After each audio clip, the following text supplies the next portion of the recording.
Second. Right, there we go. Send that. Start this. Go. This land is peaceful.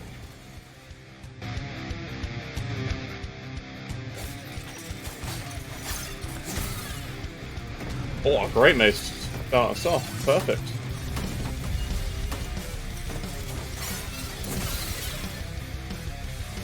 Yeah. Do this today.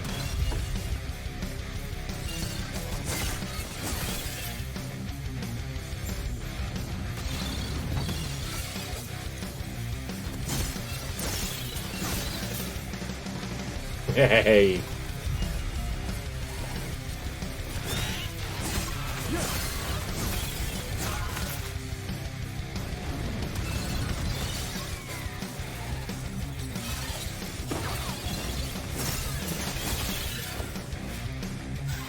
Good morning.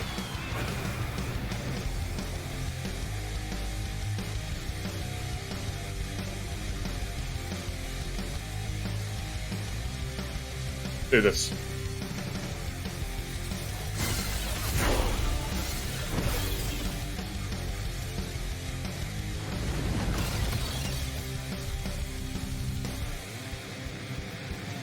Yeah, baby.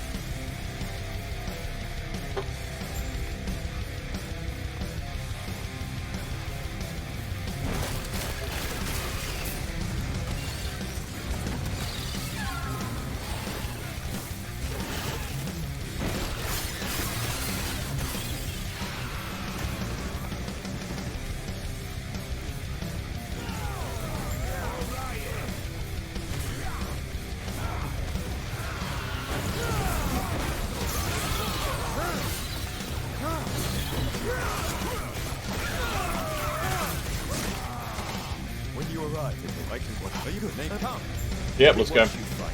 Take Grail with me. Ultra attacks. Now this has 9 melee fizz damage on it. What a find.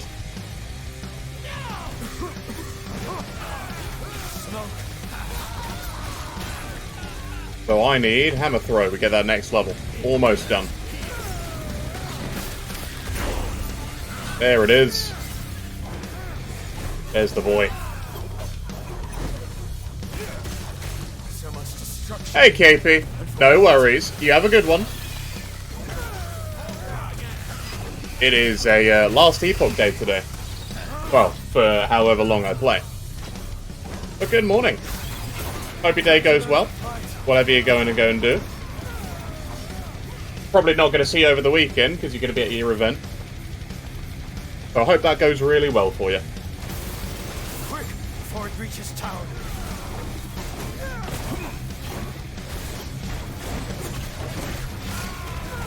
Through that quick.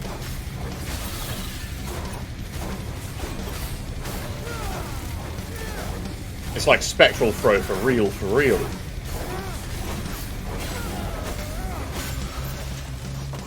And I've got a shield, boots, gloves. Good finds. Good finds.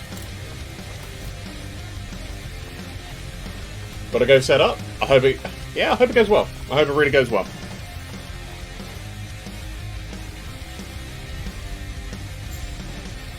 As for us, it's hammer time.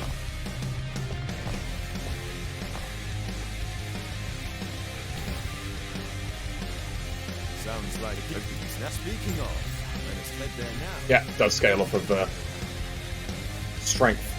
Good stuff.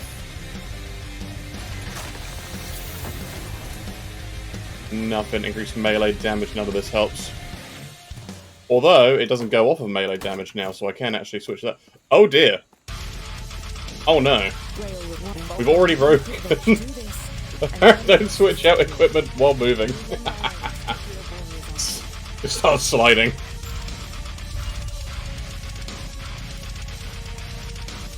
I'm not going to pay a visit to the chest. Just don't need to. Oh yeah. Stack everything up. Nice and easy. And in goes Hammer Throw. And the first thing I'm going to do is hit damage and stun chance. Little bit of hit damage scaling. Just a little bit.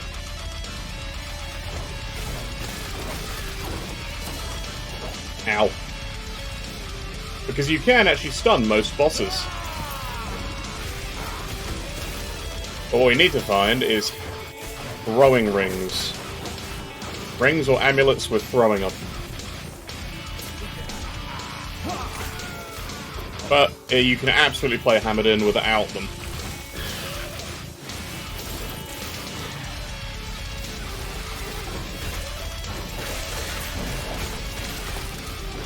The trick is to know you also still have all of your melee abilities. I'm getting lost.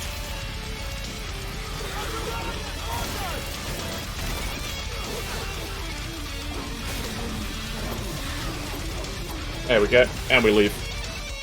Good morning, folks.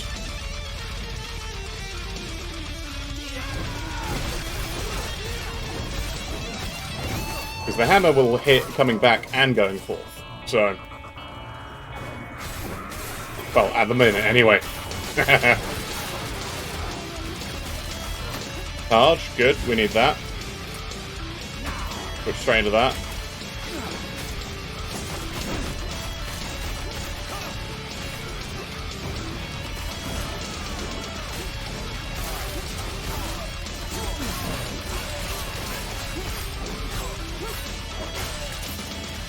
Each they are a bit vicious. With that, even though it's minion damage, ain't got no use for it. And we got our movement skill, which is also excellent.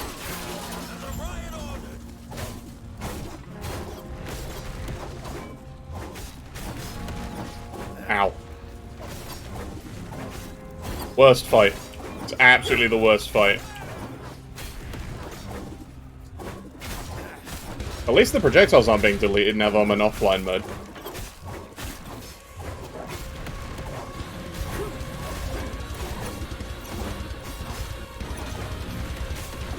So, we are going to be doing a Hammerdin. I'm going to be trying to go for as much block as possible. To not die here, like I did on the last quick start. I just underestimate this guy's damage.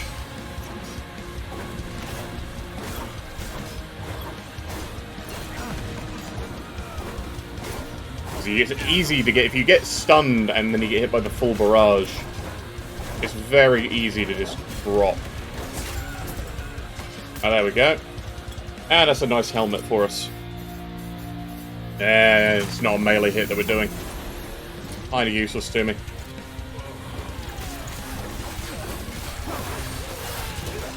Now, you don't need to go and speak to him to actually pick up the quest, so I'm not going to. Ah, get out of my way.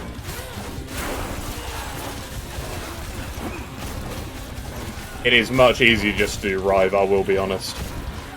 Like, solo self-found. New start, Rive is easily the better option. At least when it comes to quick leveling. It just scales so well.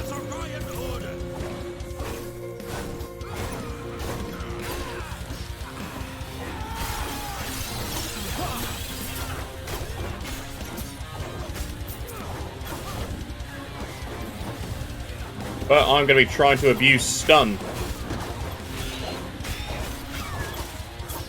They can't hurt me if they're stunned.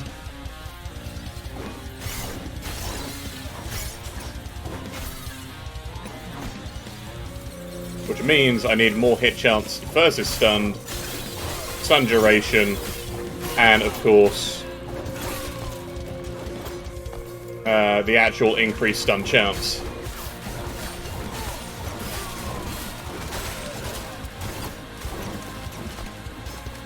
The other thing is I need to keep putting points into strength. Ah, get out of my way. I always forget that enemies can body block you.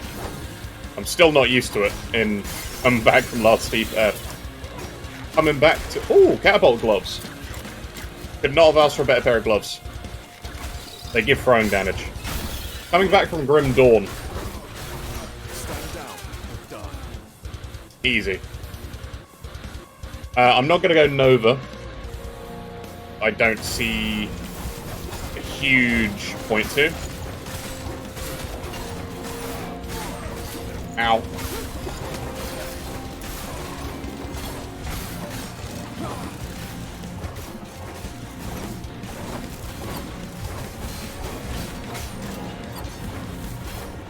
be okay. These guys can't be stunned out of that, though. Or frozen out of that, so... Right, there we go. That'll do, because that's crit strike chance. That's global. That's same armor. Else really here is that useful to me. Did, however, get a strength little thing. Oh, yeah. You can dash to that. What's forgot? It's been a little while since I've done any kind of Sentinel. Passive. Be grabbing one of the Vitality. Vitality is a good pickup. It used to give a lot more health.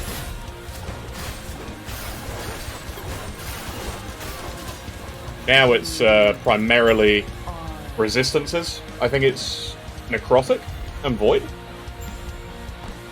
I know it says on here Poison and Necrotic. Not Necrotic and Void.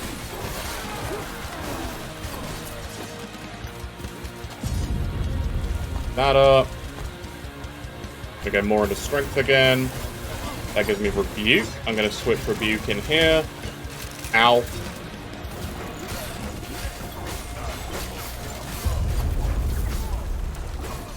Always be aware of these damn things. They do hit very hard.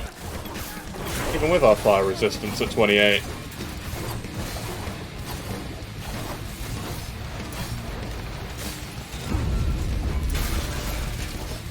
We got more blues. Alright, I'm actually going to be going 1 point into Stalwart. The reason I go 1 point is because you get the block chance plus 3%. That does not scale. Where you speak to him and you can just leave. You do not need to stay there and fight anything. 3 crits all the way through here, don't mind if I do.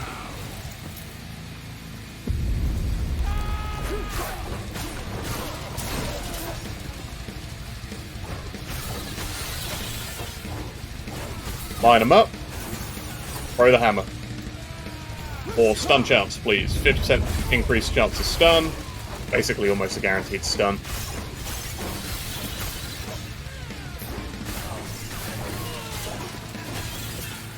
First Jade Ring, excellent. I'm actually going to throw that plus strength on it. There's no point saving it.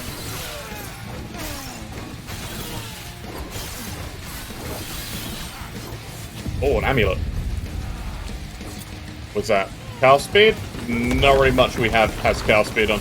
The other thing you can do is this. It's great. Oh, one plate.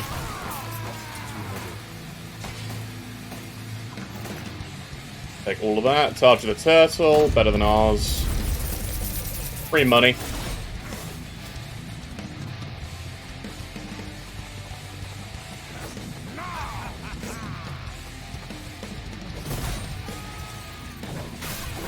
Now this is just fine. If you get a good enough line, turn around, throw it.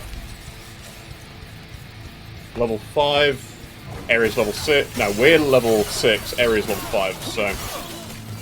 Bonnie wouldn't shield of life. Reduce damage on block versus our... Where am I going?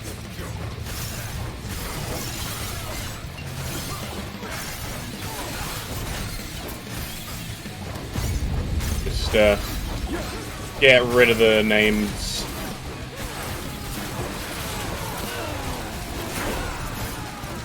There we go.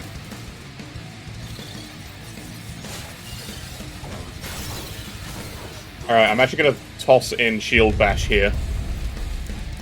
It's a very nice little skill, and I'm going to be taking Armor Clad now, so we take less damage and we have more armor.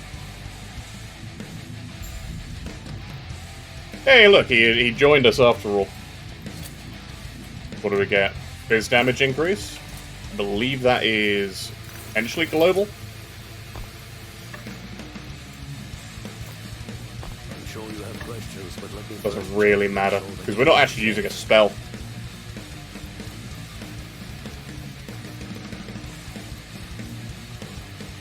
Now we've got to wait for the cutscene.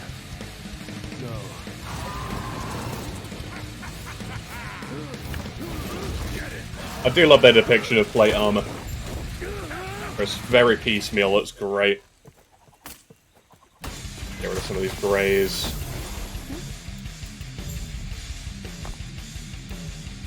You can right-click on waypoints on the map, by the way, to teleport straight to them. Okay, let me speak to the merchant quick. Sometimes she has some stuff.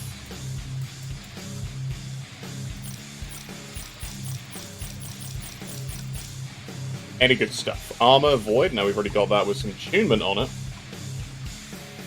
Again. That I'm going to take. Yeah, 10% increase throwing. That's excellent. Throw some fizz damage on there. Take that. Oh, do I not have enough money? How much is this? 2,000? Crud, don't have anywhere near enough. Value you, 26. Alright. Everything okay? Stay safe. Yep, goodbye. Right, so we've got Rebuke, got Shield Bash, that's all we really need. More armor. Heavy armor paladin, baby. Nothing's getting through this, I'm behind 5 layers of thick steel. Another Jade Ring with warriors on it. What do we get? Health regen, Void Res.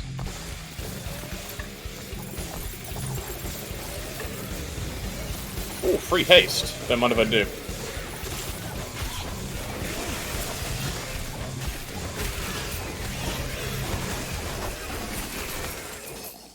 That Shade's Archivist. It's a better wand anyway. Won't really do much for us because again we're not using spells. Except for Rebuke, but Rebuke doesn't really count. No way to really add flat damage to Rebuke.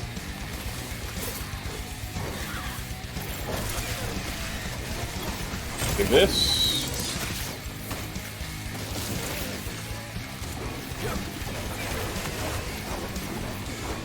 Hammer down this plant. Added melee lightning damage and a blue helmet. Take that. Yep, armor and dodge rating. Don't mind if I do. More move speed. Fire resistance.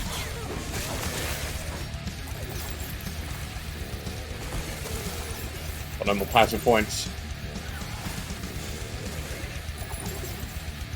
6. We're in a level 7. We're level 7 in a level 6 area. That is fine.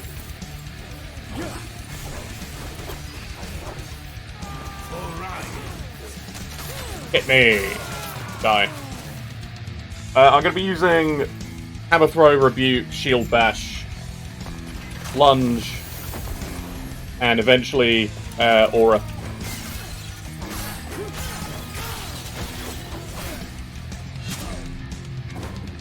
Because that lasts a very long time, and we can abuse that with hammers. That stun will work on the majority of enemies. It doesn't, however, guarantee a stun on a boss. It just has an increased duration for non-bosses.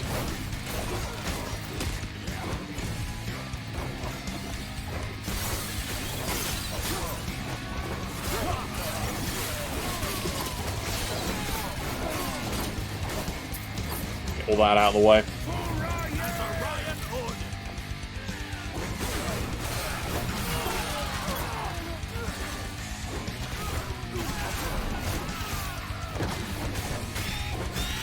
These stupid birds out of the way.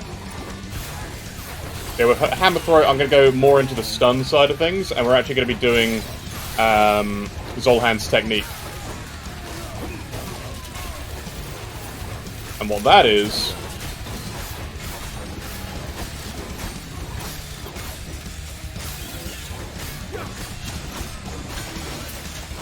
attuned and more cold damage dot over time, don't care.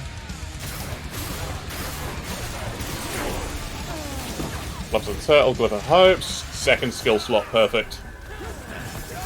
That is going to go to Rebuke. Actually, should it go to Rebuke? Should it not go to Shield Bash? It's difficult to choose which one it will go to next.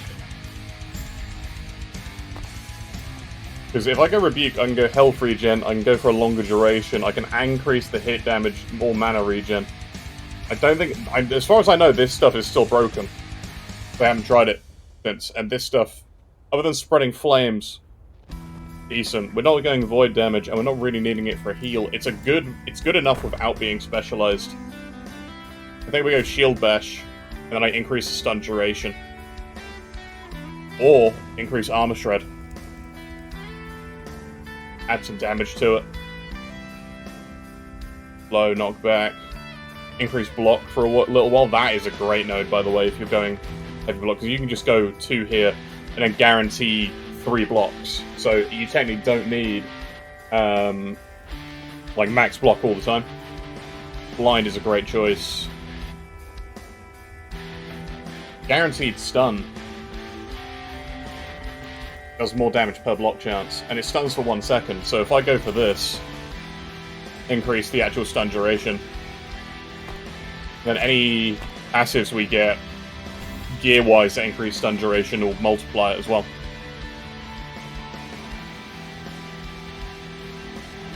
Hello, Big Bird. With this, I'm going to go for more stun chance, and then the increased stun damage. Because that then increases the stun duration from this. Because it's not a guaranteed stun. You can knock him out of that with the stun. I use Rebuke like a timed block. Because you can do that, it'll help dodge it, or it'll just absorb a ton of the damage. Stun out of big combos.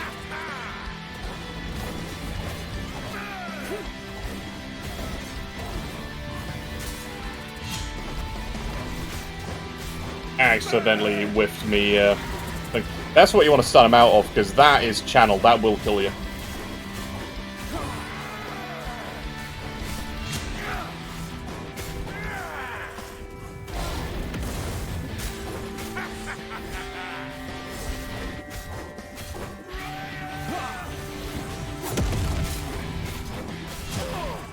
Get stunned, scrub. Oh, he's getting mad. Not again.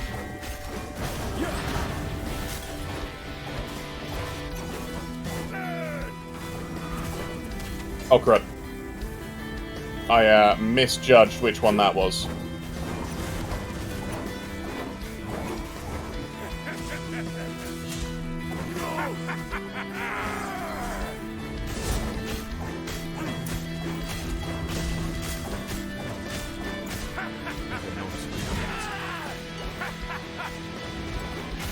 He loves that little flurry swipe thing. But guess what? We love Rebuke. Getting stunned out of that. Probably a bad idea, because he just stays there breathing for a little while. It's free DPS if you get around him.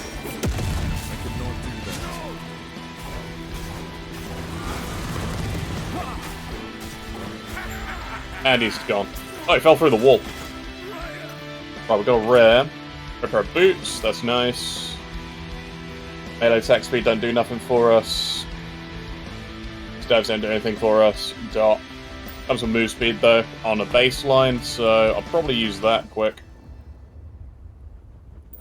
Don't need the +1 strength then. Sure, I'll get you out of there. Let's go. It's a little bit of a long fight with like baseline hammer throw if you don't have throw damage on rings yet. You know, we don't because we're solo self-founding. New start hardcore. He's back. He's being You're back. Let's go. I'm sorry. Oh, I glitched out again. You're back. I'm sorry to you.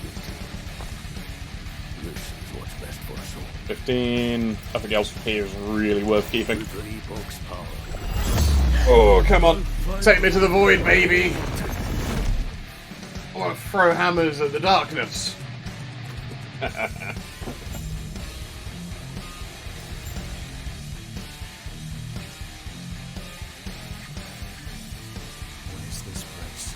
Yeah, we're going to be going Paladin, because Paladin is the best supportive thing for hammer throw.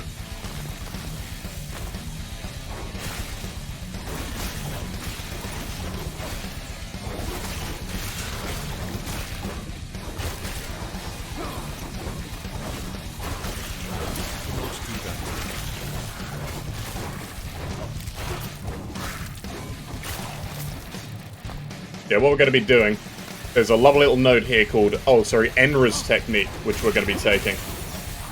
Which is just kind of broken.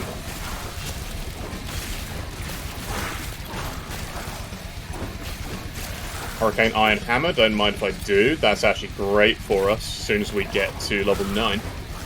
Which should be sooner than later.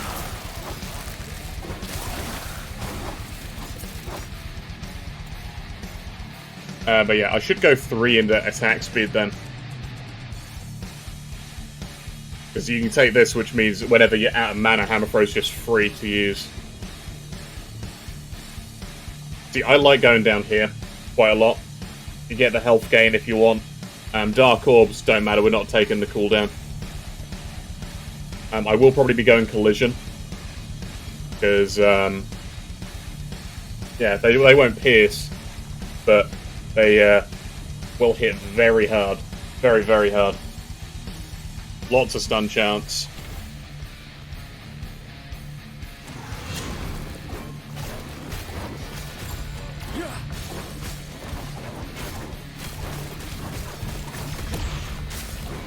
I cannot do that.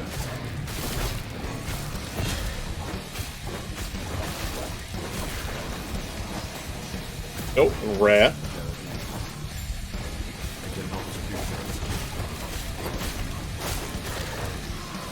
Get rid of that guy. They do chase. So that's some Frizz Res. Big group of enemies. Pop them.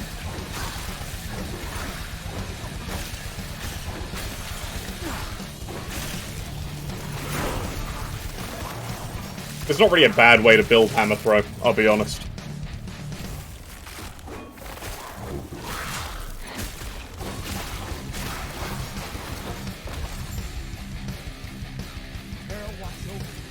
Go. More armor. I'm going to be taking some of this for the increased cooldown recovery on movement skills. Always a good thing. Because we are going to be using something called Shield Rush.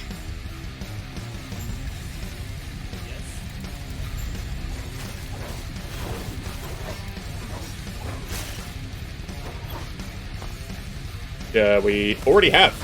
Actually, excellent. Going to use and abuse that.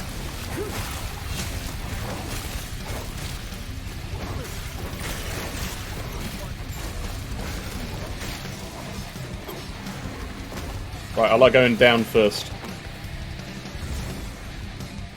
Oh, guaranteed crit shrine. This is going to be great.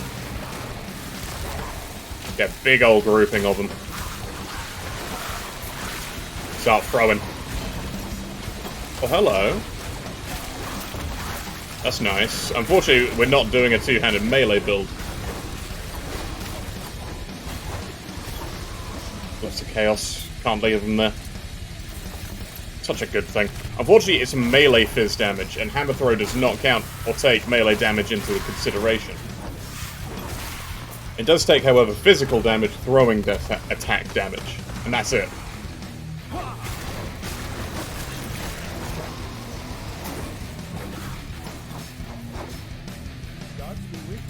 Clear the path, you can flee.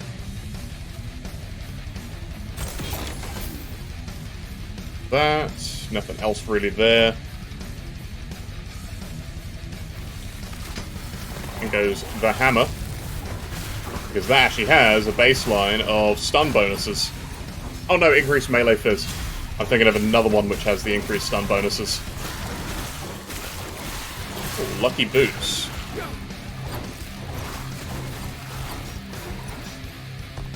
That's a nice one anyway. I increase our shield bash damage.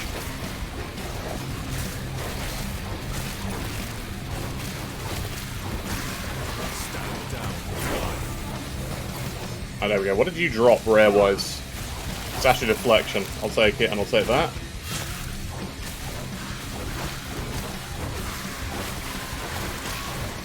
Oh, a Mighty of Regrowth. Pretty nice.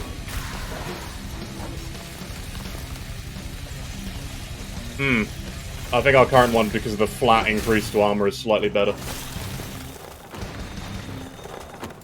Right, shield bash. I can go for width, I can go frailty stacks. I'm going to be going frailty stacks. That's a nice debuff to have on enemies from the early game. Reduces their damage to you. More layers of defense we get, the better.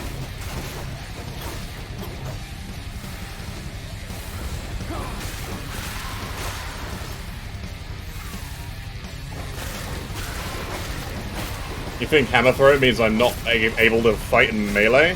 Fools.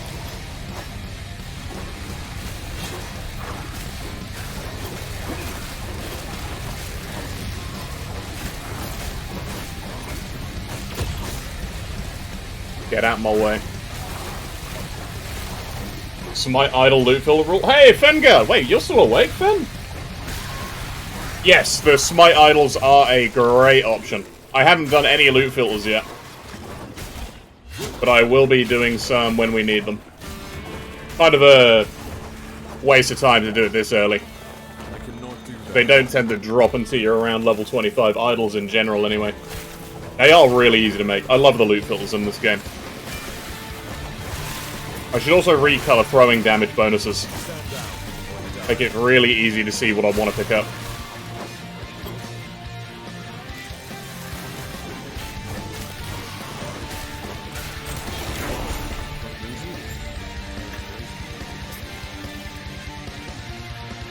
I can take some more stun damage.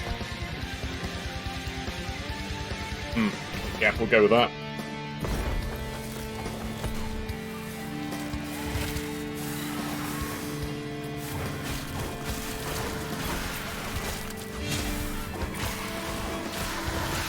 Oh, yellow helmet.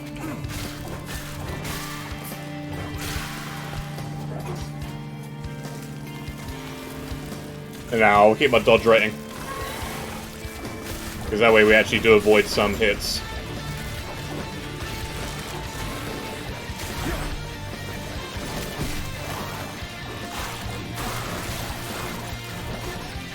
You know what we don't need to fight? We don't need to fight that guy. Just skip it.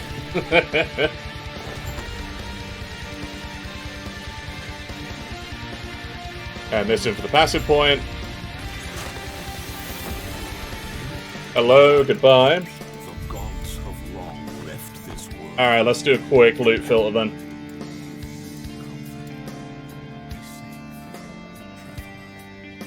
You hammered in, gonna give it that, gonna go like silverish. Gonna throw idols. Add condition, class requirement, sentinel, condition, item type, idols.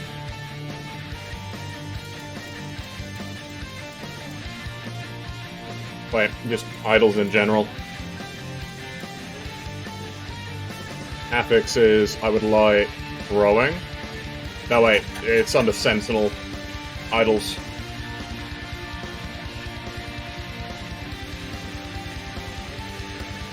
Where are you? I'll take lightning damage with hammer throw. Or smite. I'll take increased damage, vengeance, and smite, because that's nice for the smite. Also just hope duration, don't really care too much about that just now. Although I suppose I'll throw that on there. Divine Bolt when you use a zero-cost skill. I don't think I've seen that before.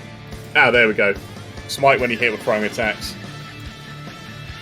Right, that's going to be recolored to gold or orange, I suppose.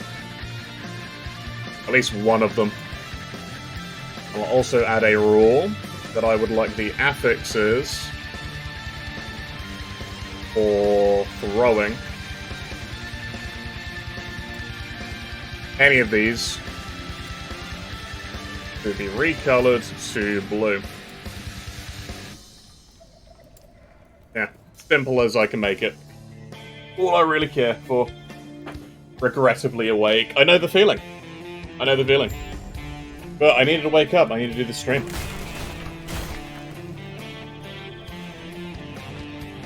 I've taken 3 days off. A sad lack of the sleepiest emotes. Aww. I need some sleepy emotes. I need to get like a snoozing emote. That'd be a good one.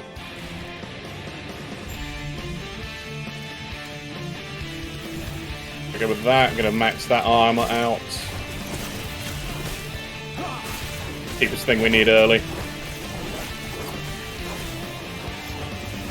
But yeah, before we get the actual smite idols, and it more turns into hammers carrying smite, what I'm actually going to be doing is I'm going to be using stun hammers. Because this build tends to be quite item expensive. Oh. Nice. It's a light upgrade. Actually, no, it's not, because we lose 4% throw speed. Double res to kill. Don't mind if I do.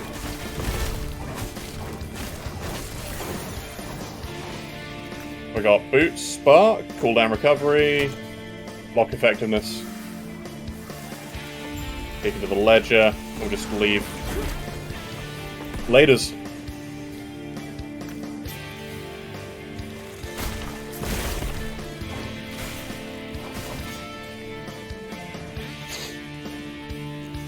This is a good time. Frailty. Get that on load. Oh, did I not be able to, did I not load that filter?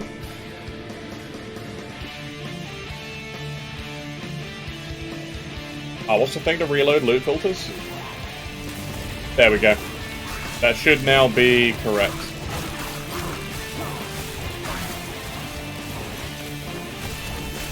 Oh, was that a ring? Sign, yes, please. Of evasion. I'll take it. Wait, no, sign is pets, isn't it? It is, but it's got dodge rating. Get him away.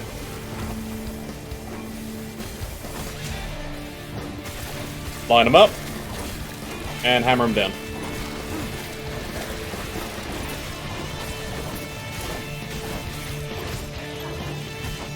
Catapult stash, even better. That's a bit dark. That blue is a bit too dark. I'll probably change that to something brighter. Didn't quite realize how dark that blue looked.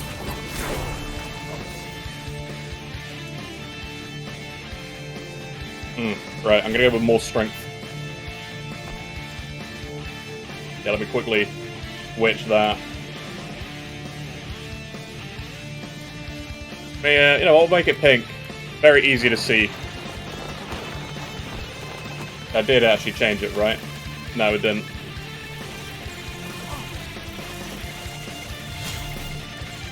I'm away.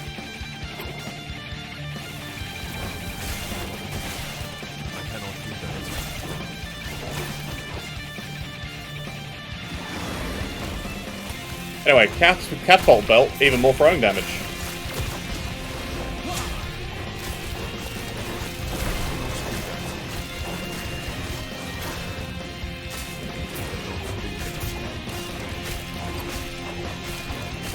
So that rusted cleaver, bleed on hit. That's a nice one, actually. I might switch over to that. Yeah, crit strike chance will help. Cast speed, crit chance. If I can switch these out. Got the throwing shard. Ah, crud. Shouldn't have done that, should I? That'll work.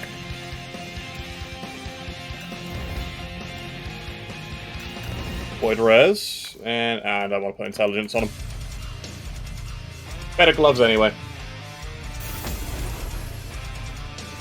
What I did, I took the throwing damage off of my current pair and put them on this pair. Boss fight time.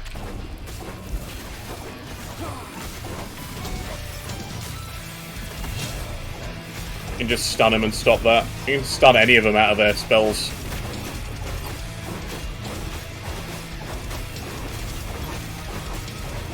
Oh, they're lined up perfectly. Get him to stop that. Problem is, if you stun him out of it, if he hasn't started the casting, it doesn't actually prevent him from just going and doing it again.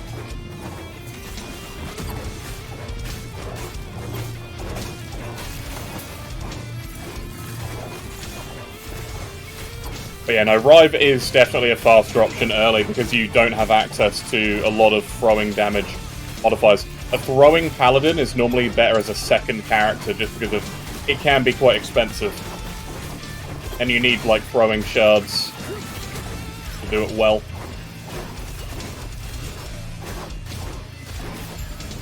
Too heavy. We got nothing. 3 mana gain, we use Vengeance and hit at least one enemy. Interesting. Ignite on hit, maybe? I guess that could work. I need the Void Res, I feel like. Alright, let's go home.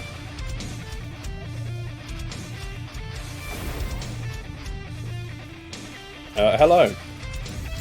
Thank you. I'm gonna sell these. Too heavy. Not even gonna speak to you for a second. I need to come over here and sell some stuff. Wait, why am I holding the... Oh, he runs with it pointed towards himself. I didn't know that flipped upwards. That's interesting. Yes. The little things, I suppose.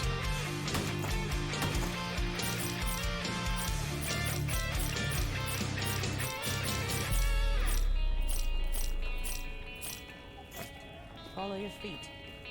I'm gonna throw this in here.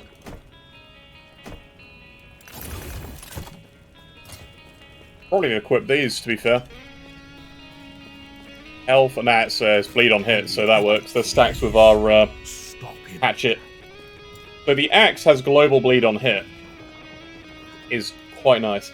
I don't need these. Retribution chance doesn't matter to me. This also doesn't really matter to me because we don't directly use them.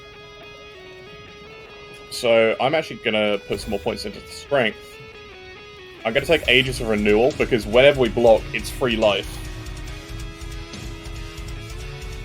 And we are going to be using a shield throughout most of this.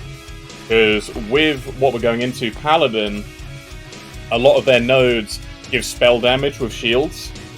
And what we're really going to be using, we're not going to be using the Hammer Throw for the damage. I'm speccing into it now because I like leveling with Hammer Throw. I just feel like it's one of the nicest skills to level with.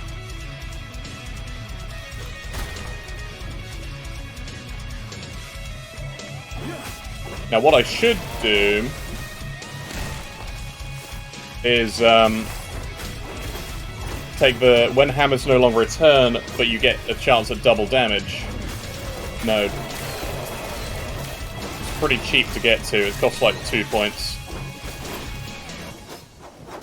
But we're going to take that after we take this next level, because the Cannot Pierce and the Cannot Return are basically the same thing. Sorry, Doesn't Return and Cannot Pierce are basically the same thing. It means they won't go through enemies, but it'll be basically a guaranteed stun.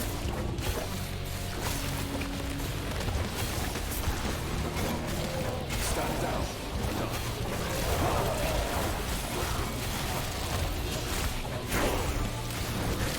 Melee attack speed, cast speed. That's a nice pair of gloves, actually. For anyone who's not us.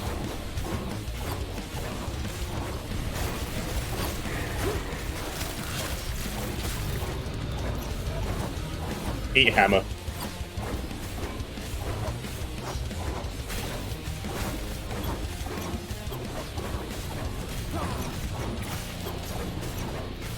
Yeah, you know, I'm not going to really be stunning this boss, unfortunately. I feel like maybe I've put the points wrong into Hammer Throw.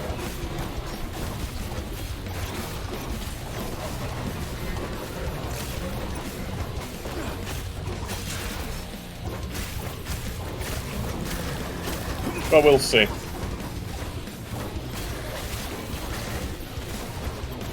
The issue is, with Smite, you need the Hammer Throw idols for it to really work as a Paladin.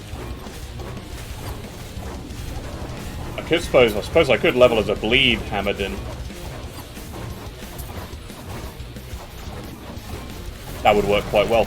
Or Ignite Hammerdin, that would also work well. Oh, there's some nice boots to have this early. Because will really work that great? Yeah, that's fine. Right. There are a couple of options for us when we actually want to level this way. Hit hammers aren't super great. Which is unfortunate. Because I don't have the...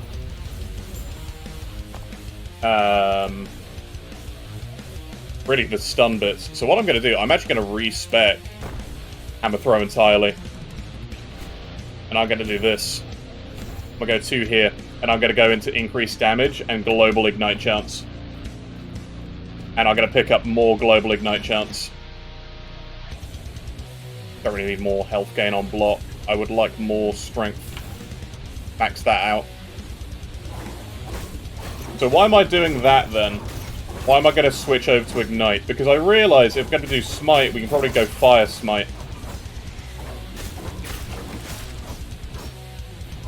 And because it's a global ignite chance, it works on everything.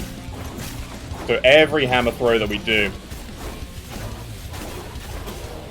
And if we're doing bleed, we can also do ignite.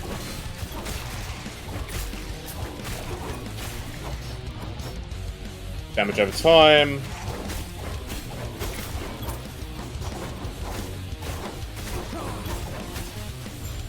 It's just fairly cheap to level with, I think.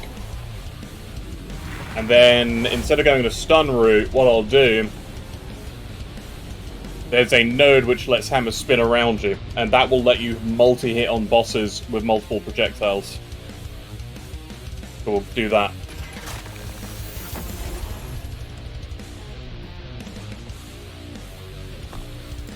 Because I should probably take this to be a guaranteed ignite as well. Hey look, it's my favourite thing, a fire build.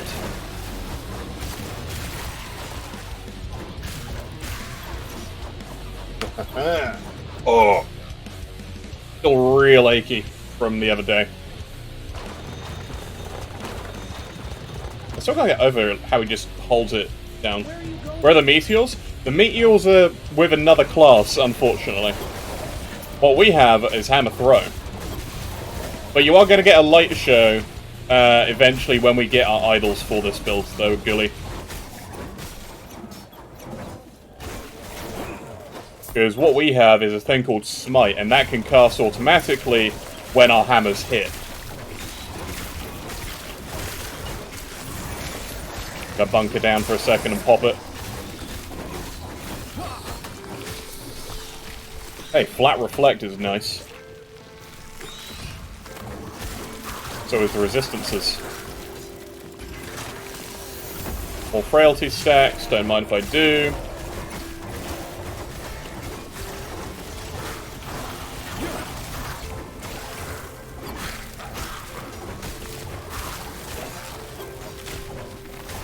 But yeah, if you wanted like a... I do have a Meteor build that I did, but they've changed how Meteors and Sorcerer works. So I would need to try and figure that back out. I mean, Rune Master is a very fun thing, so I haven't done Sorcerer since Rune Master came out. Oh, look at all these enemies. Pop them.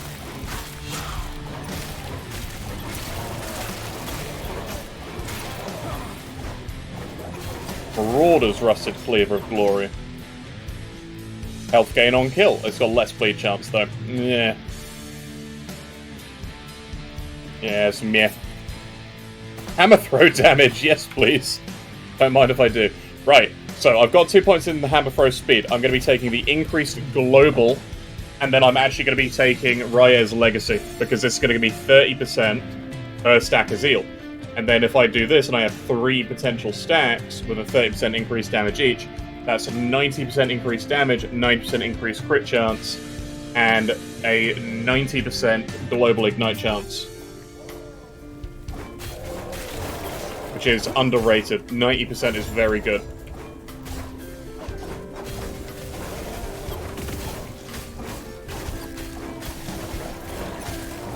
Because it's multi-afflicted with every other sort of ignite option we have. I mean, if I can get an ignite on hit item, which I could actually check to see if I can throw that on my current weapon. I have no ignite on hits. I'll just need to keep an eye out for anything with ignite.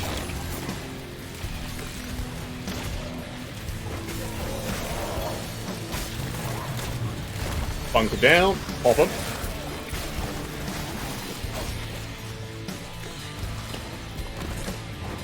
Flee for my life for a little bit.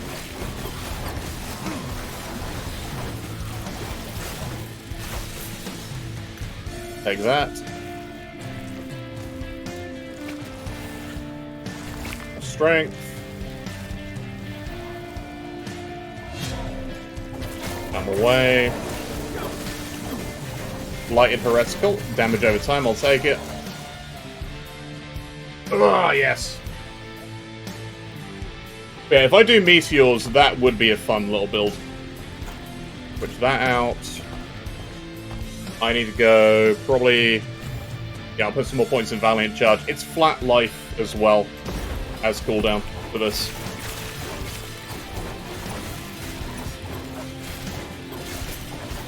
Stand down or die.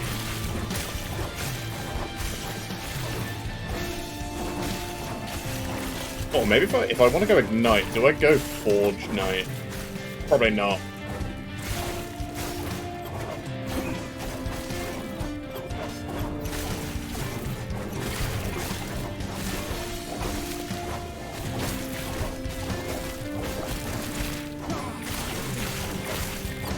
Could have gone Spreading Flames. I wish I had my torch. Oh well. Can only hope one drops.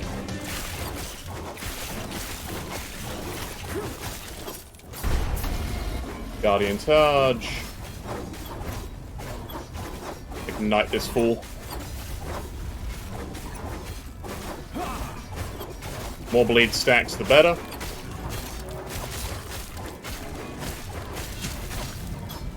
Yeah, the problem is, as soon as he starts that casting animation, it goes off, so... I cannot do that. Alright, there he goes. More fizz damage. Also want a shield bash. Actually, ignite on hit.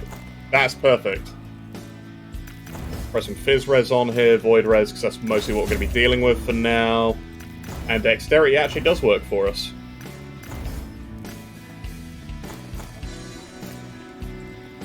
So hey, we get some ignites. Now our hammers set things on fire.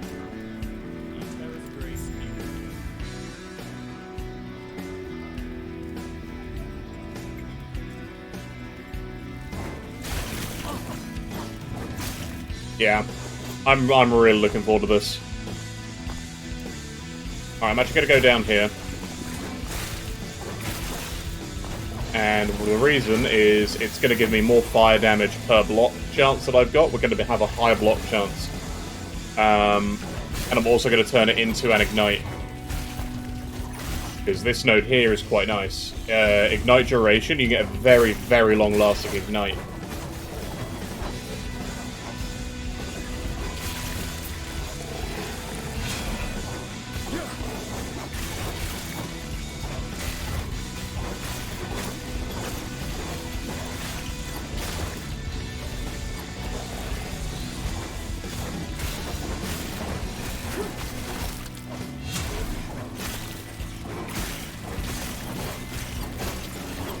Keep this throwing business up.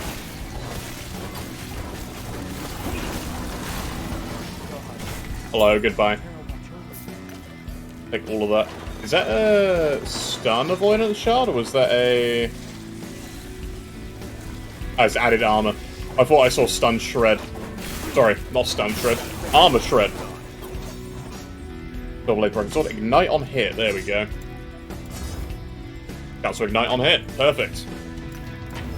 Throw that on here. Now we should have a 34% chance. Excellent. That hasn't leveled up yet. Not going to be dual wielding. I do kind of want to get the axe throw, but we're going to just get that. So I'm going to go Vitality, best option for us.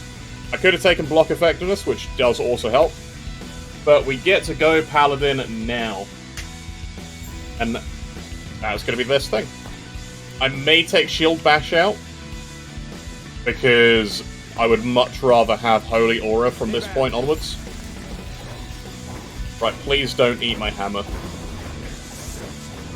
Oh, good, it doesn't happen in offline. So the online mode, it eats the hammer thrown up against this guy.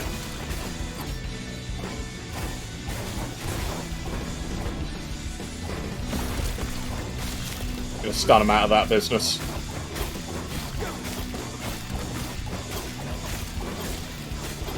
I don't care, I'm standing outside your bubble, I'm just throwing hammers in.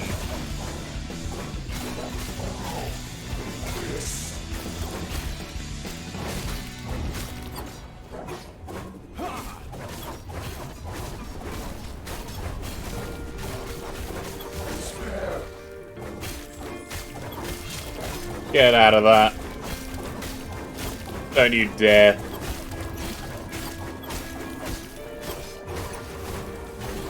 Easiest boss in my life. Yeah, none of that either. Hey, guess what? I'll just block it. Slayer's rusted. Nothing else really there is any good for us, so goodbye. Woo! Definitely not a game for you, don't want to move? Yeah, the game does require a lot of movement. There's not really a build I know that can face tank everything, because there are a lot of things it wants you to avoid. But they're very big wind-ups, in most cases.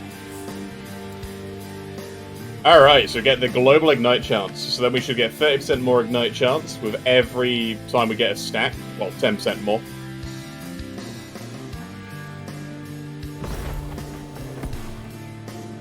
Hello.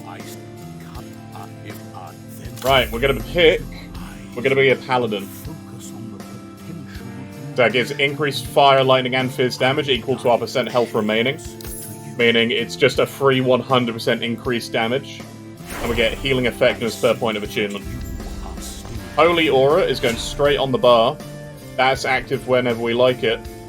Now, I could just wait for level 20 to put Holy Aura in. Because then I could just take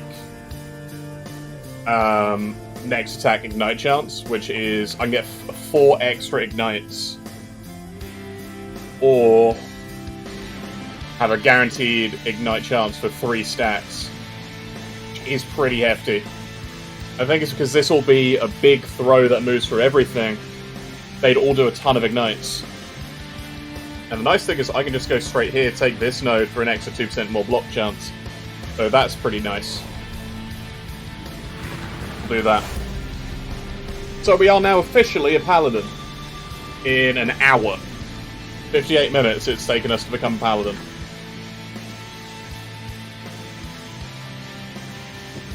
I don't feel like that's slow.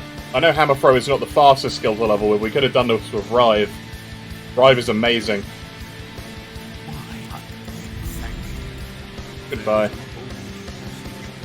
Hello, give me the XP, please.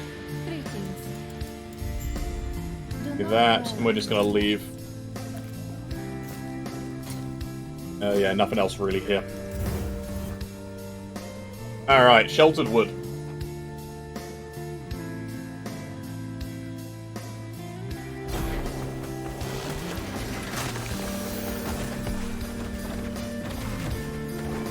Now the nice thing is we get the bonuses from Holy Aura no matter what. Oh, see, look at that bonus damage we're already doing. More fire, please.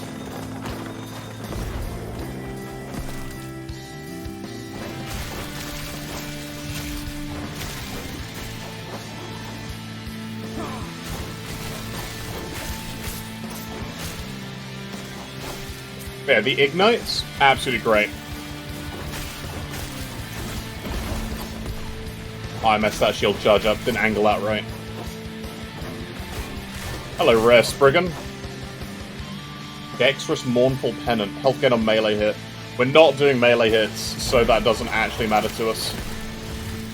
On a Rive build, that's sort of what you want, though. That's all. It's basically flat leech.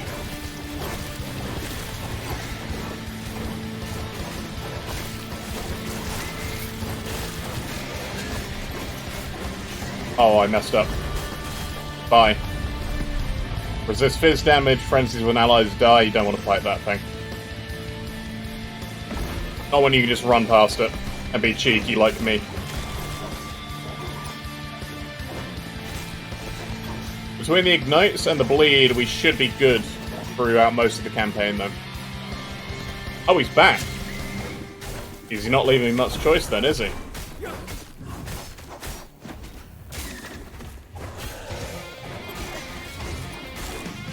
Didn't even drop me anything good. Ignite on hit, I'll take that and shatter that if I've got a thing. I do. It didn't give me any ignite on hit. I'm disappointed. Oh, that's a new visor, though. Attunement, more armor. Whereas health regen per second. I'm going to keep my current one on for now. It's potentially better, but just by a margin, I prefer the evasion. Right, I'm going to be taking Conviction, because Conviction is incredibly good. Because it's global penetration. Oh, hello. Just a ton of free shards.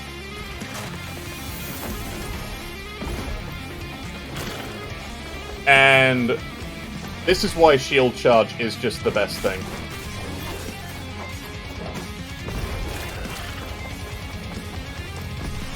Just point it in a direction and hold the key down.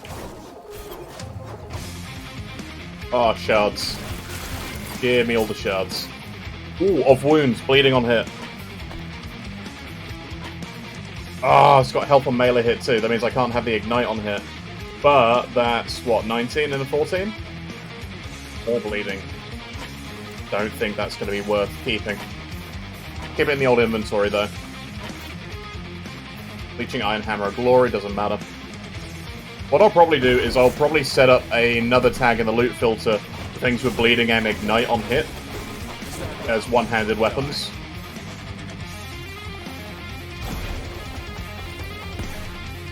Because that way we'll have the weapons we want always displayed to us. So let me add that quick. Add rule, recolor. I'm gonna go with like light green, I guess. Add condition.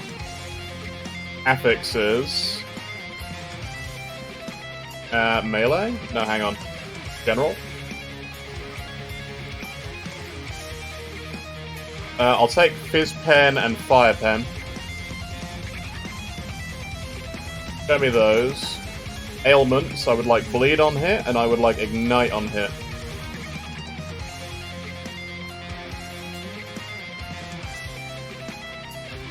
Oh, but it has to be an item type, one-handed weapon. Yeah. There we go, add that in. That's going to recolor them. Anything that has bleed on hit. Because there's not really many things on here which we actually want. We want bleed on hit, we want ignite on hit. Most weapons aren't going to matter for us, because throwing damage doesn't scale off of weapon damage. Except in specific circumstances, like javelin throw. But that's only with, like, spears and whatnot. If you read this, it's throwing damage is applied, but it has no like melee weapon tag. When you read javelin, it specifically says if you have a spear equipped, added melee damage to the javelin is added to that as well, but at a 30% chance, 30% amount.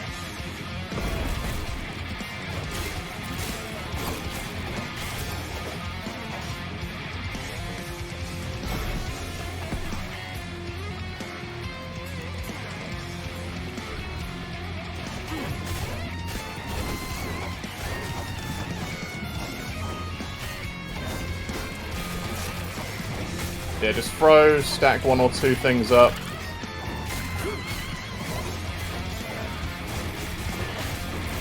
Our ignite chance is basically going to be free, but we're going to see a ton of ignites.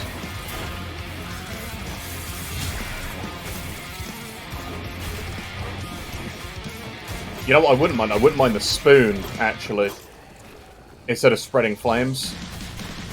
Or we need to fight, a lot of mages. We're not going to see them for a bit, but they're going to be fun to fight.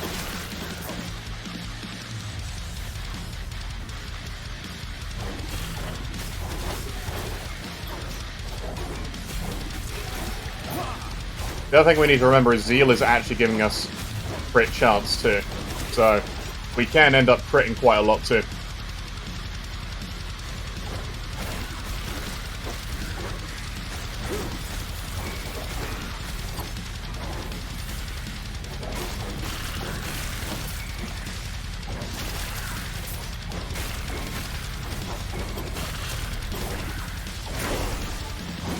Hello. Oh, haste shrine. Don't mind if I do.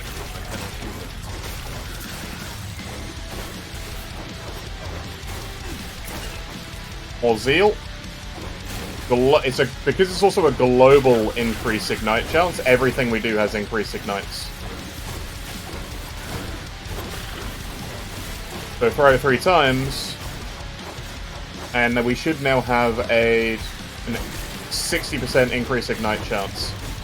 Means practically everything we do now stacks and ignite. Ailment chance goes past 100% in last Epoch. And every extra 100% is another ailment. Going to bed, Fengard? Have a good one, my friend. Have a good sleep.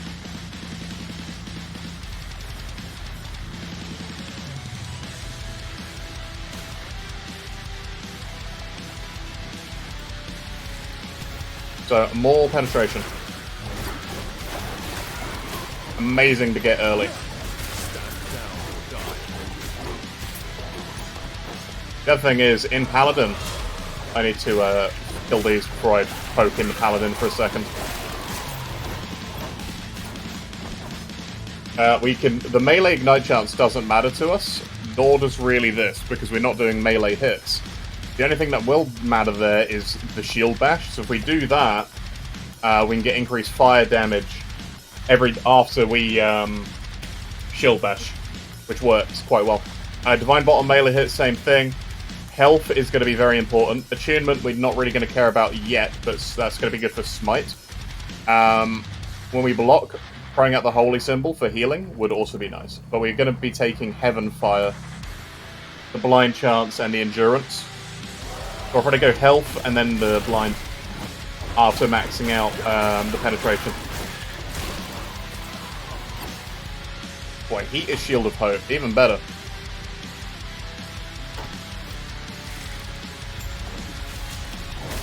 Damn, I was hoping not to encounter this thing.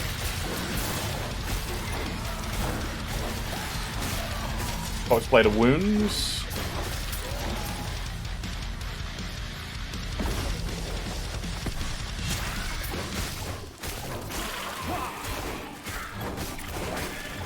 Come on, then.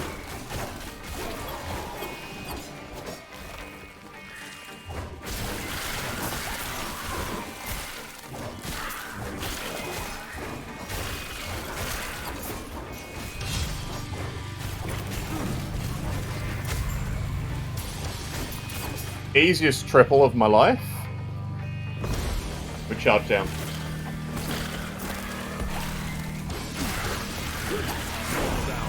And we just block it. And pop it.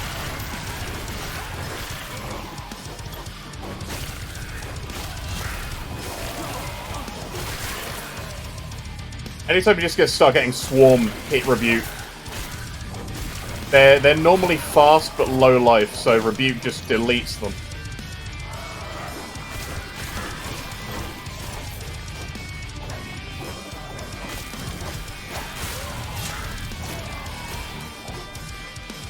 Right, I'm going to turn the Shield Bash from a stun into an Ignite. Into just the ludicrous Ignite.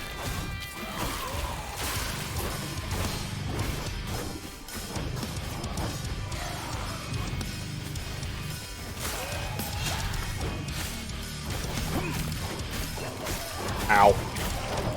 Oh, that's even better. Health gain on block, block effectiveness. Don't mind if I do. Love me some block. And here we go. It's now a fire hit. So this... Yeah, a lot of burning instead of stunning.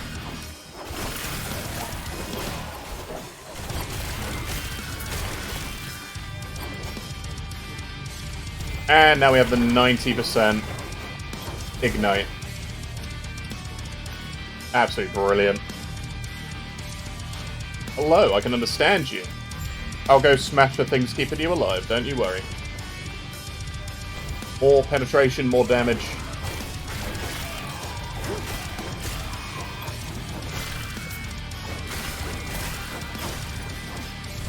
Oh, free unique. We got Quicksilver. Oh. I think Quicksilver Coil's really nice for us in this point. It's not... Well, we get a haste to 1 second on hit, which is pretty good. I'll use it for that. Man, if only that was a torch, that would have been so good.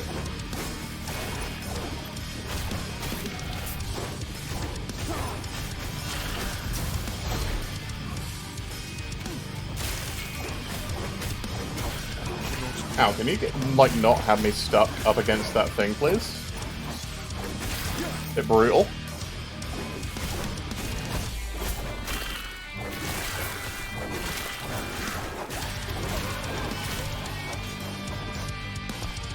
And we're level 18. We're almost level 20.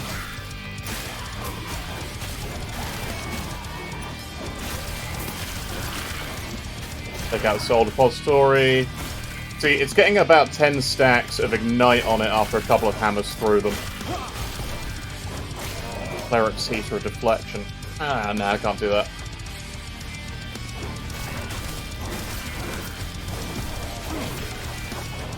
So this isn't including the bleed yet either. Just the ignites.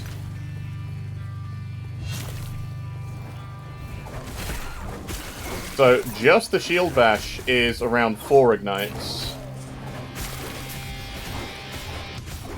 That's pretty good actually. 4 ignites already. Pretty much between 1 and 2 ignites every time a hammer hits. So I'm pretty happy with that. So far. So far. Void Cleave. I need to avoid Cleave build at some point for this stream. Because it's such a big move. It feels great to use.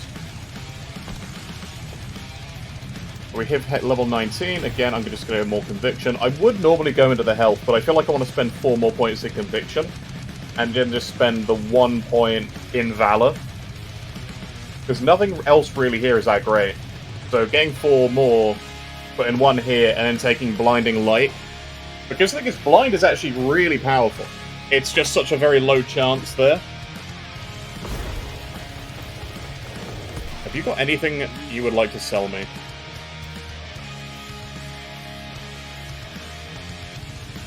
The answer is no.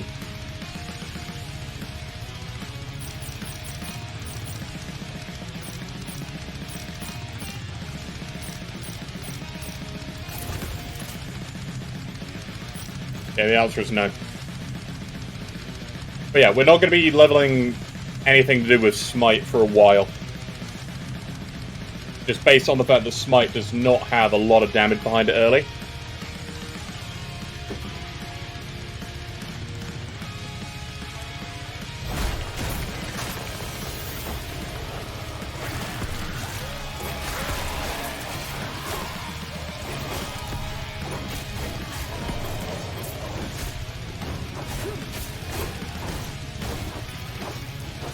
Oh, come on then, come back for a second round.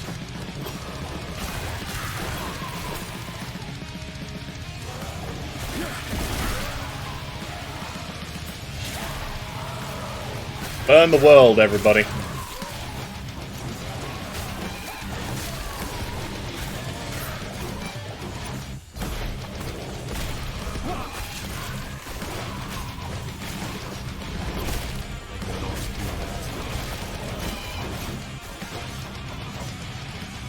Alright, boss time. Come on out.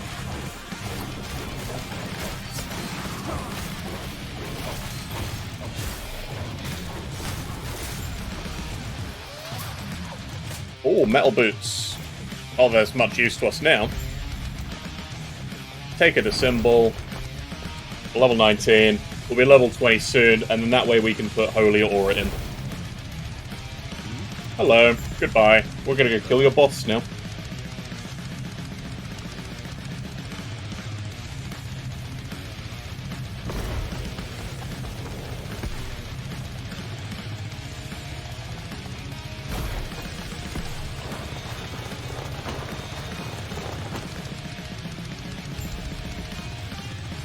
I do keep pressing spacebar to use evade. Real bad. Come on, then.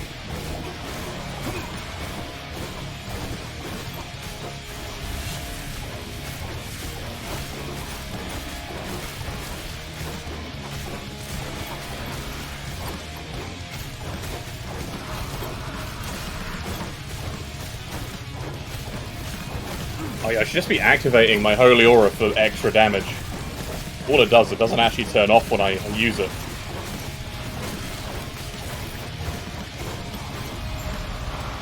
Lovely. Right, what you got for me? Nothing.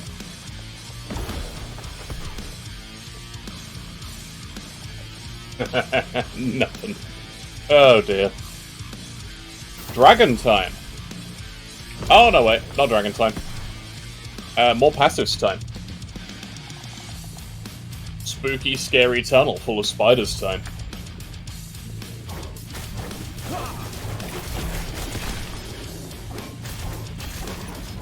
Chance of shock, doesn't matter. We ain't doing lightning damage.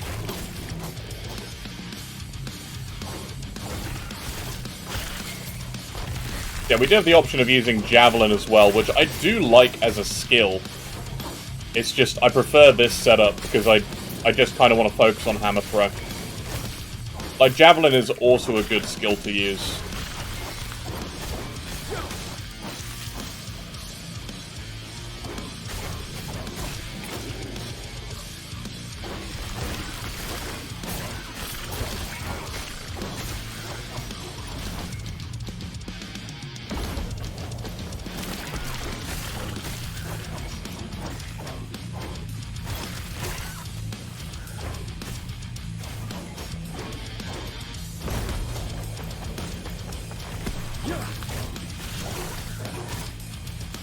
Boom, lots of damage.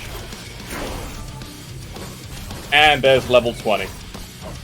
So in goes Holy Aura, so it gets XP straight away.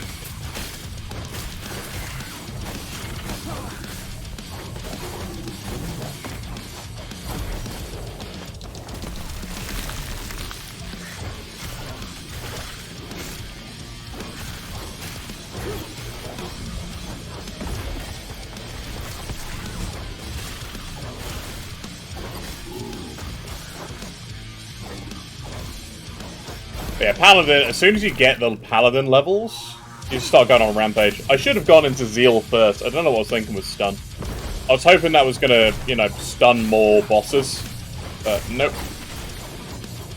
I realised it was too strong and they nerfed it a while ago.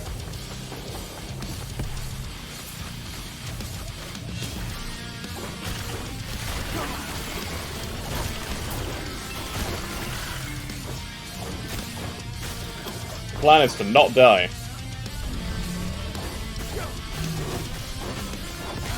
Ow. What I'm going to do is I'm going to grab the thing. And eventually we're going to get a second to actually... Right. We have a second or two. So we can go down here for throwing attack damage. But I'm actually going to go up here into Ignite Chance. And into the Fire Penetration. So I'm going to go into that, and then I'm going to go into... So, like, I've used these for, like, Flame Burst. Flame Burst doesn't do anything because it only applies on melee hits. We don't do melee hits, we do hammer throws. So I'm going to be taking... these. I'm not going to be taking the increased global fire damage because it's only 50%. It's not a lot. I am going to be taking Shelter from the Storm for the Elemental and the Endurance. I am going to be taking the block effectiveness, and I'm going to come up here for the health globe chance, because this actually heals quite a lot. I'm going to grab the poison res. Yeah, I only take 2 points here to get the throwing attack speed, but that's about it.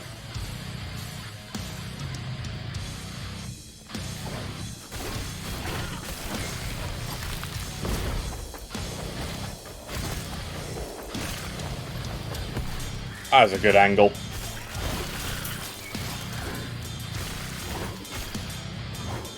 Oh, hey, spiders.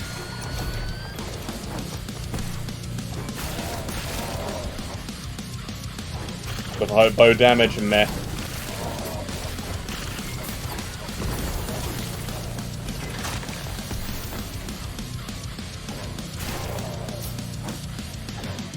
And that should be the last... No, we've already got that. Sweet. Right. In that case, hammer throw, you can go into...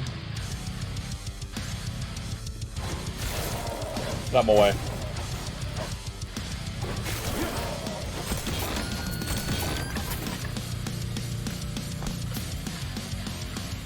Don't want to get the double damage.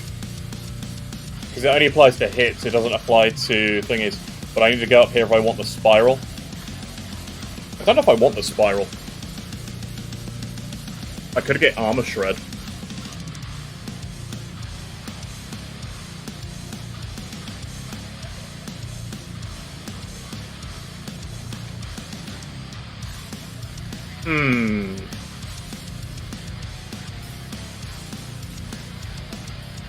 I don't have any reduction in mana yet.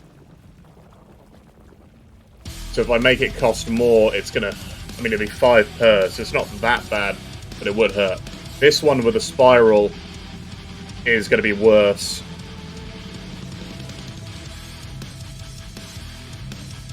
I might get the hammer thrown in a Nova, I don't know. Triple hammers is probably gonna be worth it now. Hey, let me take the tome. Do passives, why not? We're all in conviction. I'm just gonna go back to the ancient hunt. Kill the dragon. Go back to town.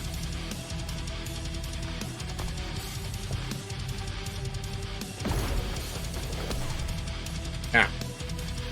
Started the wrong angle. Let's fight a dragon with hammers.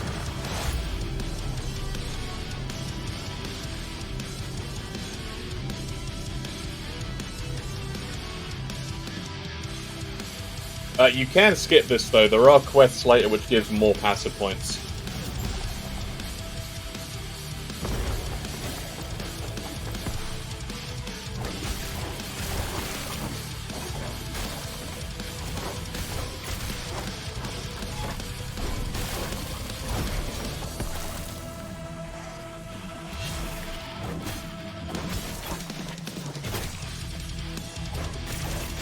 Come on, there's no mad mages. Where are they?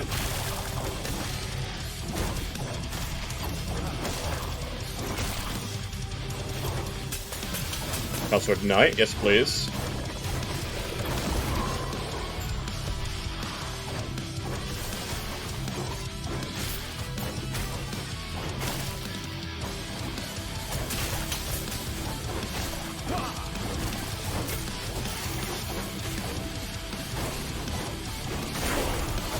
Look at that.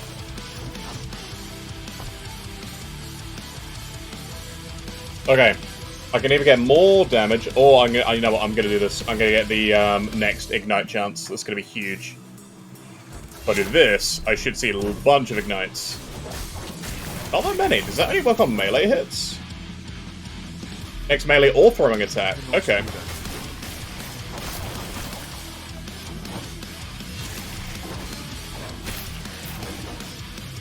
That should be working. I'm sure it'll be better with multiple. Oh, more throwing damage. Amazing. What else do I want? Strength? Strength. And I'll take the Fizz Res. Fizz Res is always useful, and more armor.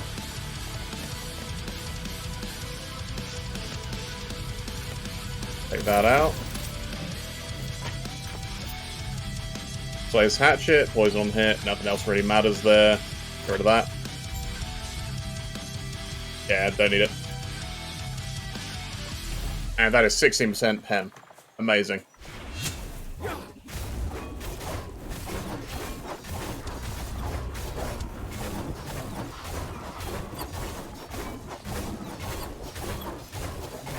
Come on. Hey, didn't hit me once.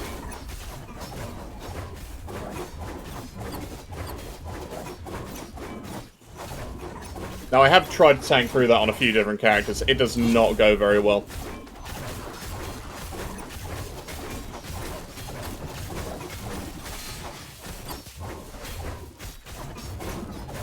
Just, avoid some of this. And we burn it to a crisp. We go. Amulet? That's not too bad. Growing attack speed. Ooh.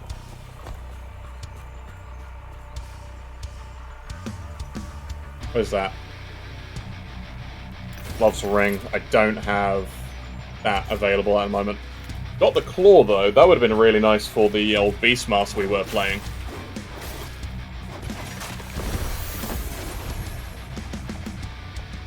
Right, so I'm actually going to go back to the last refuge and hand both these quests in.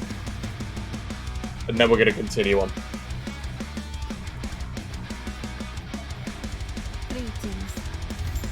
Because that is the Idol slot quest. Long live Rat City. Crit damage and health, sorry, crit chance and health.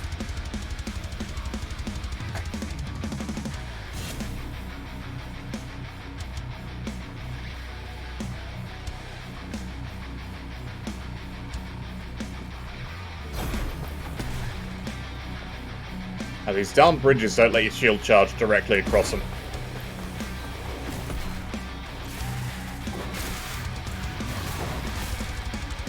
So if this isn't your first character, or you're not hardcore solo self-founding, what you can do is if you have a... I can't remember what it's called now. It's a scepter, it's a torch weapon. It does spreading flames on hit and increases damage of ignite to enemies with spreading flames on. It is kind of the best in slot if you level this way with Hammer Thrown. It increases the clear speed exponentially. It's disgustingly fast.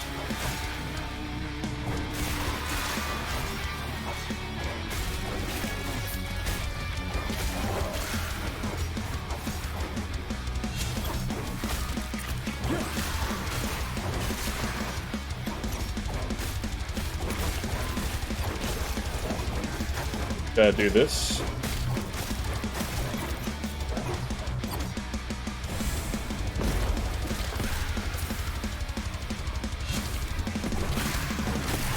Got my way. Wow, let's go.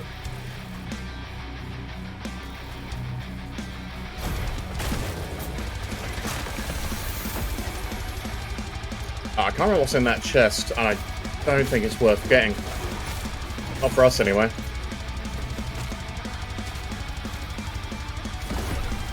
Ah! Damn these map bugs.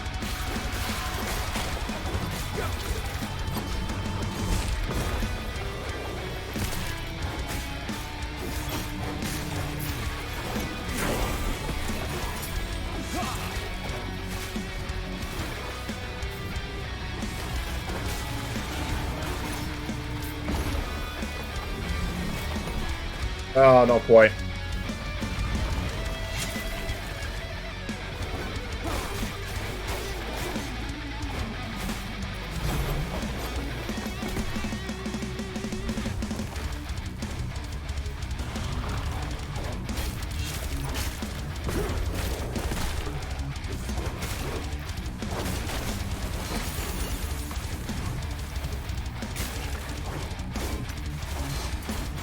Ow.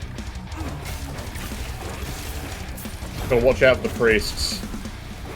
They are the most dangerous enemies here. But these guys hurt, but they're nowhere near as bad as the priests. Alright, that's the fire pen. I'm going to get the last bit of ignite chance. That does double when we activate it.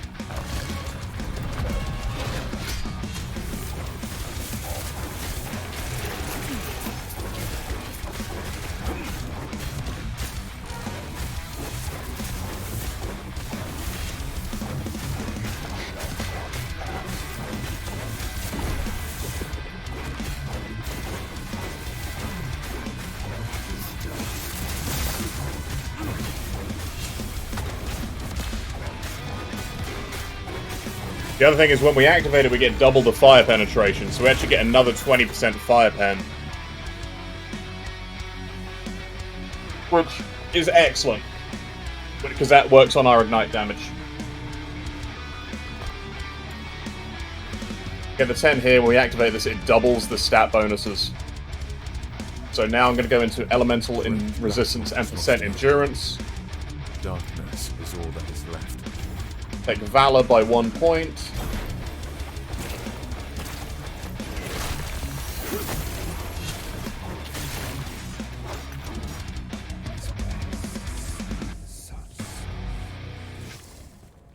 And we're just going to run through here. Catapult's Amulet, don't mind if I do. Oh, Font of the Erased, what a drop. Oh, shield charges in this is absolutely brilliant. You can actually make it into pretty much a primary skill, too. Font of the Erase is excellent. It's a Weaver's item. Weaver's items are really cool. They actually gain modifiers as you play, and as they basically level up with you. They're really nice. Damn, if only I can get that throwing damage on this amulet. Maybe I can. Nope, no I can't. But yeah, you can do short charges, you can do long charges. It goes for as long as you hold down the button. It does stop on some terrain.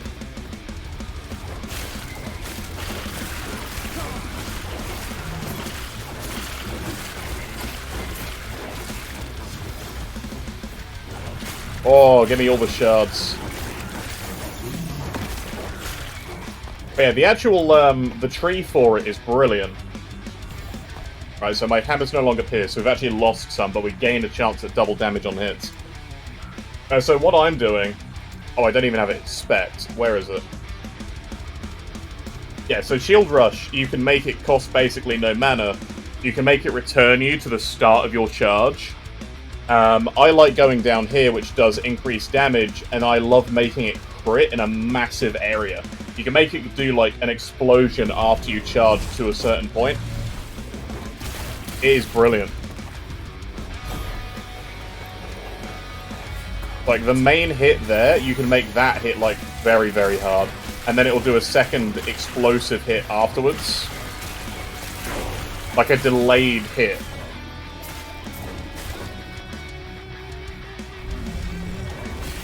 Oh, yeah. I'm going to be switching that up soon. What I like, though, I like getting the extra projectiles before going into the spiral. And then the orbit.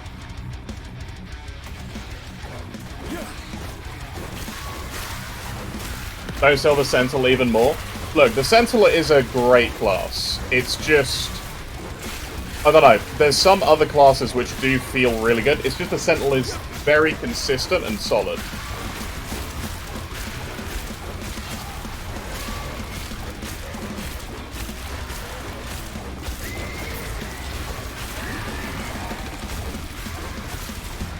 The only problem that I find with...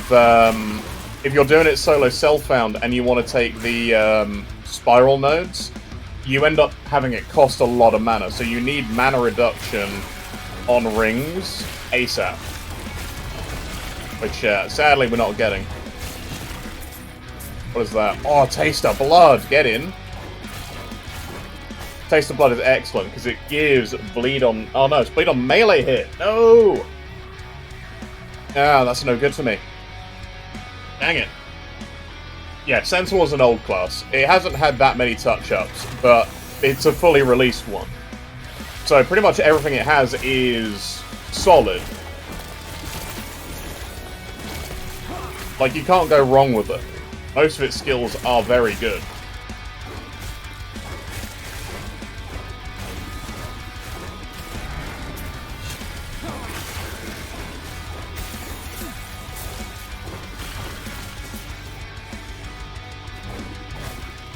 Extra 4 books.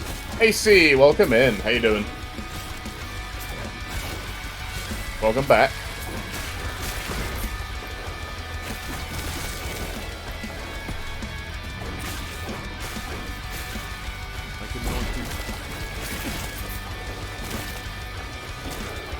The only downside is it eats so much mana. Which isn't a problem with Rive Sentinel, but... See, what do we get? Block chance and effectiveness. I couldn't have asked for something better. How do I like Ellie? It's good. It's a very solid ARPG. The gameplay is good, the skills feel good. Graphically, it's pretty okay. Story-wise, it's good. Endgame is... competent. Endgame is competent. It's not, like, ultra compelling.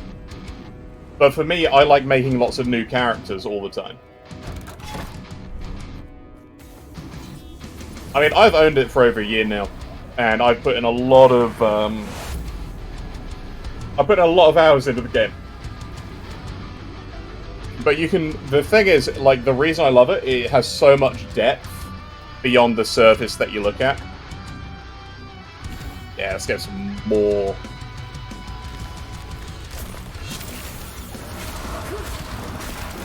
Yeah, those guaranteed ignites going.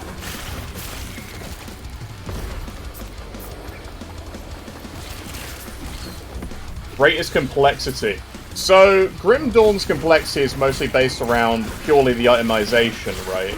So you can, when you start figuring out converts, how to make specific skills do certain things, it does the same thing here, but it's got an added layer of depth, where you can play the skills themselves in completely separate ways.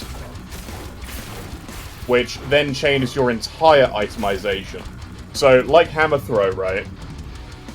I'm going Ignite Hammer Throw, and I'm going to be going multi-projectile Hammer Orbit. So I'll have hammers spinning around me that do lots of hits and set everything on fire. I can then use an idol, which will then cast Smite down from the sky when I hit enemies with the hammers. So then it becomes fairly complex. But if it didn't want to do that, I could make them do a disintegrating aura. I could have them chain, like they'll bounce between enemies. I could even just say, screw all of that. I just want to do this, but more, and go Enra's technique. So there is like multiple ways of building every single skill in the skill trees themselves. And that's before you get to passives and before you even get to itemization. Like, there are items that boost certain skills, do certain effects that work really well with certain skills, and it all works really well together. Like, you can build as complex as you want, is the best way I'll say it. But you don't have to. You can build fairly simple. Like, one of my favorite builds that I've got abuses a helmet which turns wolves into, like, lightning retaliation pets. And when they get hit, they cause little lightning bolts to fall down from the sky. My other favorite combination, SSF.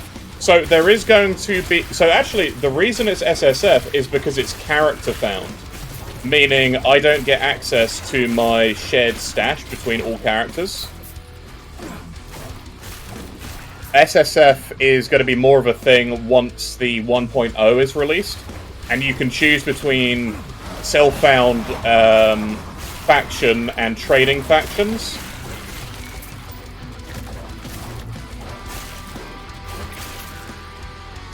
But the reason I'm doing SSF now is because it's character found. I don't get access to my other characters' items. Oh, Slinger's Braces. Get in. Ah, intelligence. Why you have to ruin it? I don't want to be smart.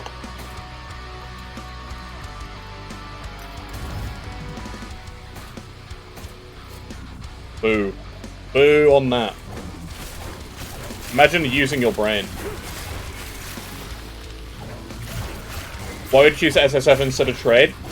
So the factions aren't in yet, but the reason you would choose it is because this game lets you target farm. And apparently there are ways in the SSF League to help you better target farm items, which will do better for you as a build. So I'm imagining, like in my case, where I'm like doing hammer throw right now, if I want to find like a certain hammer throw unique, there's the potential to help me do that. Which I really like.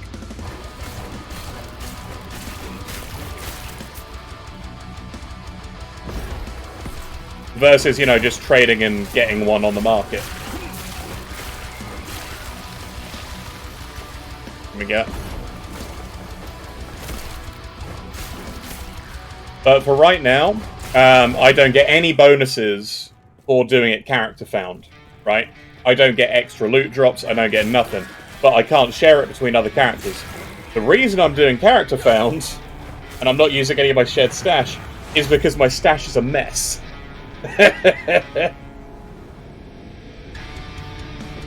But I can actually turn character found off at any time. You can do that if you go to social. You can just disable the solo challenge. All the items in the solo account will no longer be accessible by this character, though. So if I've got anything in this guy's stash, I can just go and like ignore it. So if I wanted to, I could drop the SSF bit, cancel the challenge, and start using stuff my other characters had. But I don't want to do that, because I like having an empty stash occasionally. Right, blind on hit. Eventually I'm going to need Heaven Fire. Eventually.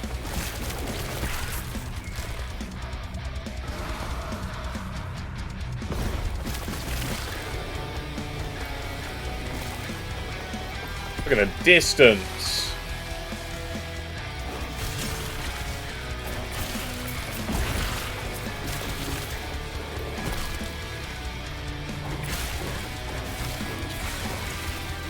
Oh, so many enemies to throw hammers at.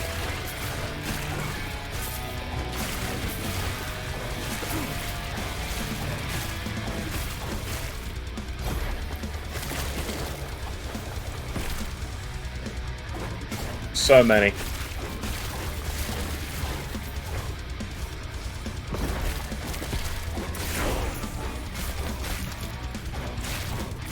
But yeah, we don't know exactly what you're gonna get from it, but from the looks of the post they released, it's extra stuff. Like, helping you target farm items. And I kind of like the look of it, so I'm gonna try that out on launch. I'm very excited. I'm very excited for the launch. I really hope the game succeeds and isn't dead in the water. Because I know it's going to attract a lot of big streamers who have huge audiences and a lot of big game, like ARPG fans with huge audiences. And if they shit on the game, it's basically going to be dead in the water, right?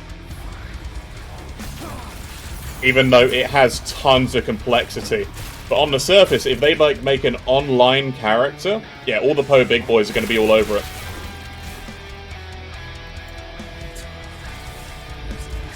Alright, there we go. Extra projectiles. Get in.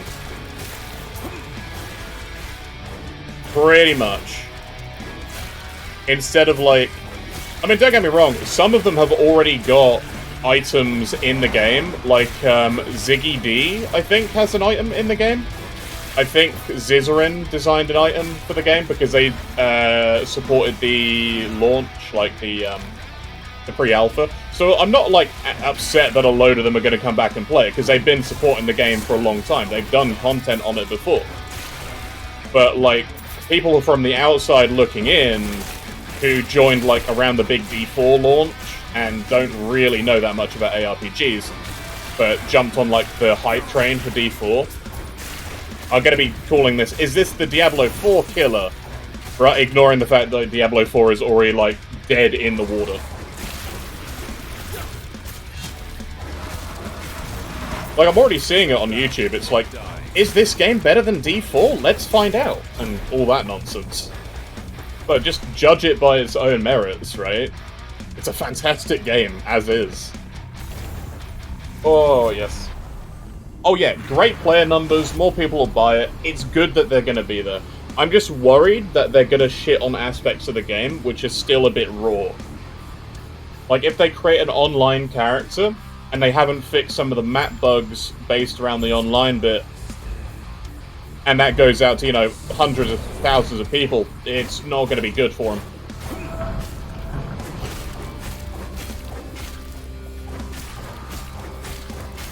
Right, I need to make him spiral.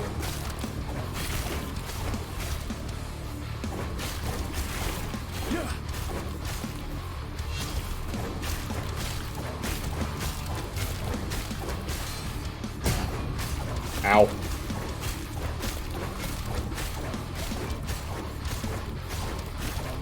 But I really hope it goes well, because I love this game. But I'm only going to be playing it offline. So, I'm not going to be doing the online nonsense unless I'm playing co-op with a friend. The thing is, they've got interesting bosses. They've got interesting gameplay, loads of build complexity, it looks good. And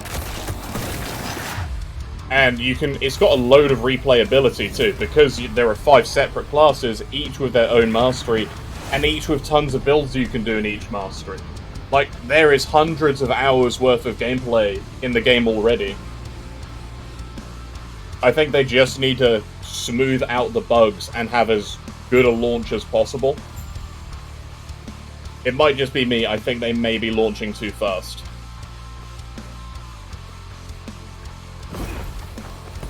There's just something a little bit underbaked about it so far, so I really hope they finish that baking on launch.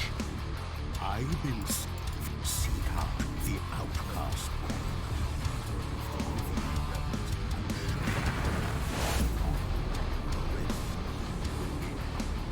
Oof.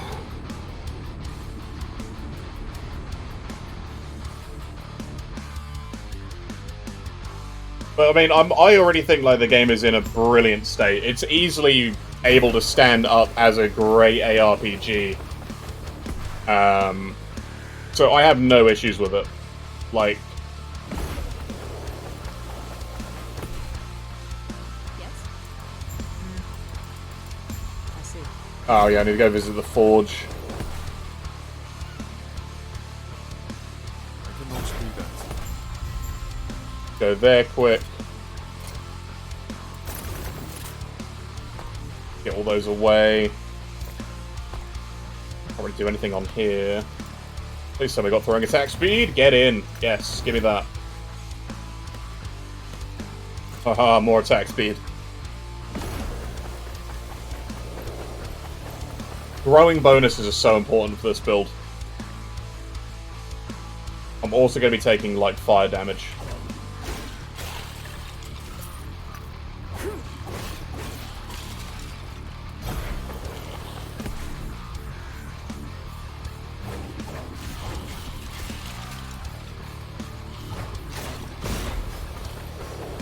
Hey, skeletons. Guess what? We're a paladin.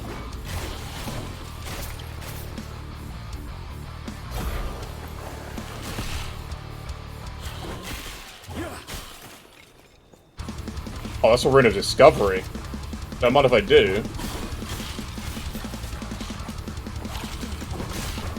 But yeah, like this ground right here, I feel like it's lost its texture.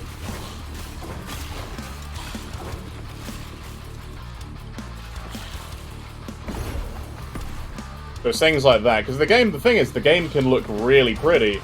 It's just, I feel like some of the textures and the issues and the bugs do detract from the experience. Because you can immerse yourself and play this as I'm playing it, which is pretty fast, because I know most of these maps from memory. Most of them.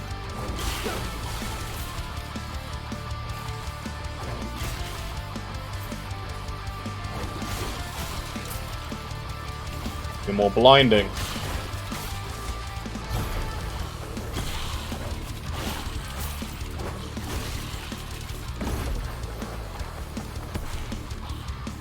I'm out of mana. Oh no. Psych.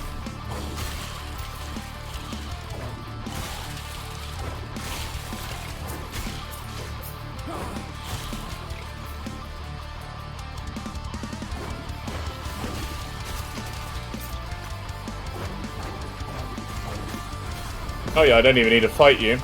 Forget that. We're just gonna skip right past you. But yeah, I really hope the devs have a great launch.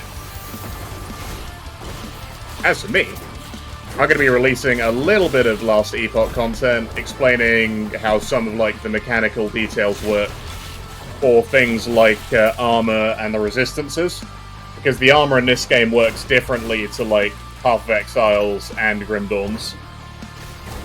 Armor is like a global % damage reduction against hits, and it is amazing to stack up. Like, I think I overvalue it a little bit, but that's because I've done some very high armor builds, and they take, like, very little damage.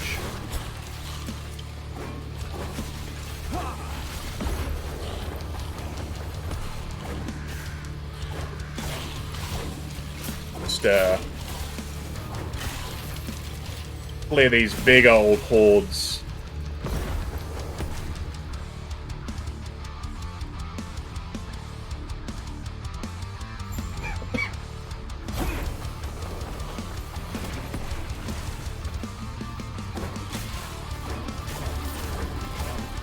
Let's go. Now let's start this ambush.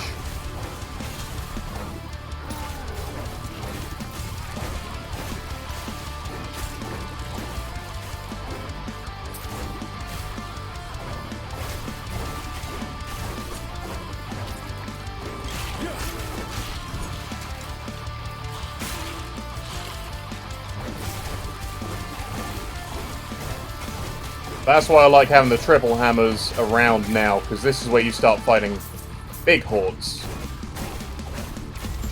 They're fairly spread out.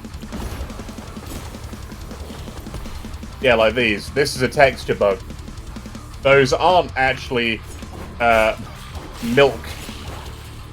They're not made of polygonal assets. Oh, 10% attack speed on a crit ring. That's nice, actually.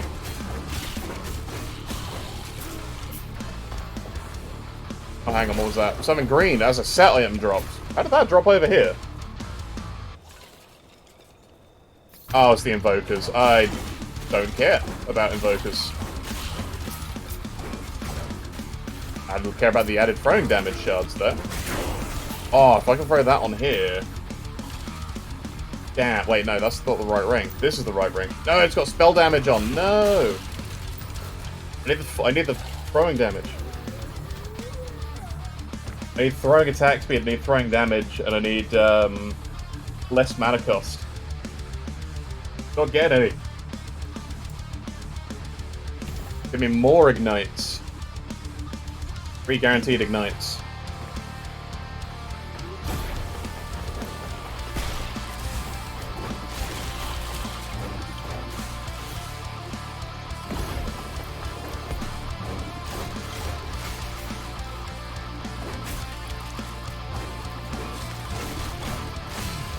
Ow. Alright, I have a 25% chance to blind on hit now. Oh, that's a unique that just dropped back here. We get... Oh, no way! Best gloves for us, honestly. So what these do is they increase throwing damage by a lot, add some cold, but they give me a chance on every hit to throw an axe as well. Which, I don't know if you've noticed, we throw a lot of things. What a find. And that's the thing, unique items actually drop quite a lot. Which I feel like it distinguishes it from Path of Exile, where, yeah, you might get 1 in a play session, going through the campaign, maybe like 1 to 3. I'd normally end the campaign of Last Epoch with like 10 to 12 uniques in my stash, if not more. And some of them will actually have been used to my character. So loot actually dropping is a very big highlight of this game for me.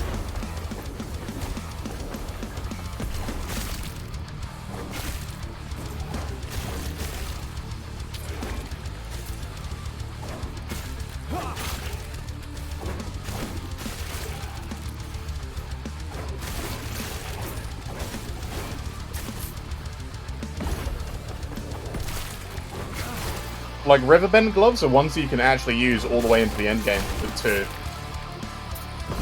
So I love that.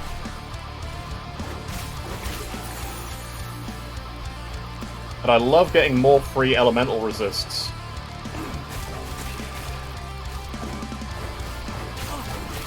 And endurance. I love the endurance mechanic in this game too.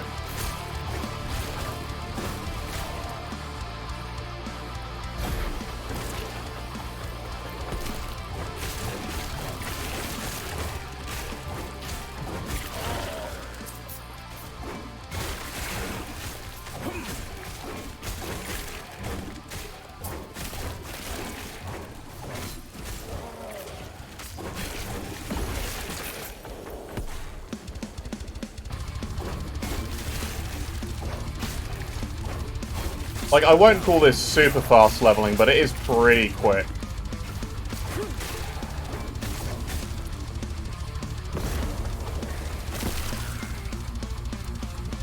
Ultra fast is, like, twinked out gear fast. This is good for self-found.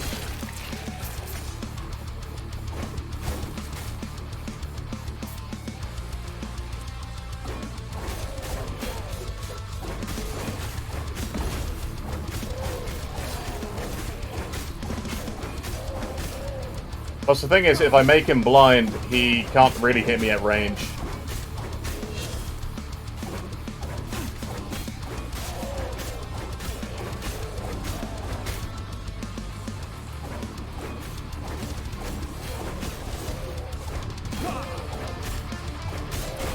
Alright, so he's dead. Now for the big one. Yeah, so next hammer point, I'm going to make them spiral around.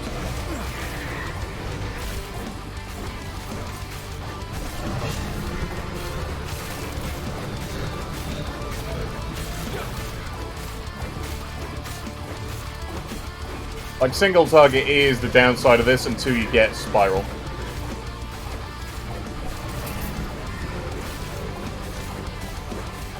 But actual mapping speed, not a problem. Oh, we drop a unique as well. What I'm talking about, we actually get loot. They drop me Snowdrift. Oh my god. You know what we need, though? I might need to equip those. Because getting free Frostbite on hit is pretty good. Such a dumb thing, too. Right.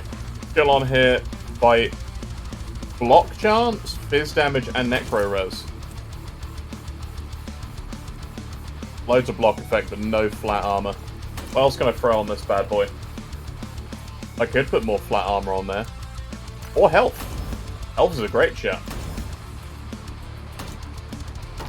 So we have 28% chance to block. Which actually means 37%. Heck yeah. Right, now we're here. Generally, from this point, strength is a good choice, but I'm actually going to go with Holy Icon for the necrotic res and the health. Because we're in a necrotic... Well, a long part of the campaign is necrotic damage. So it will just come in useful throughout all of this section.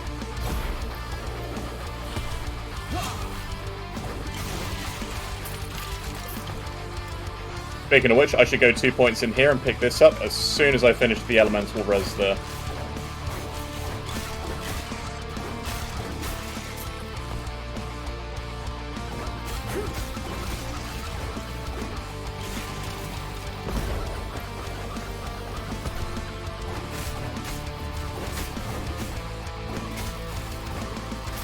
Oh, what we got?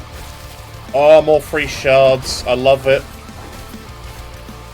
Love that so much. No chances yet, though. Hello? Open up. Thank you. Hi, bye.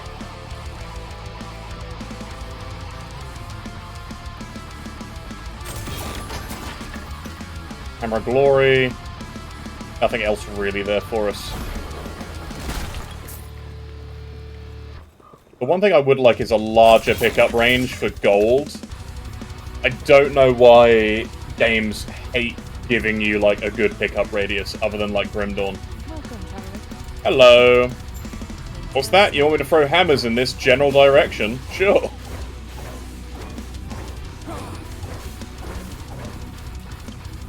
Eat off screening. Welcome, traveler. Thanks for the help.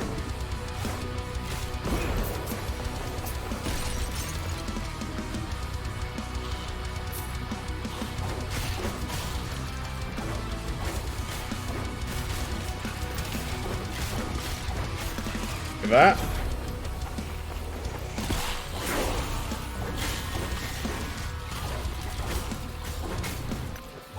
Do that as well. Now, I should be seeing some frostbite stacks based on these. Because it should be applying frostbite on here. I ain't seeing much. Oh, there we go. I see one. I guess things are dying a bit quick for me to really notice.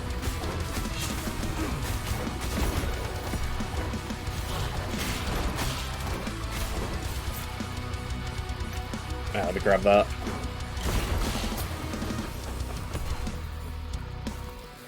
Oh, water shrine? Perfect. Mana regen. That means I can throw more hammers. Ow.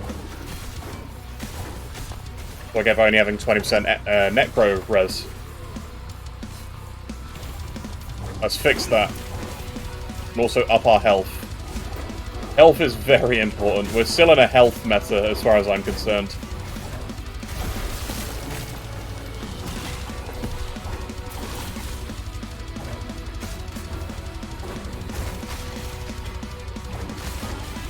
Rune is shattering, I need that. I've been leaving those behind.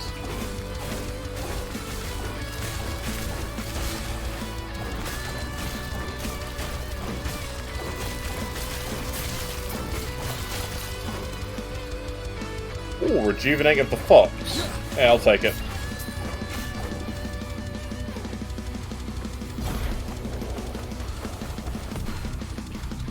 Don't fall off the bridge.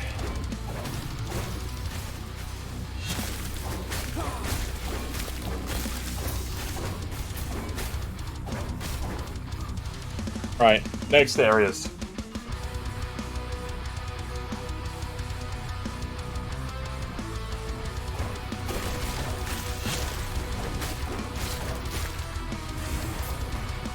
Oh, haste. My beloved.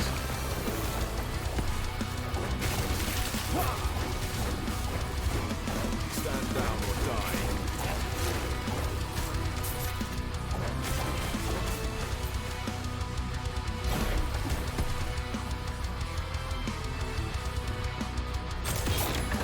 Want anything for me? Again, no.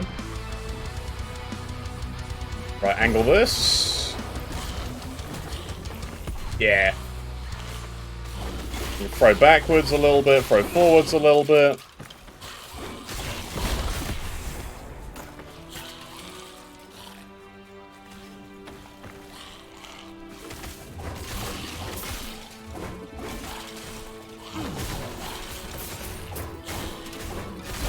Well, my haste's almost out. We need to get to the end of this area.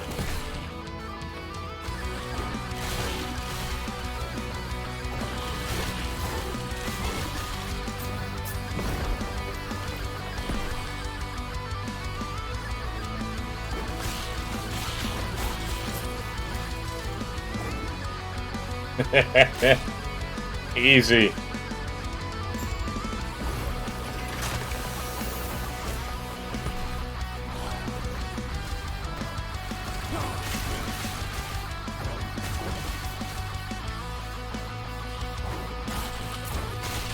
Stand down.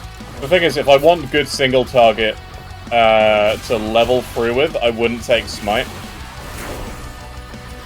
So I may actually save that until we actually get Smite idols.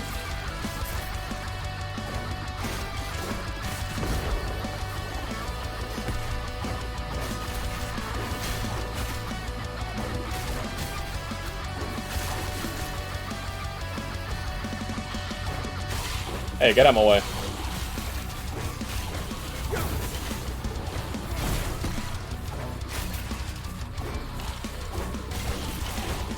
Problem is, we also still don't have any reduction in mana rings.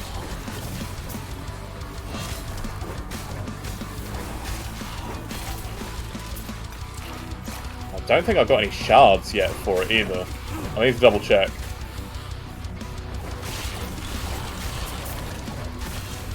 Oh, ignite on hit. I cannot do that. Stand down or die.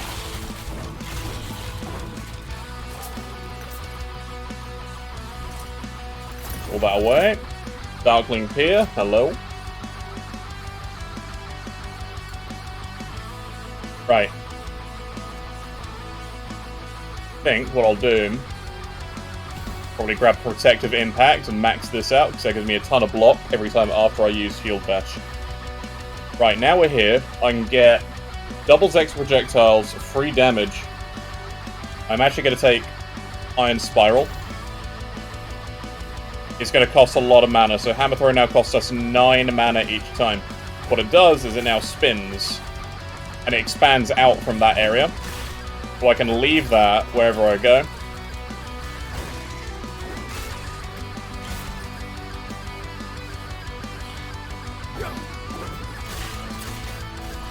Wait, where was that ring which I had? Yeah, I'll throw that there. That would be attack speed. Yeah, we'll take more attack speed. Welcome in, everybody. Welcome in. More health, some more necro res.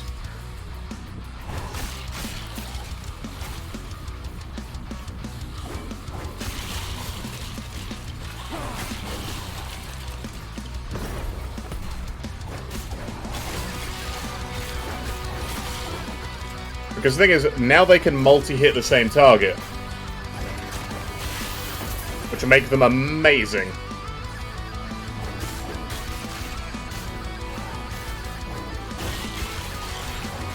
They're just expensive to throw.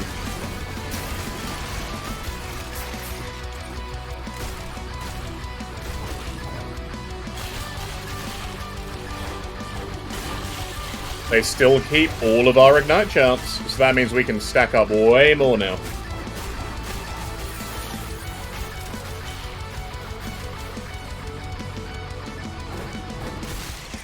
And technically we can get a shield of hammers going up.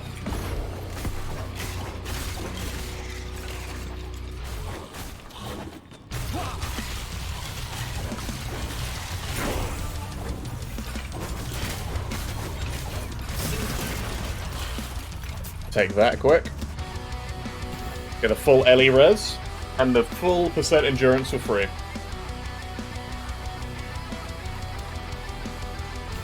More healing effectiveness and more necro res.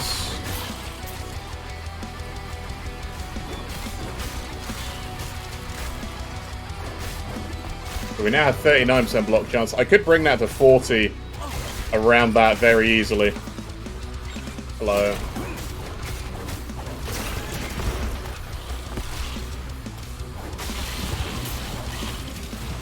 There is a pair of boots I'm going to want specifically, though.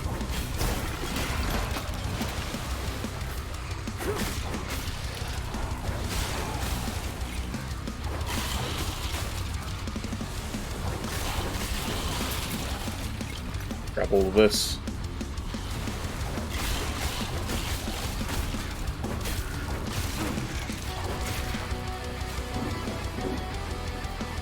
Oh, by the way, if you're ever in this bit and you're wondering how the heck could a giant ship like this ever sail the ocean, they're attached to giant whales. They've got undead whales out there pulling the ships, which is kind of terrifying.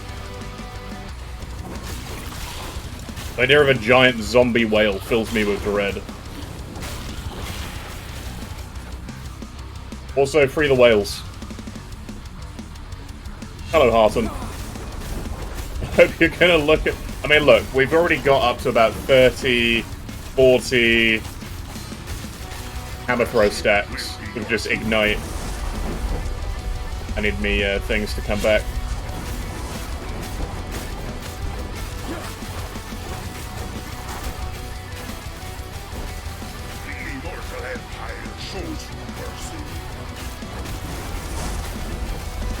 What I need now is a spoon. There we go, and he's dead. Break the chains, and let's get out of here. Conflagration is Ignite on hit, that's no good to me. Leech health, none of this is any good.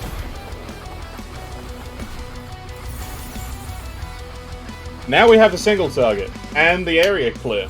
We're good.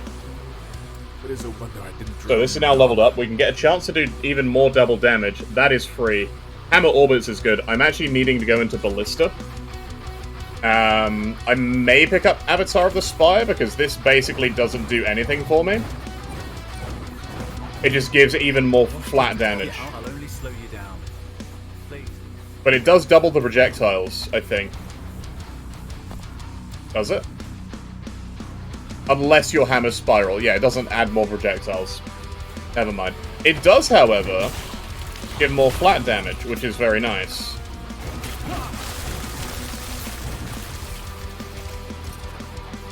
And yay, more idols.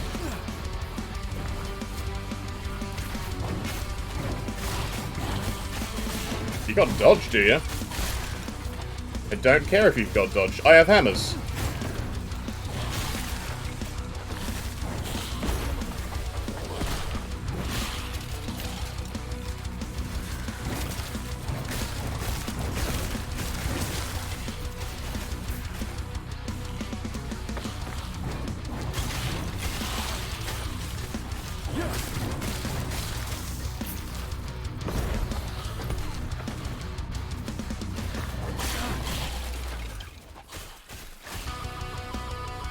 Okay.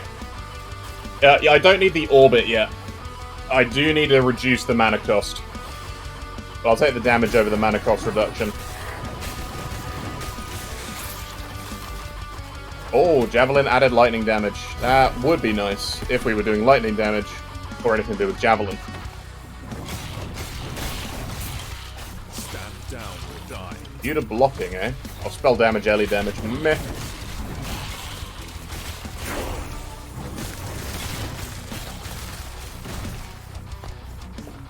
Right. 35% free necro res, a chunk of free health. Oh, another ring. Oh, Sunwreath. Hang on, Sunwreath is fire damage on oh, it's ignite on melee hit. God, that's annoying. Is that better than this for throwing attack speed? Maybe. Probably not, though. Probably not switch out of it. I was like, oh yeah, that's just Ignite, right? No, it's Ignite and melee hit. Hammers are not a melee hit.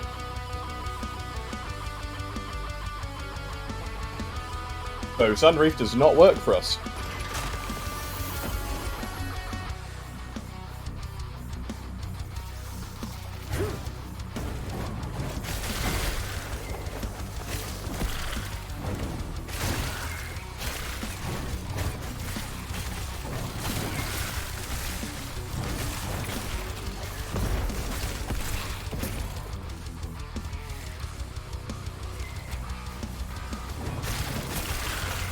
Okay.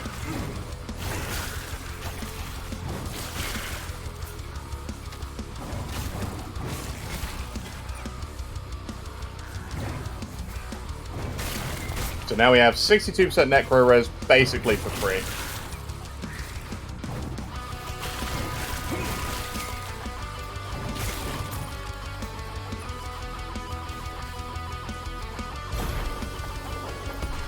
Oh, I got stopped by the rock.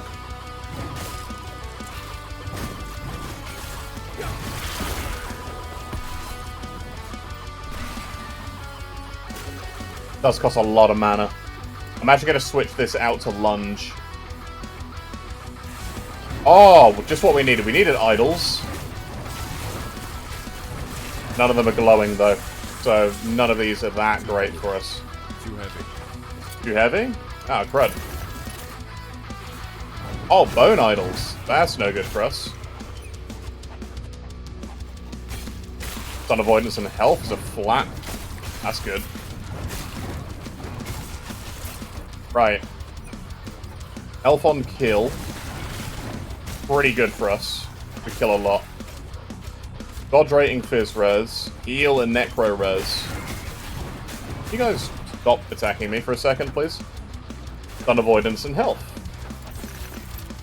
That's Ward on here, Ignite on here, and Ellie res. I'm actually going to switch that out for the crit chance and the flat health. That's brilliant. More Ignite, please.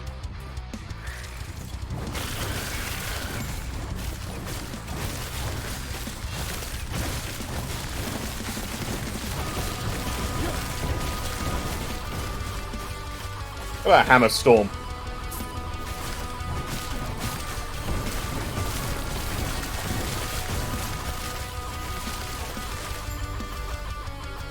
Oh, the beauty of Ignite.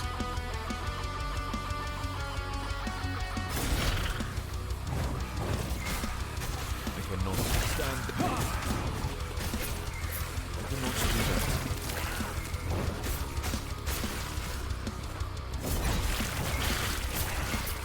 I cannot do that. Squish everything out here.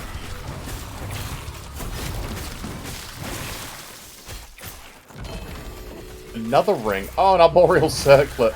Man, I'm finding all the rings. All like the low tier rings. I am surprised I haven't found a trapped mage yet. But I need to kill those to try and get the ladle. I remember that. I think the ladle's like level 35. We might be in around the range soon to start finding it.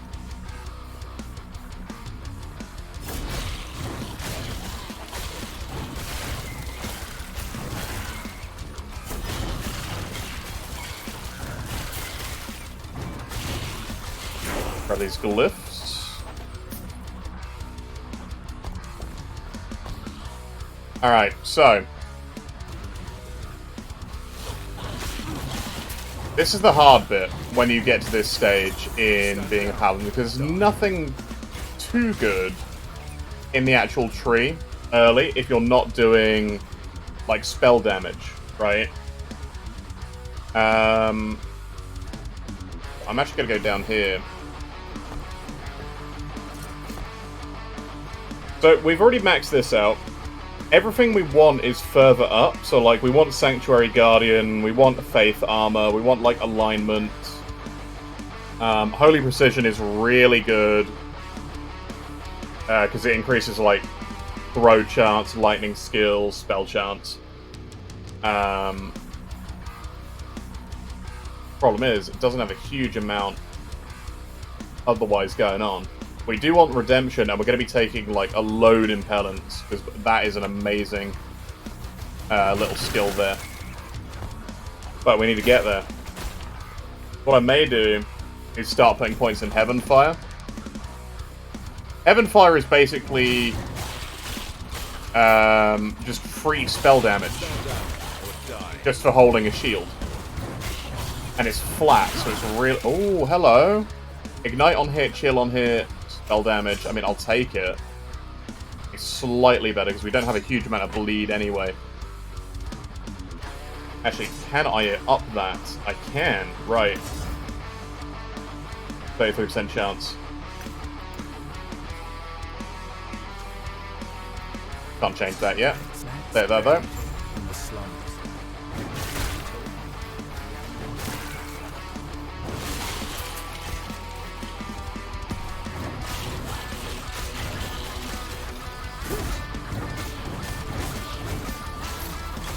Oh, Birch Wand. Area for area skills.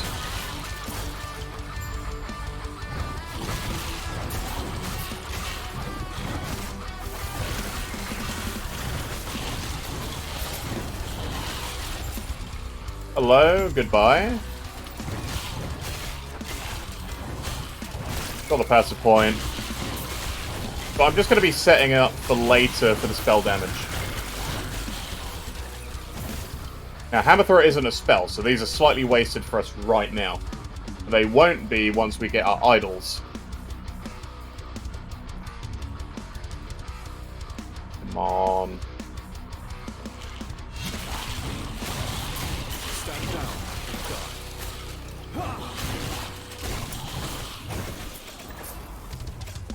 I cannot. No, I'm going back to Shield Rush. I can't be bothered with the needing to rush to a target thing.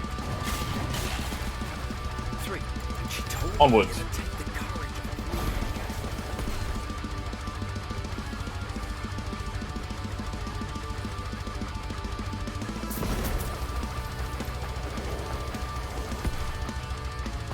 So normally I use Sigils of Hope as well. So really I would need to get rid of Shield Bash if I want to use like the standard setup for a Hammerdin. I really like leveling with Shield Bash though. I feel that Shield Bash is really useful. And the problem that I find that I don't really like doing on my Paladin is I've got mana issues. Lots of mana issues. I need to fix them before I can reasonably use spells and big chunky buffs. Oh, hello. Lightning damage with Hammer Throw. Don't mind if I do.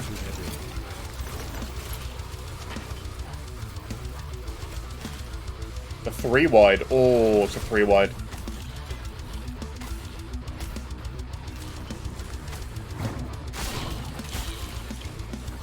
Night on hits.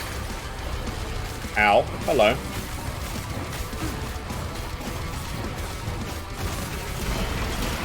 Move that there. Ignite on hits. Whatever. Arrow Guard is a quite nice thing. Move that. So Stun Avoidance and Health, Healing Effect and Necro Res, Dodge Res. I think I'll switch this one out. Another unique item. Another Claw. Alright. Move on. I can only imagine how she feels.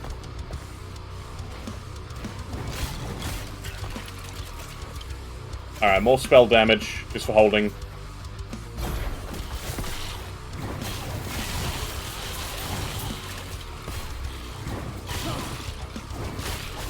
Oh, Mana Fused Iron Plate. Oh no, it's only 15 mana. Never mind.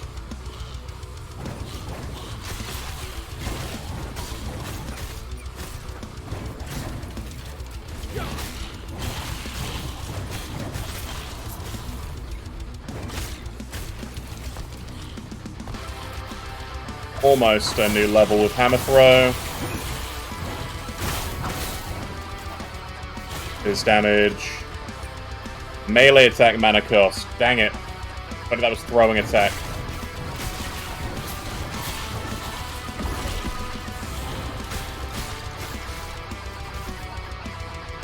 Okay, more block chance.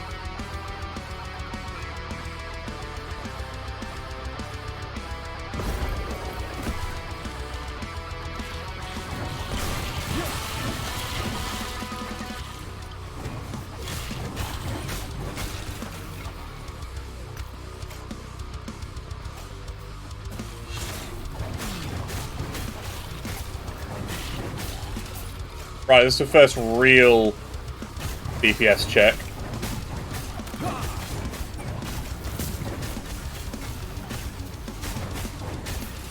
Yeah, I am completely fine with this damage so far.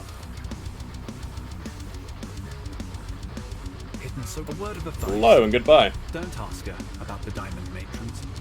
You'll regret it. Oh, I love Hammerdin. Always have.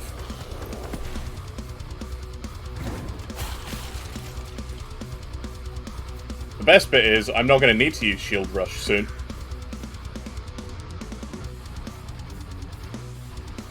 Well, once I hit 35 anyway.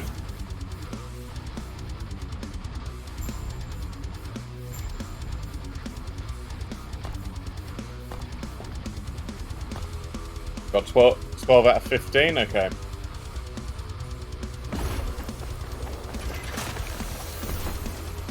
Hello, sure, I'll go see what I can do.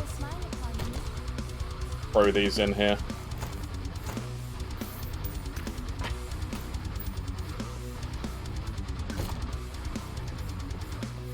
Weaver has improved this. It's only got the block chance, really? Man. I mean, I'm not upset, because 4% block chance is huge. Right, one more in Heaven Fire.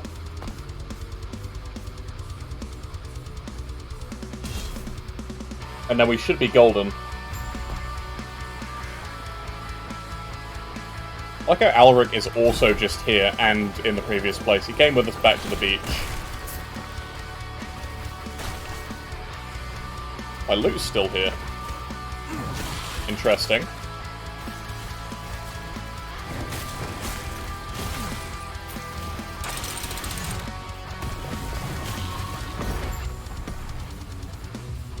Right, out we go.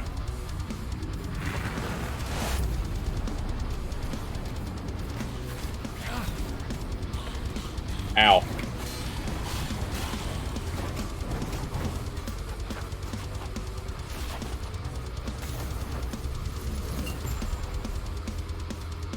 Okay.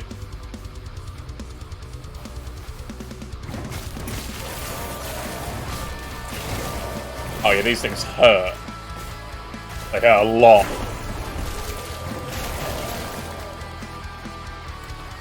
Right, there we go. Now I can start taking less mana cost. Ow!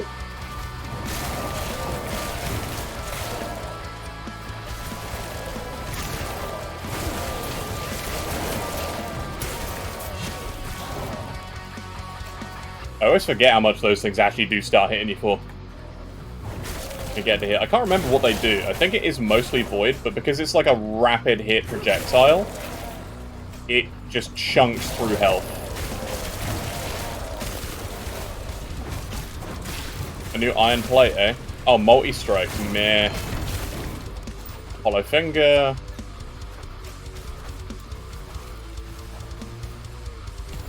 Alright, Heaven Fire is now maxed out.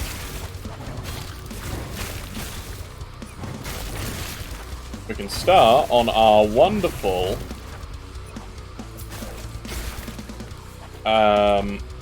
second bit here, which is also Sanctuary Guardian, even more flat armor. So that, also Faith Armor. Faith Armor is probably going to be the better option, because that is going to be avoiding crit. Crit avoid is super important in this game.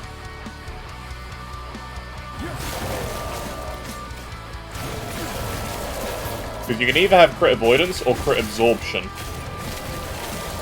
which just reduces the damage taken by crits. So that's slightly harder to get than crit avoid, because crit avoid is a older mechanic, which just you avoid all of the damage, rather than just negating the fact it was a crit.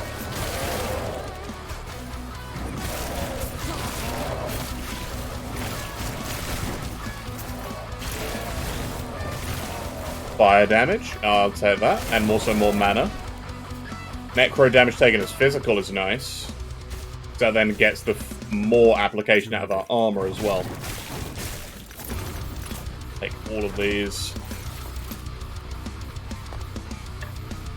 Right, if I do this, I upgrade the Ignite. Nothing really else which I'd like, so I am just going to equip that.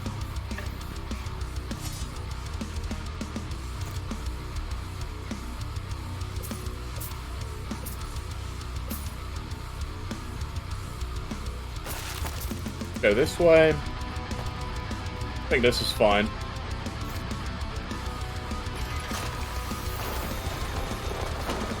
Alright, boss time.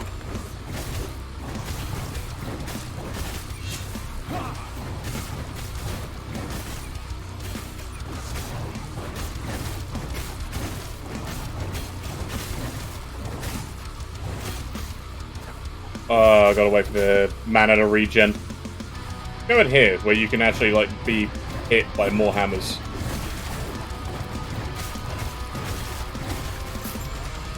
There we go. I entered the Sanctum without picking up the damn thing. Please tell me I can go back. Nope. At least the portal's there. Oh, I can't believe that. I have to fight the boss again. Yep. Yep. Great.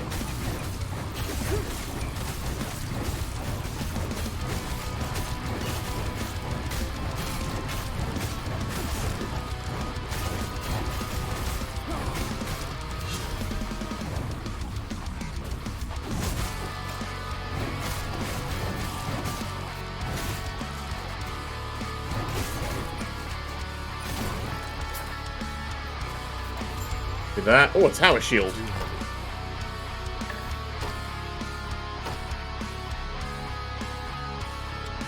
Amazing. Higher chance to block, heal on block, healing effectiveness, lots of fizz res. I think I'll keep my current one for now. Dang it. Alright, let's hand these quests in and keep going.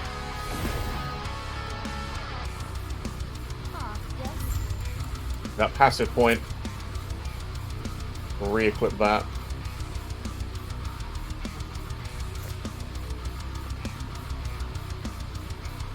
Oh yeah, we can just go. Right, I'm gonna start taking increased percent armor and crit avoid. Because you need the crit avoid. Trust me on that one. You don't want to one taps and crit to death.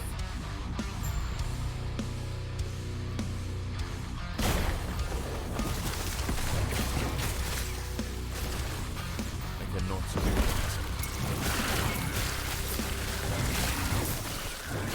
Stand down or die.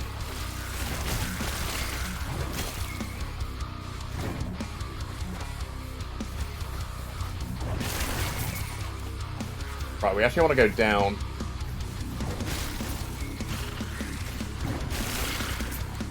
Oh, stun shrine. Yeah, because you've got to go down this section.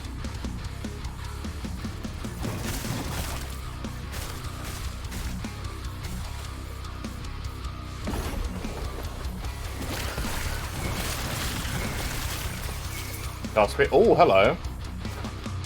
Growing damage. Riverbend gloves. Don't know why I'm still got that.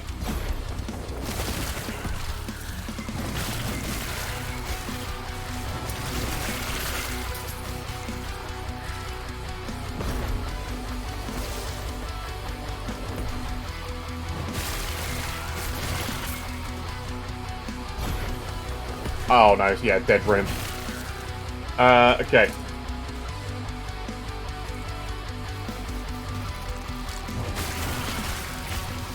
Don't need this one, don't need this one.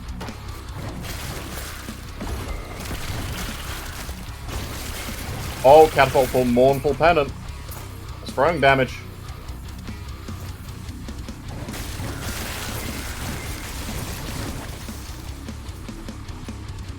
I will take a look at what I can craft on that. Endurance.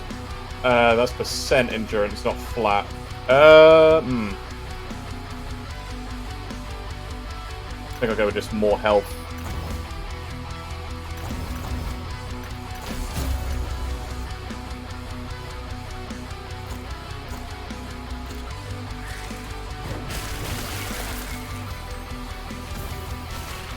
Like, our previous one wasn't bad.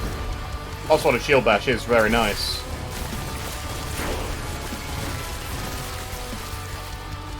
And that's level 35. Amazing. Where am I? Where am I? Oh yeah, minimap's still not working that great. Right, we can take either Smite or Sigils of Hope now. Now, the thing is with Sigils of Hope, they take a lot of mana, and you need like a lot of mana efficiency, but then you want to max out the Sigil, so it ends up still costing tons of mana. I get Ignite Chance per active Sigil, which is amazing. I get Flat Fire per active Sigil, and I can also get a chance to summon Sigils on kill. This does then not cost mana. Problem is, against bosses, it doesn't matter. There's a couple of ways you can do it. You can also make it do just a ton of damage to take like all your mana, and also get like loads of block. So it's an amazing skill. What I'm going to do is I'm going to take Javelin. Yeah, I'm going to take Javelin.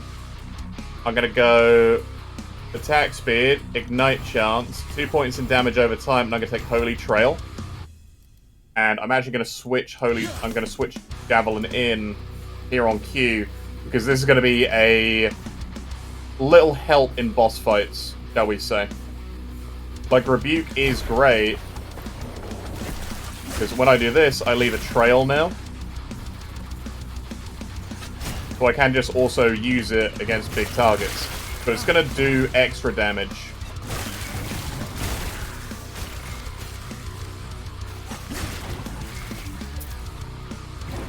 So it gives me a straight line skill to hit things from far away as well. And Hammer Throw is going to be amazing comboed in with this.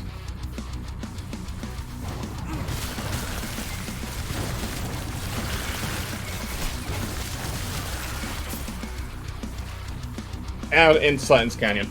Because the thing is, it's also floor damage and dot. So what I'm going to do is I'm probably going to take this, which, while Javelin is on cooldown, I then have a higher chance to ignite, but this is also more damage for the Javelin, which does fire and lightning damage. I can increase... I will taking the next point in Path of Judgment, though, because with healing effectiveness, that then increases the damage of it. And we get free healing effectiveness because we're a paladin.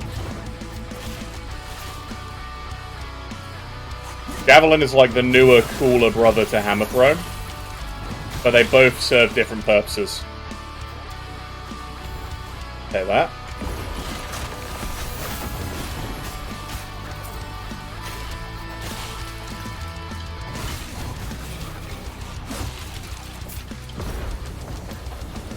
Because if I don't want to run somewhere, I can just do this, and also run over the fire trail. And things will just kill themselves on the fire trail.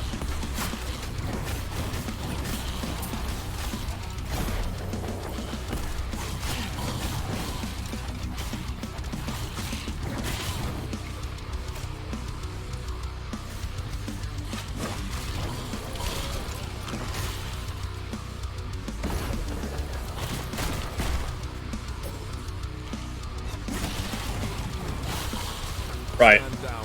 What we want to do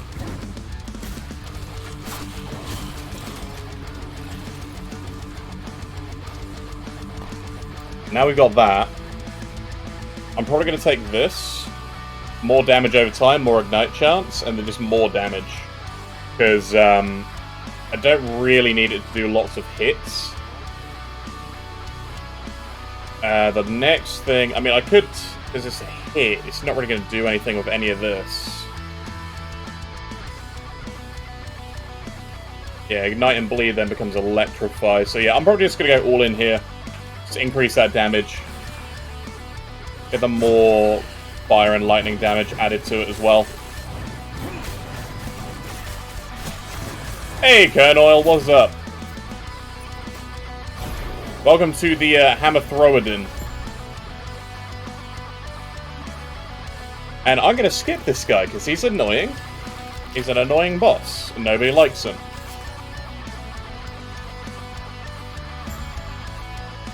How you doing, though, bud? Having a good day?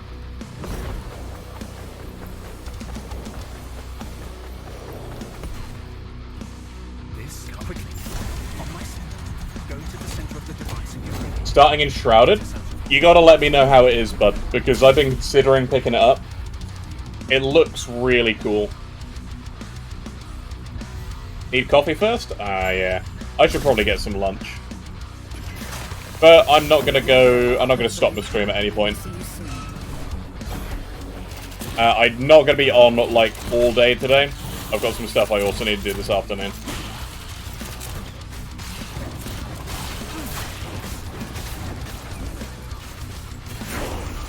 Everyone plays Palworld, but no. What, not Enshrouded? Enshrouded looks much better. The thing is, they're going to be two separate styles of games. Enshrouded looks more like Valheim Plus to me. At least from what I'm getting out of it. With, like, better melee combat, better exploration. But without, like, the sea bits. And I think the building is interesting. You can tunnel in Enshrouded, right?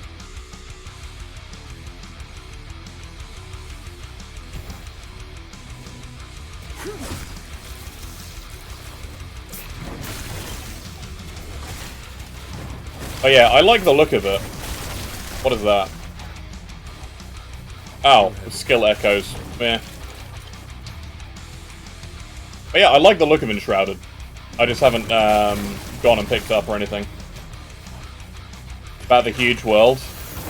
Yeah, I'm interested in that as well.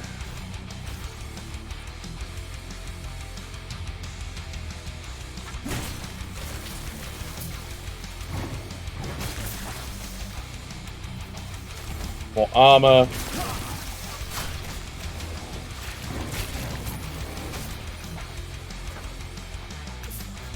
Yeah, there's a lot of stuff that's coming out soon, including, you know, Last Epoch, which is going to be taking a lot of my attention.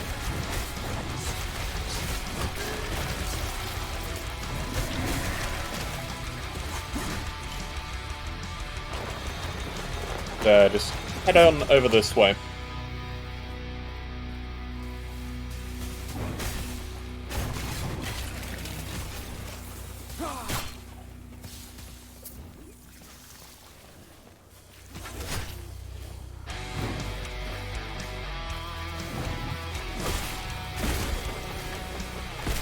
Fallout vibes? Or if it's Fallout vibes, I'm going to be all over it.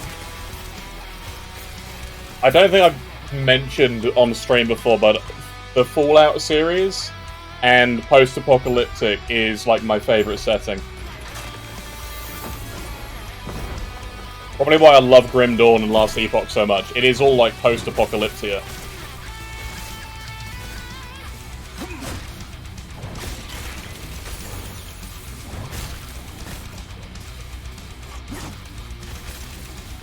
More damage over time, please. Oh, move speed.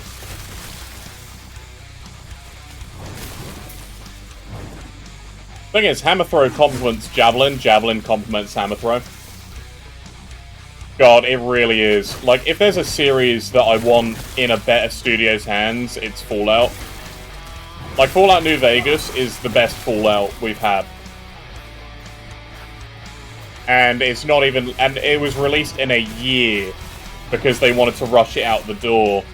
The studio, not the game devs, the publishing studio. And yet, they made some of the best DLCs, told some of the best stories, had the best companions, had the best dialogue. Imagine what they could do with, like, a decent budget. Give it to a company, not like Larian Studios, right? Because Larian is, like, not the post-apocalyptic type of writers or, like, gameplay style. But give it to a good company, right? What it needs is to not be in the hands of Bethesda, because they don't give a shit about Fallout.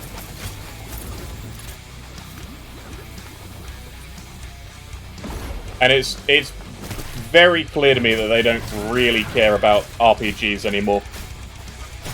They want big game experiences. Yeah, you're riding on a title earned by better developers in the past. Like, Fallout 3 was good, right? I enjoyed Fallout 3, but Fallout 3 came out the same time around Oblivion. And, well, a few years later than Oblivion. And Oblivion was still, like, a great game.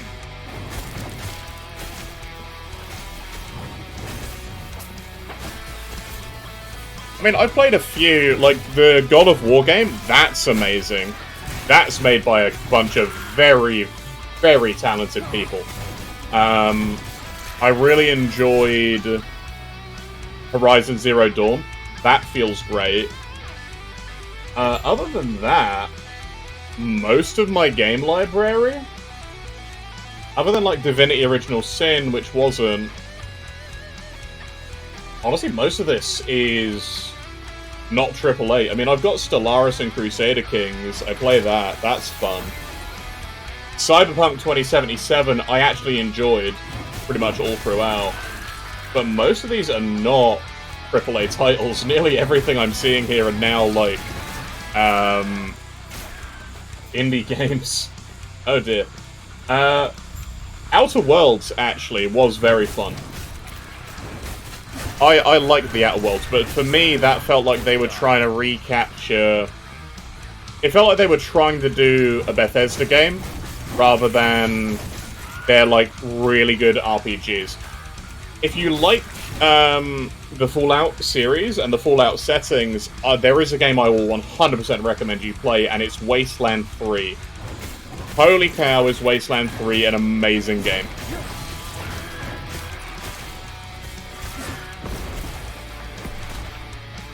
Like, we ragdolled that one so hard. It came with us.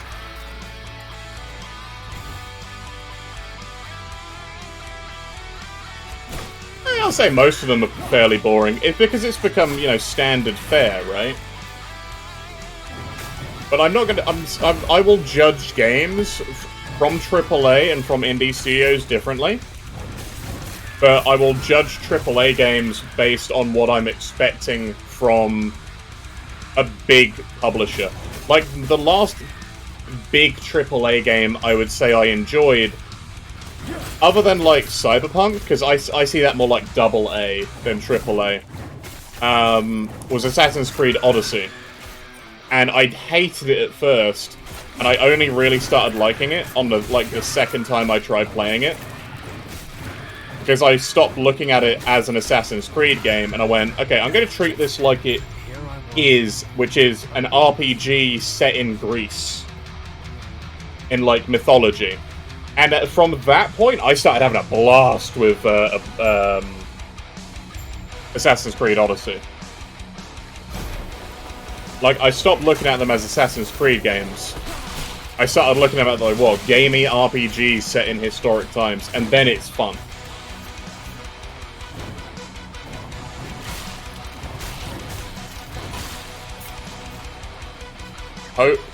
Dodge and Void Res. Don't mind if I do.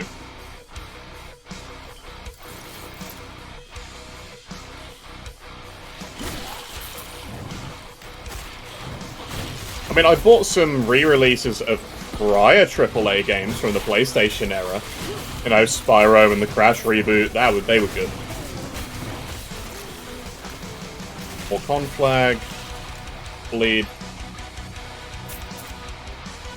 Yeah, they did milk the formula. Assassin's Creed 2 was great. Loved that. But then, yeah, it was... Like, Black Flag was good. Because they did change up the formula occasionally. But I wasn't really interested too much in the story. I was interested more in the gameplay. Which I suppose is on me, but I've never found their writing to be particularly compelling. Their characterization is compelling. Their writing and the story, not so much.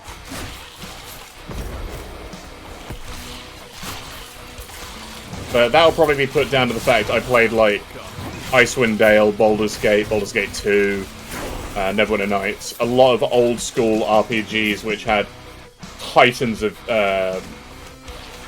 like, storytelling writing them.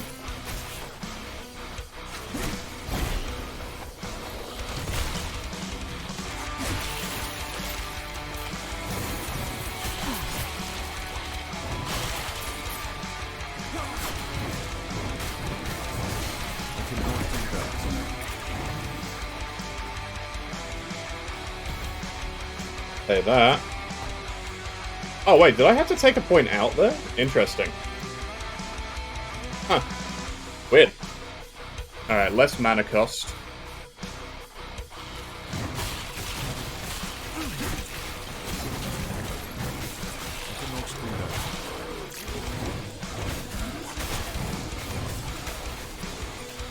Poison on here, ignite on here. Hang on.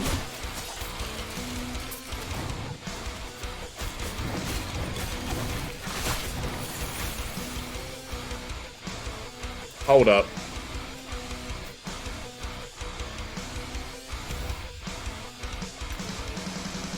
Right, this. Oh, those prize level 39. Alright. Ah, never mind. A stun chance is a suffix as well. Never mind. Don't care.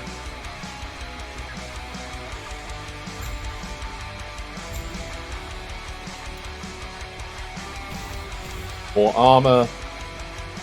Right, I could go into crit. I think I may go into penance, which is bleed.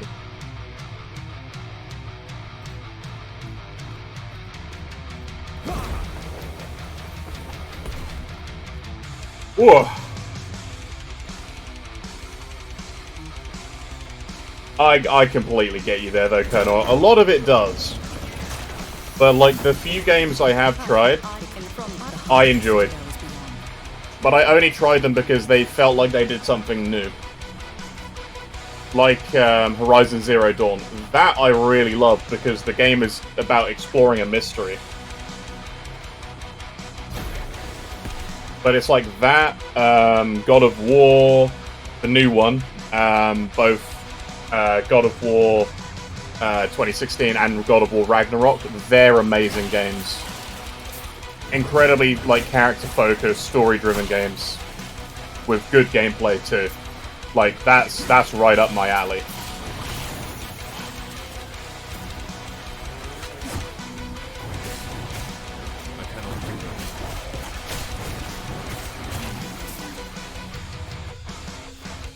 Alright, throwing attack damage, and then we can get another one in here, and then more attack speed. Which is exactly what we want.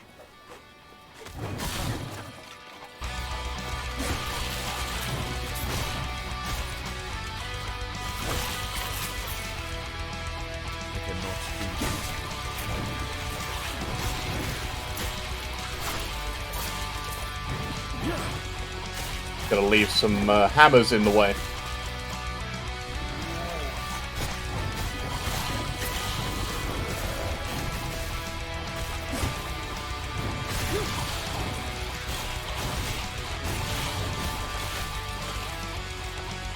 AAA Studios. I think so. God of War's done by big AAA studios. That's an amazing game. I don't know what type of studio I would count the Horizon Zero Dawn people as. It feels like a AAA game. But it's also very story-focused, with amazing gameplay. So, like, I'm not going to say all AAA games are bad, because there are several I have very much enjoyed. But the majority of good gameplay experiences I have done in recent years have been indie games. Good AAA games, for me, are the exception now.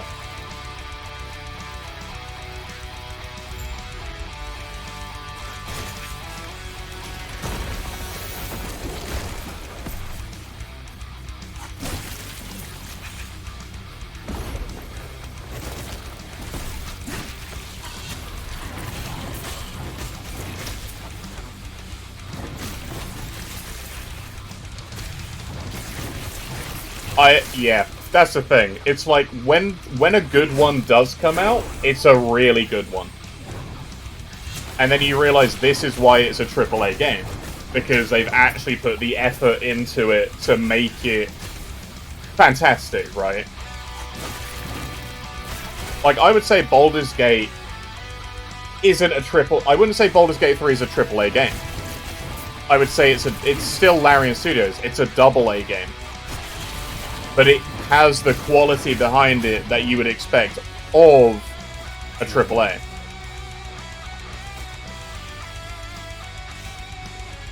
Right, I really hope we get what I want out of this Rune Prison. We may make a big pivot depending on what we get. Let me fight this thing first. We should have this thing coming down the way. Stand down or die. Okay, bleed.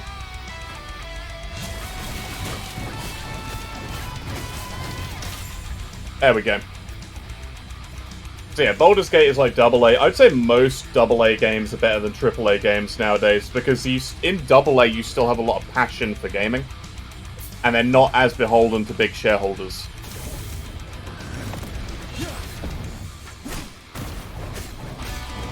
Eat hammer, Mr. Exiled Mage.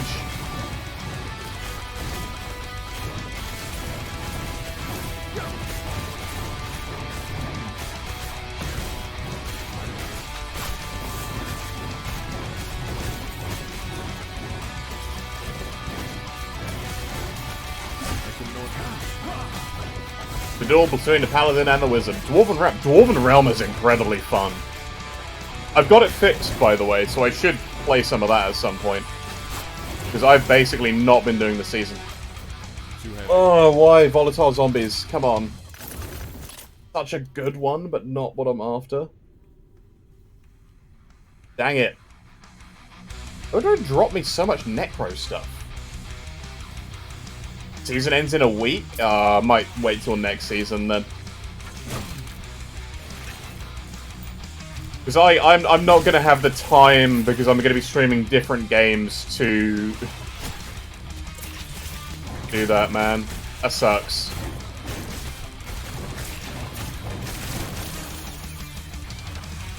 I want to do... I should really film a video and post it on YouTube about, like, Dwarven Realms and my review of it. Because for me, I feel like Dwarven Realms has everything a game needs to be great. They just need the time and the polish now. Because they've built everything you would expect so far, gameplay-wise, from this type of hack-and-slashy game. And you don't see that many Dynasty Warrior-type games. Like, because it is effectively... It was effectively like a Dynasty Warrior-esque title. Where the point is plow through hordes of enemies, but with like a good RPG focus on it. But like, yeah, I love the old Dynasty Warrior type games, but I feel like it's become very old hat, and I would love more games to do something similar, but with actually interesting mechanics.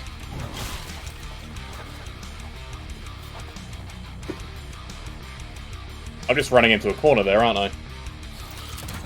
What I get for paying attention to something else.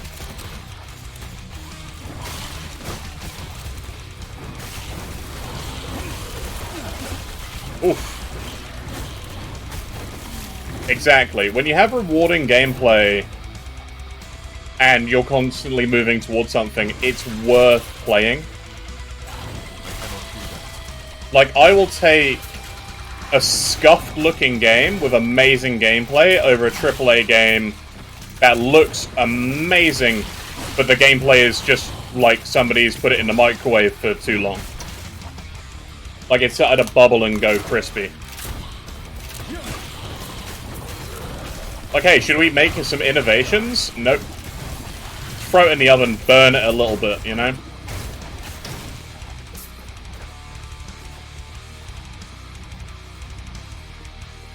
But this is why I actually like Last Epoch, because Last Epoch has done an interesting thing with its ARPG gameplay.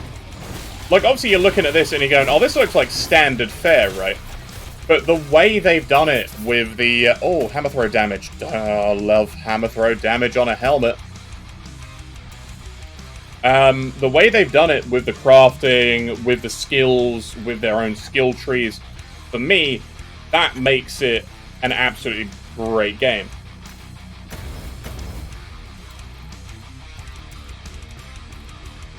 Right, I would like some more Fizz Res.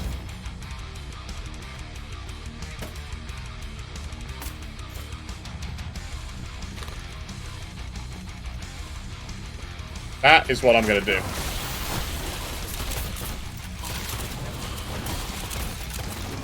But yeah, like, the, everything you have in Last Epoch flows together so well. Their gameplay is great. Their graphics are nice. It's fairly detailed. It just needs a bit of polish, I think. Like, the game is all here. It's just a little bit rough around the edges still. Because you've got great build variety. You've got everything you want in a good ARPG. It just needs a little bit of polish, and it'll be golden.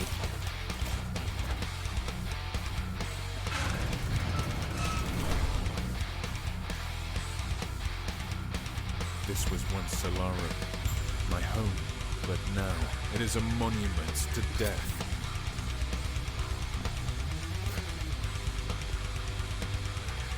Move slowly. Alright, triple boss fight time. I've been expecting Oh yeah, you go aggro, don't you? the proper welcome.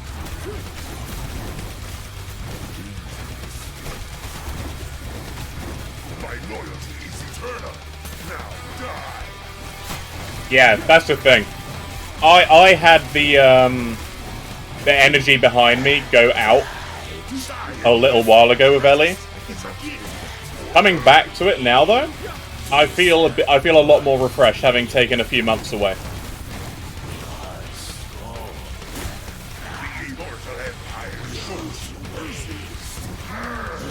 Right, there we go. He's dead. Needs my mana back, so let's take a quick second and kite him.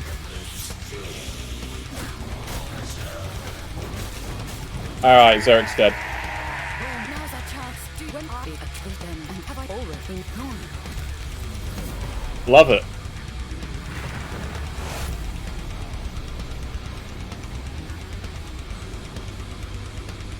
I like the boss fights. Some of the boss fights are great. Some of them are like that one, not that great. That's more like a DPS check and survivability check.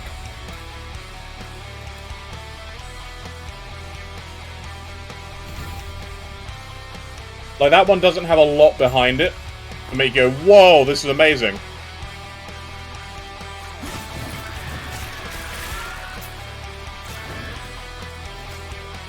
I'm back. This is Solara. There's some of the big monolith fights with, like, really interesting gameplay. I love those.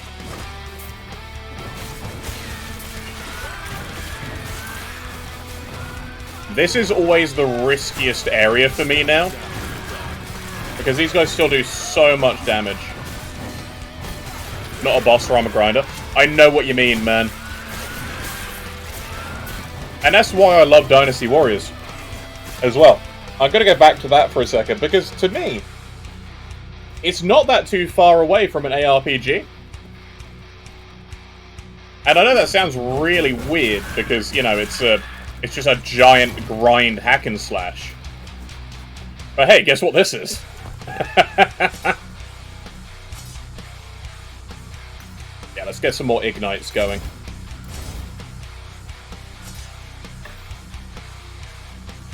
Have I used all of the forging potential? I haven't.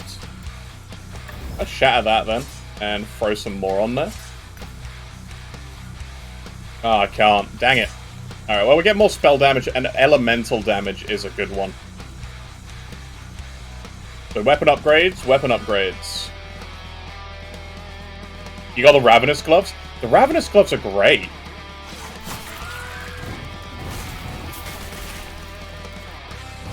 They're very rare.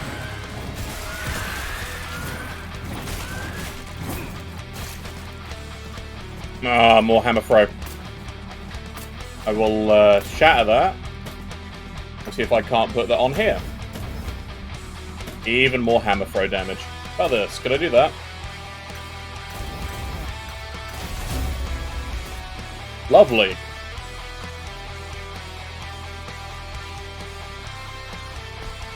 That helps my resists a lot. You hated Shield Bash? So I'm using Shield Bash.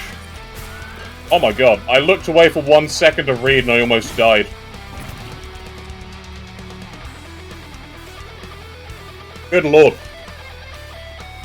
So what I'm using Shield Bash for, Conlan, is this node here. which makes my next hammer throw or my next javelin have a ton more ignites. And then this just adds ignites for it as well.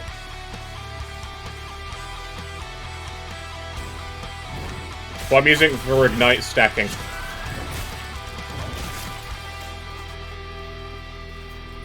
It's not going to be staying in the endgame build, but whilst leveling, having the extra ignites there early is very nice. The other thing is, when you stack the ignites on it, it does do quite decent damage.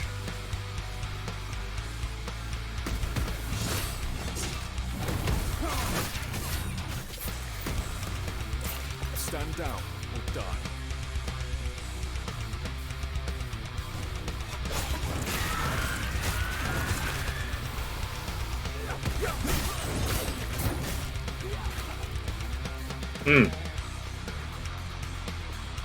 But yeah, no, I get you. I've tried it as a damage skill. I've tried it as a stun skill. The thing is, it was really strong in the past because you could get it. It had like a lower cooldown and a lower mana cost. And stun was a bit stronger than it was. So they nerfed stun, and by proxy they nerfed shield bash. Which is a shame. There's a lot of by proxy nerfs that have happened in this game. Which just haven't really been addressed.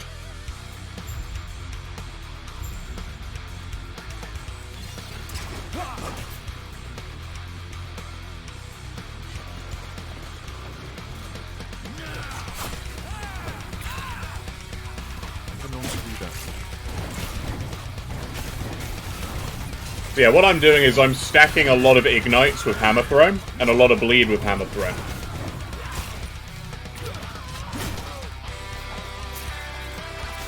Javelin is there for the extra dot damage. Mage increased damage over time shard. I'm not a mage, but thanks.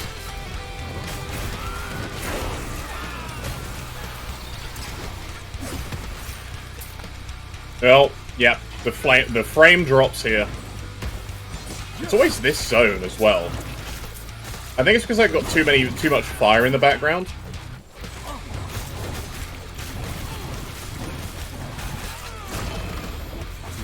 Oh, hey, Morning Frost. Do I really want to take that? Probably not, I'll be honest. I cannot do that.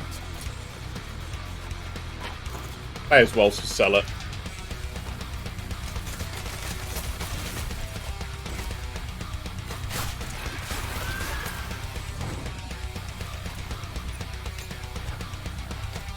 No, we're not doing melee. I actually have a nice Rive melee paladin as well. I got a nice Rive melee build. But Hammerdin is just still the best thing.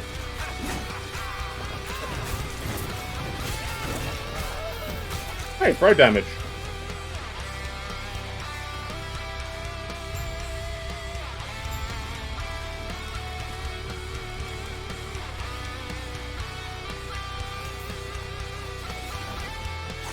Hello, hero.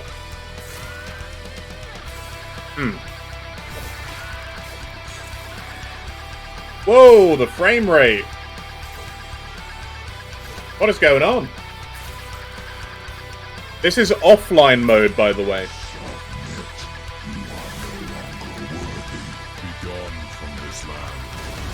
That's not the stream lagging. That's the game.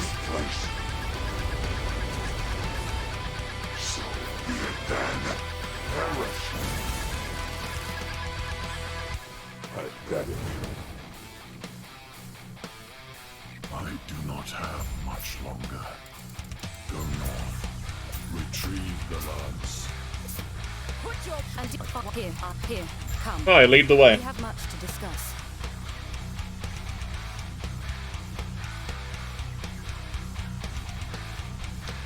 I don't like the new Hiabora, because you have to run over here to unlock the portal. Start me there. We don't have the It looks beautiful, though. But Raya is the largest one. But I don't have an issue with it. Three monitors Because graphically, this is an amazing upgrade. Yes.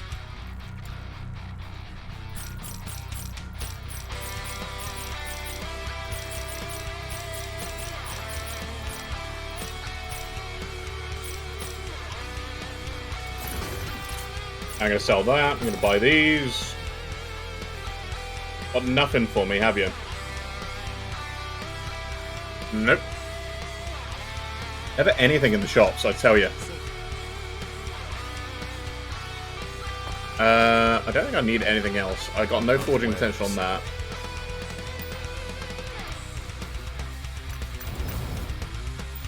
Do that. Growing there. There's some recovery speed. Upgrade the health and the fizz res. Not really much else point to do in that one. More dexterity here would be good.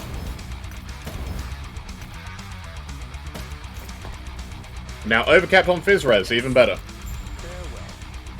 Alright, let's go. This is where if you don't have cold resistance at this point, you're gonna die. Like 50% or bust.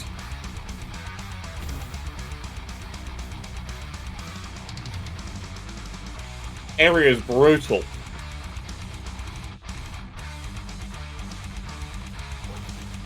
Stand down or die.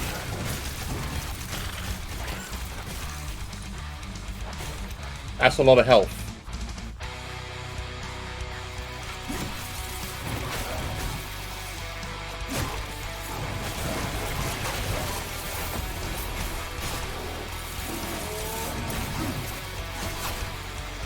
God, that's so much health.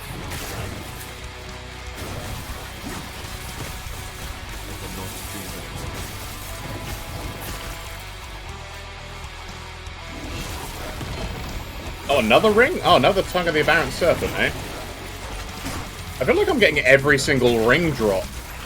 Unique ring drop, that is. Oh, stun chance for throwing attacks? And what is it? Chance to shred armor on hit. 2, 3, 4. Oh, no.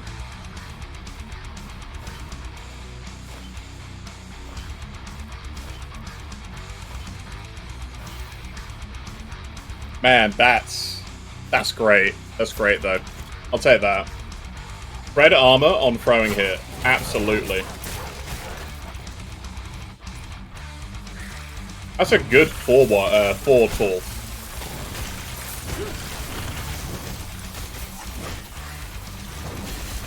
Also, the increased stun chance is nice, too.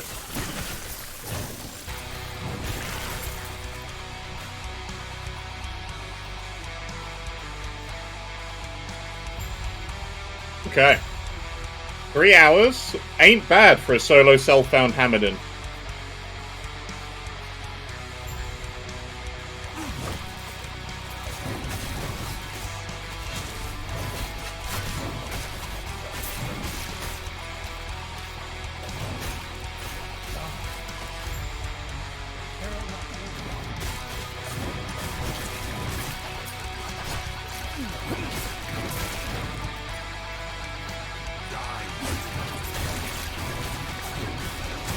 I'm very proud of this.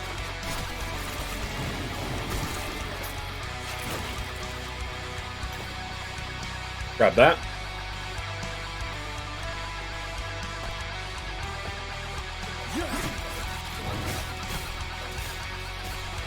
Alright, into the fortress.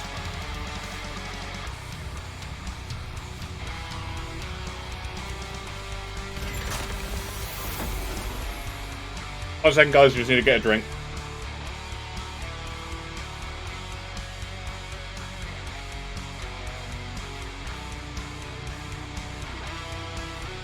Oh, man. My throat is drying out. It's bad.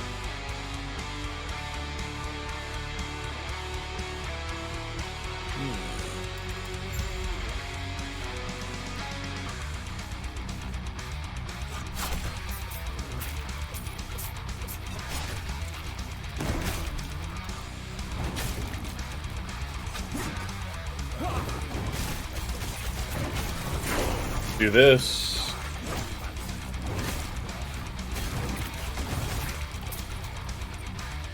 I feel like my angle is off now because of the cutscene.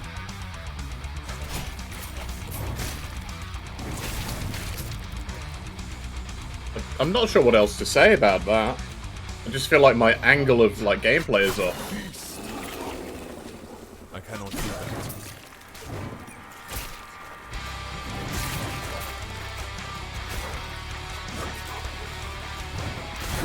I cannot do that.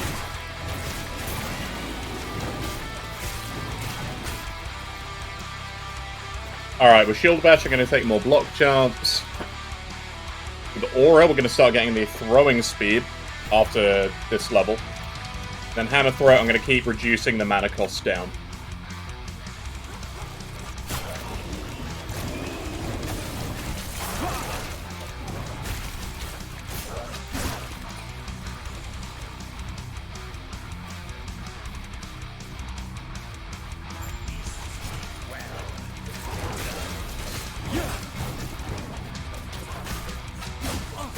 Get that.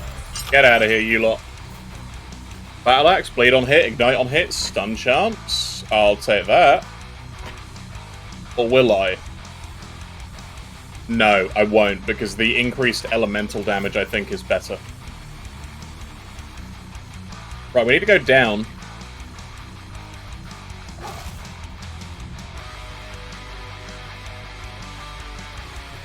So I need to get the Wengari Bile. I cannot do that.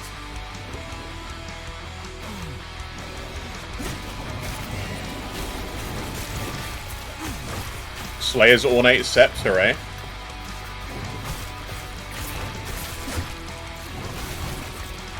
I cannot do that.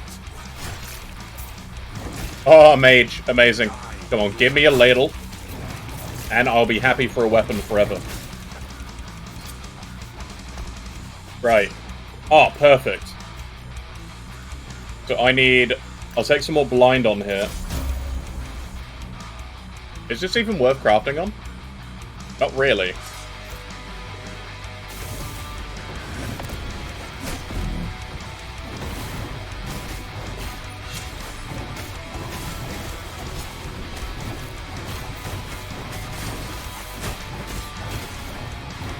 Say this, you stupid mage.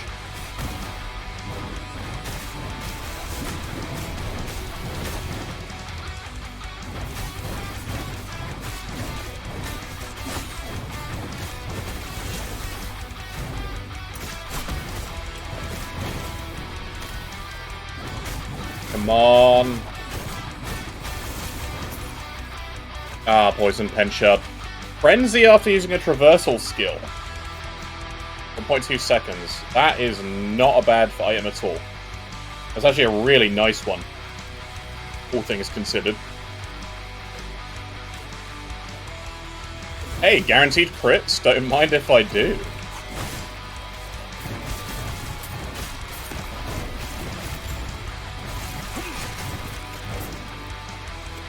Alright, we got the bile.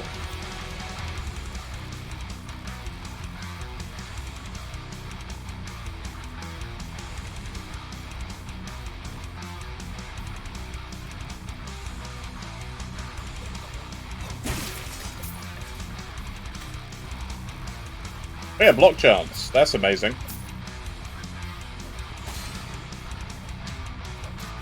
I mean, 1 second, guys.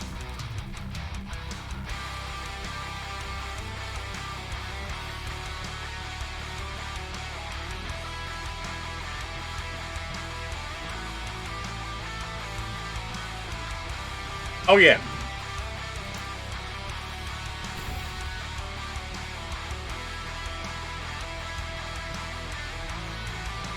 Yeah, so this boss, being a double boss, there are two things you need to watch out for. One is the leap. The leap is what will kill you. The other one... I cannot do that. I know. I was still at the computer, it's just I needed a quick second to, I didn't notice that I had spilled some drink. I needed to wipe that up before it's got sticky.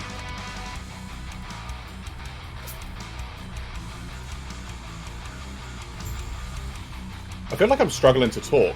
Yeah, so with this fight, watch out for that. Watch out for these. And try and bait that, which is her leap. That's the dangerous bit.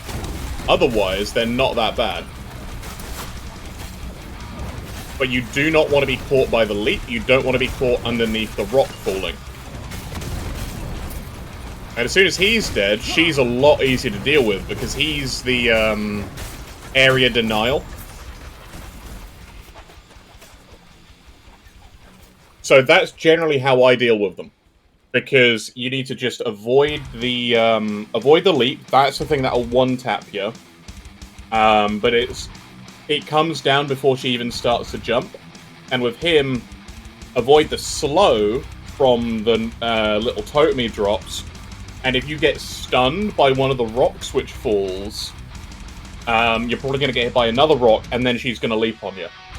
So you need to be moving until he casts it. It has a cooldown, and he won't recast it until it's over. So once you have that, you should be fine.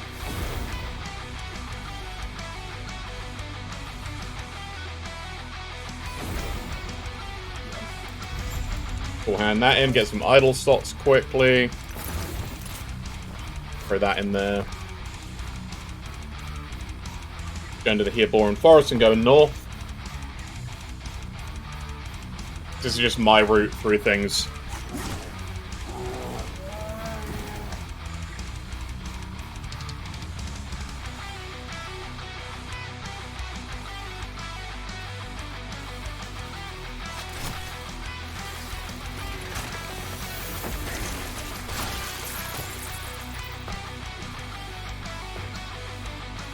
But yeah, no, he's a, they are a nasty boss, especially in maps.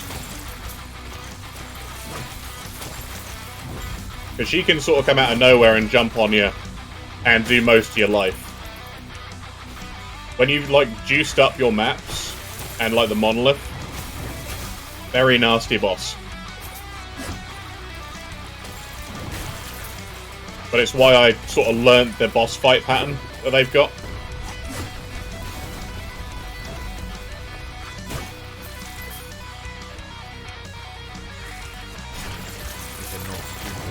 So next level, I'm going to take the spiral around me node.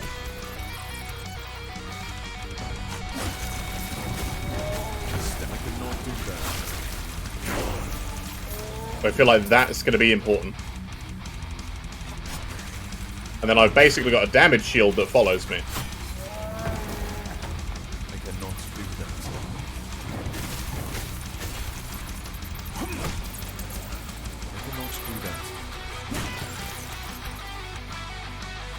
But yeah, you need, like, the resistance. These things are nowhere near as deadly as they were, I feel like. Because I remember coming in here a few times, and those screeches chunk my life, like, immensely when you get a group of them.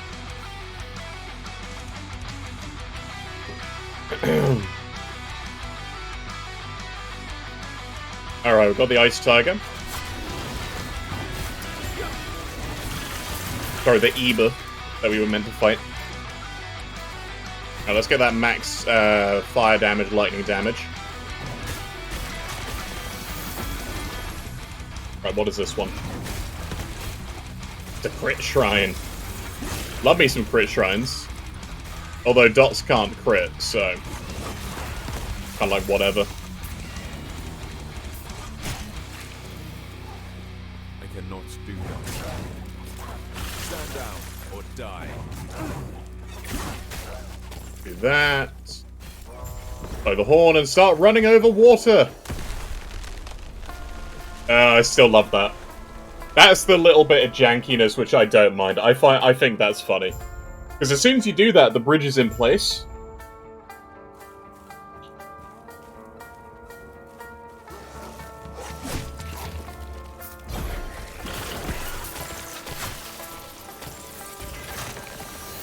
Exactly. Well, technically you're running in air, so I don't know. I don't know if you call yourself Jesus, because if you run in the air... I cannot do that. I cannot do that. Advanced Jesus. Oh my god.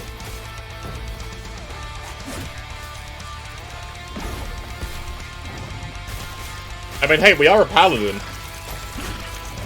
So, we've been blessed.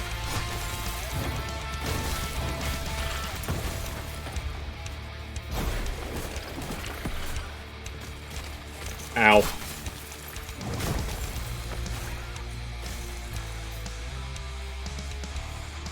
Yeah, we're getting to around level 50-ish, where we're going to start needing some better gear. I say that, and another Last Bear's dropped, so...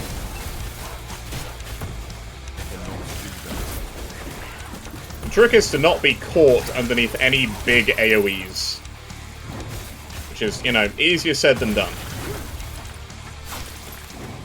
Especially on a class like this, where we sort of have to be in things' faces.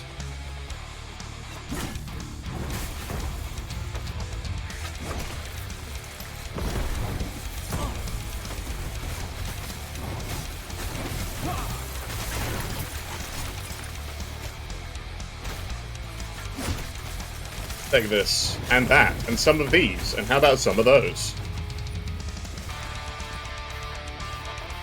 Okay, I'm gonna start picking up health and endurance threshold here now, because this is amazing. There's not really much else in the paladin tree which I want. It's mostly defensive passives. Captain Keen, it's going well, my friend.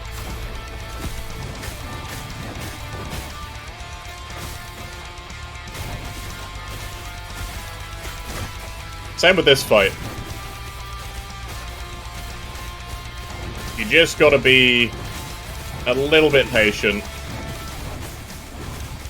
And in our case, throw lots of hammers. Arcane, cast speed, club, meh. But yeah, it's going well. It's going well. We're just a standard Ignite Hammerdin. At least so far. I'm really hoping I find the ladle soon. But we've only fought 2 mages, so the chance of that is still very low. There's a lovely weapon called the Alchemist's Ladle, or Mad Alchemist's Ladle, which is excellent for this kind of a build. I cannot do that. Because hey, we multi-hit, and the issue that you have with Hammer Throw is it doesn't get a lot of more damage to it. Yeah, but you can stack a lot of ailments very quickly, and you get more damage. I think it's more damage, just in general, ailment on an enemy. And seeing as a weapon is a stat stick for most throwing builds anyway, why not use that?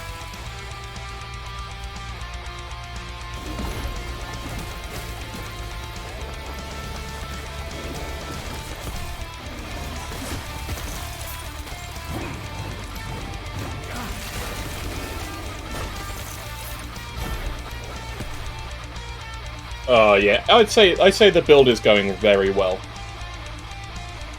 Because we've got block, we've got armor, we've layered our defenses already. We're layering more defenses.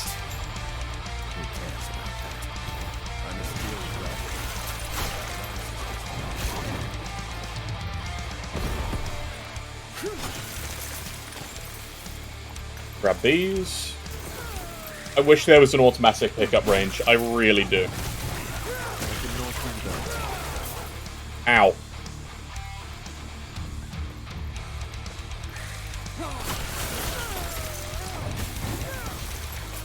Ooh, health regen, mana cost, fire damage, ignite on hit. Don't mind if I do. That is amazing. And shield throw. We're not using shield throw. Much as being Captain America's fun. Oh, here we go. This is what we need. Come on, he's got to have it, right? I need to get the streamer client active. That's what it is. Oh god, it's this one. There's a little teleporty move.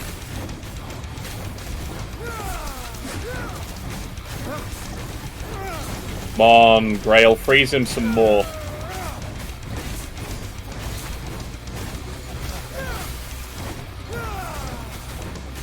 You fool, my hammers are already there. Ah, I had the ting. Oh yeah, no, that's dangerous for us to use. 4% of HP lost per second, but gain it as ward instead. A little bit dangerous. A little bit dangerous. But we can use it as the heal. Because warded in is a thing now.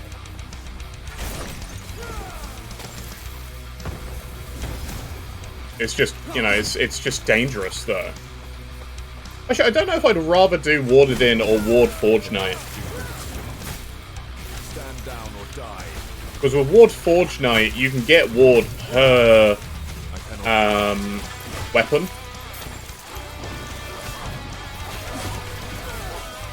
I cannot believe that.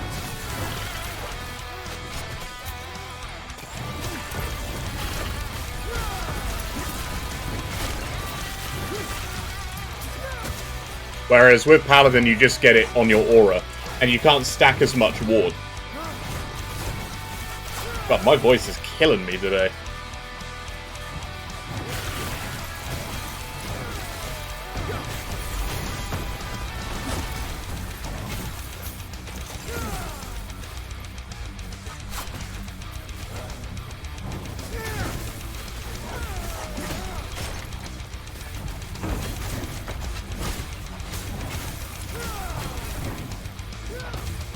Right, Javelin. We've already got all of the damage here. The hits, I don't care much about. I'm going to get the Mighty Delivery stacked up, because that's just, again, more damage. And it's generic damage, so that works for the dot it applies to. Relax.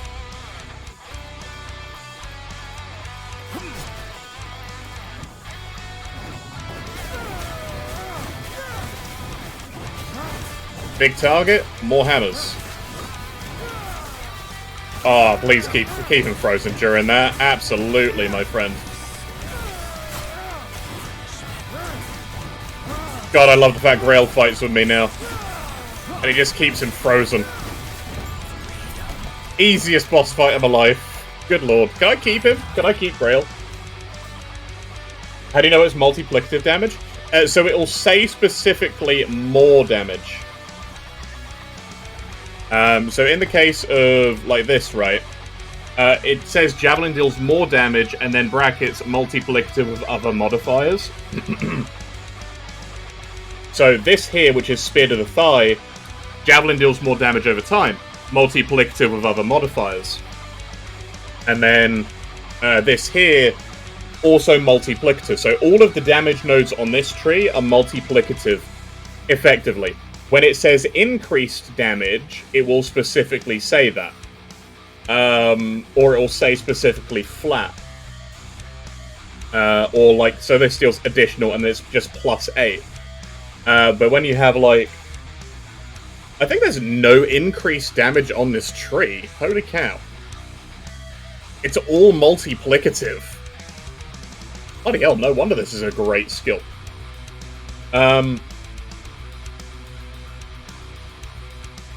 I think I might want to come up here. Is that 1, 2, 3, 4? Yeah, I want to come up here, get that 50%. I don't care about the attack speed, I'm using cooldown anyway. Whereas with Hammer Throw, right, you have hit damage 5% per point. But here, it does actually say it deals more damage. So again, that is multiplicative. This is a better thing, though, because using Hammer Throw grants Zeal, which is increased damage, which is not multiplicative. It does stack, so I get 30% increased global damage with 3 stacks. So it's nice to have that.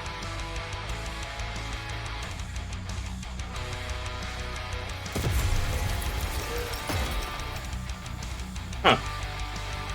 I wonder if he unfreezes. We have the love. Tell me more of this immortal. Go back to here, Bora. Okay, we can handle this in. I know things all yet, to be honest, I can't imagine. But I will take your warnings. Hello. Give me the last idle slots. Right. And with that, we can actually just go start running monoliths. I'm just going to go start running monoliths. As soon as you do that bit, you don't need to continue with the story. You can just skip it, because as soon as you have all of these, why bother doing the rest? So, welcome to the end game. 3 hours and 36 minutes to get to monoliths, where I'm comfortable with it. We are level 44. The thing we're going into is level 58. Is it risky? Yes. Is it worth it? Yes. Can we do it? Yes.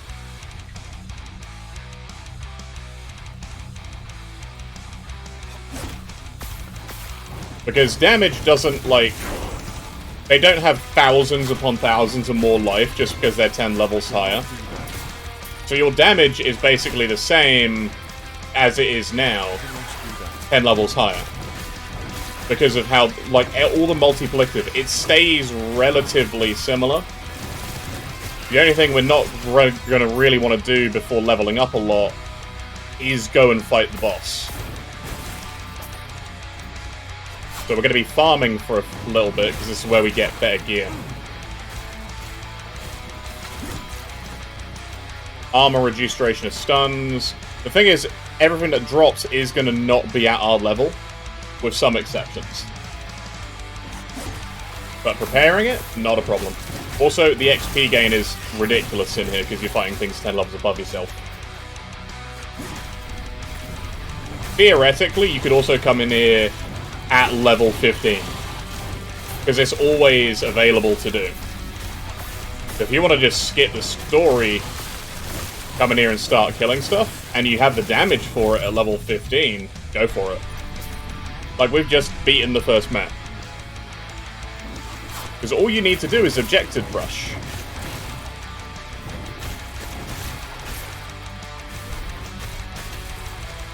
Oh, there you go. Say that with me. I think that has cold damage or freeze reduction. Oh no, no it doesn't. This map was 1 level. Exactly. And then I get the XP tomes. I get Prayer Aegis, I get loot, inspiration on kills, melee attack damage. Nothing else really there for me. However, I can now target farm things, so I can go for rare scepters. I'm going to do both of these. Rare enemies regen health, enemies gain frenzy and haste when hit. I'll do this one. That's not too bad of a modifier. It makes them attack faster and move faster. Oh, and we get a Last Guardian's cache. And oh hey, would you look at that? We get our first exalted item. Growing attack speed, I'll take that. That's a great pair of gloves. Sentinel's full plate? Yeah, I'll take it. So this is a nasty one, because you have the Desecrated Fleshes. They're a nasty enemy to fight. Shield throw. Armored belt. Yeah, meh.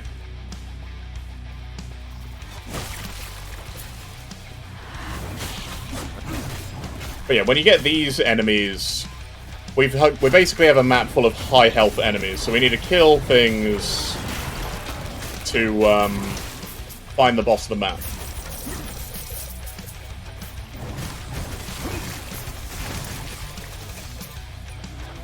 We're also at a weird angle still because of the cutscene bug.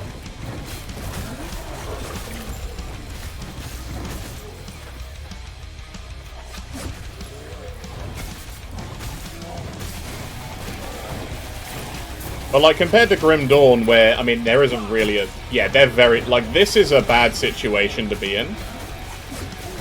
Because I've got 2 of the Desecrated Fleshes, and I've got the other ones. But thankfully, hammers stay where they are. Oh, sweet. Argolos has appeared. It's this way. And I bounced off a wall.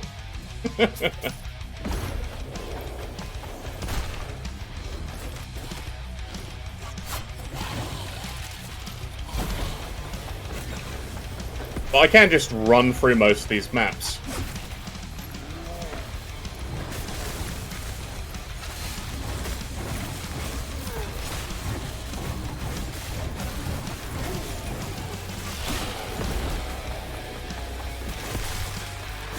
Oh god, we're out of mana.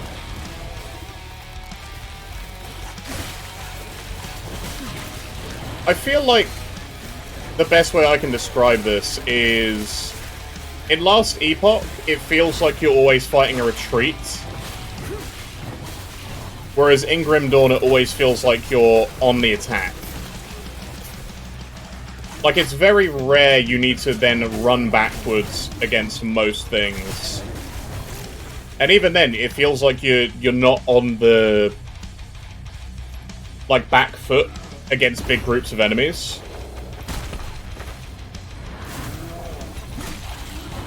Okay, there's Argolos. This is going to be an interesting one. I think it's Argolos just goes through her phases, right? Yeah, Echo Conquered. There we go. Catapult's Brass Amulet. Nothing else really here. I'm going to bounce. Yeesh. That's a close one. Henwood Bleed. That's amazing. Actually, I'm gonna keep that. Fizz Cold, Blind on Hit. Nothing really that great. The helmet that dropped there, though, very nice. Very nice helmet. Manifest Armor? Manifest Armor builds are nice. Slap these in here. Okay, I'm gonna go to this other scepter now. And hopefully we don't get the same amount of enemies. Oh, it's grubs. I love it. It's grubs and bugs. Even better. We're going to do the whole map. This here is easy XP. Well, I say easy XP. They do hurt. They actually can hit quite hard. But they got, like, no health.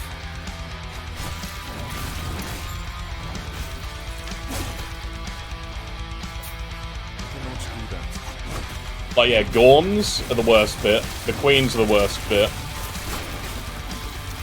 Literally, yeah. But they give us so much XP. Like, they're still counted as a full enemy. But it's literally a map of bugs.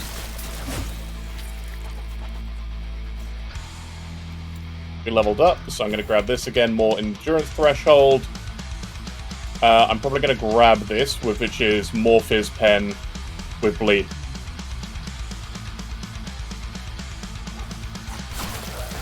Actually, I need to read that. Oh yeah, I'm taking that, because then Bleed we do has, like, Fizz Pen, which is amazing. Because that then stacks with the Fizz Pen we've already got.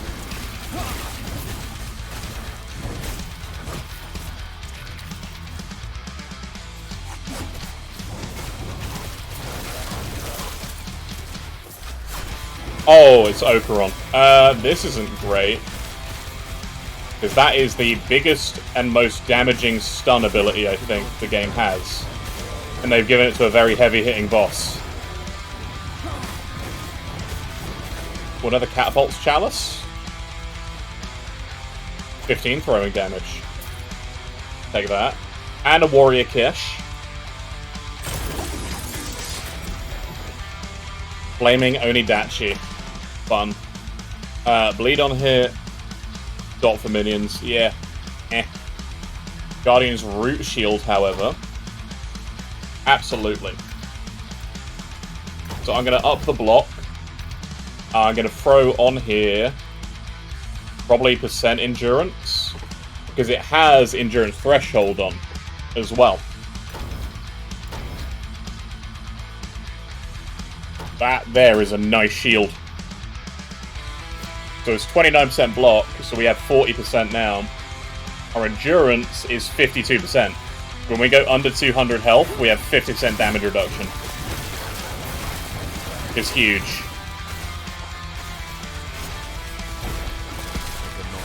I could just exit out and leave the map. Oh, Warpath area.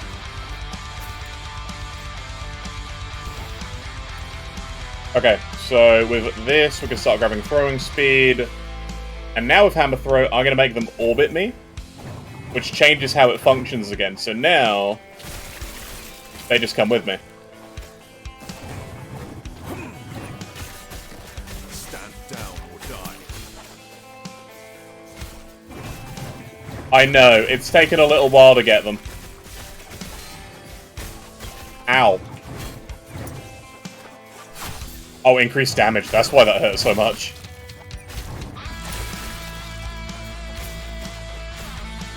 The reason I didn't take it was because it cost mana. And we needed more mana reduction before we could get it. Otherwise, it would be much worse to try and use.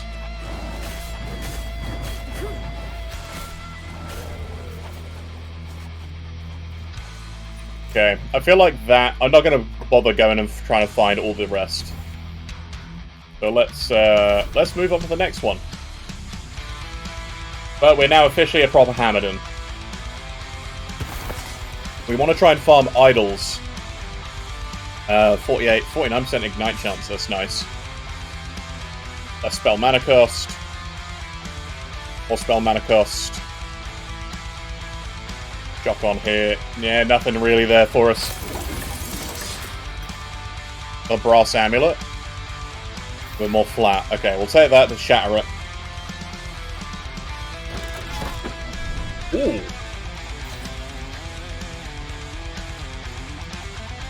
We want to go for rare shields, but I want to come over here first. So I'm going to come here, do this, and then I'm going for the rings. So the way I look at it is, what do I want to upgrade first? It's going to be rings. Because rings are super important for us.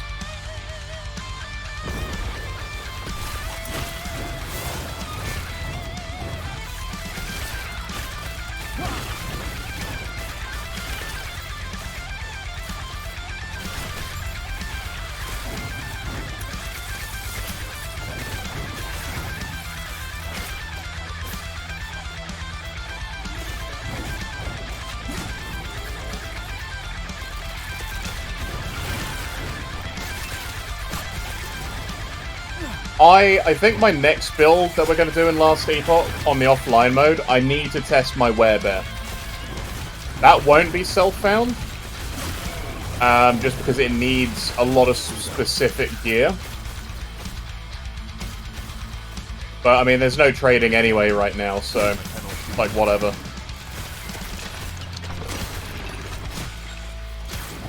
Like, this is fine. The spiders are fine.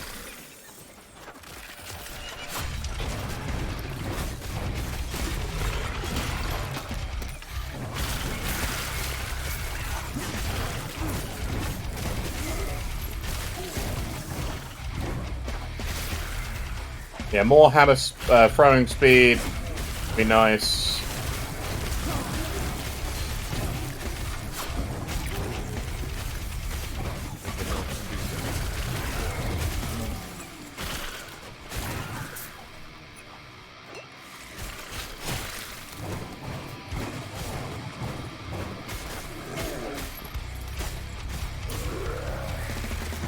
Then angle it so they get hit multiple times. Ow.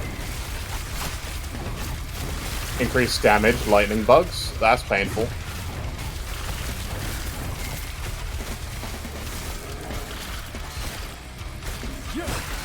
Ooh. That's a close one. Risky. It's very risky in here. Okay.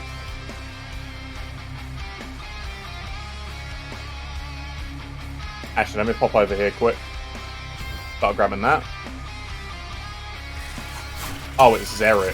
Why? Why Xeric? Go away, Xeric. Nobody likes you, Xeric.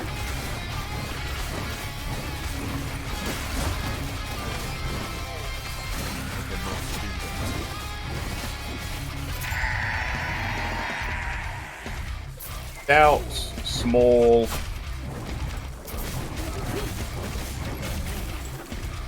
Yeah, I think that's basically it. Not really much here. Oh, ignite on here. That would work. Too heavy. LE damage, fizz damage, too heavy. My ass, this is an amulet.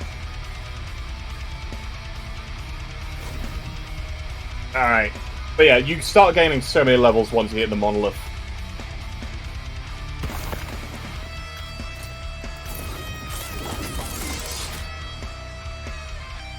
Yeah, pot slots. No, I think I want the armor.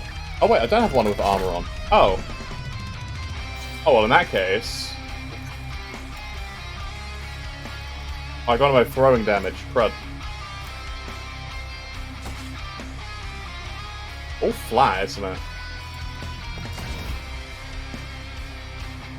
That's okay. That's nice. Get out of that for the throwing attack speed. Yes. Throwing damage. For that. Throwing damage shatter. And throwing damage shatter. Hello. Give me more runes. And you can have these.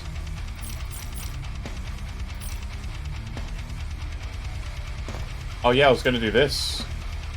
Gonna do that one, wasn't I? It's got 2 tiers of health. So in that case... Yeah, let's do this. Oh yes, that's a beauty of a belt.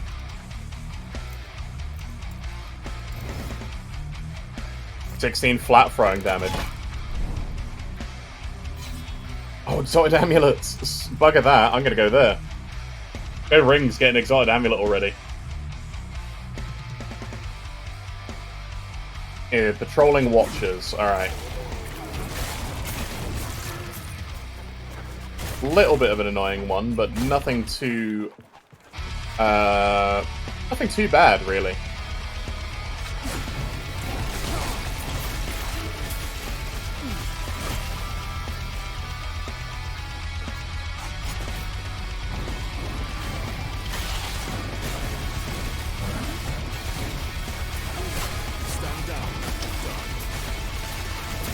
Oh, is the other one over here? So many eyes. They're all patrolling, aren't they?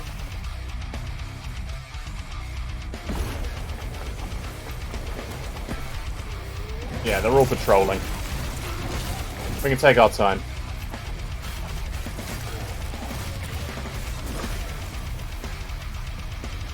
Oh, never mind, one's come straight to us. He was picking for a fight.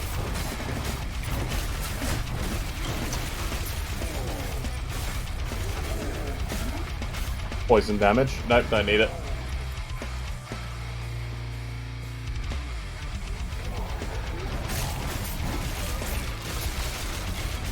Devouring Orb. Nah, we're not doing the Devouring Orb build for a little while.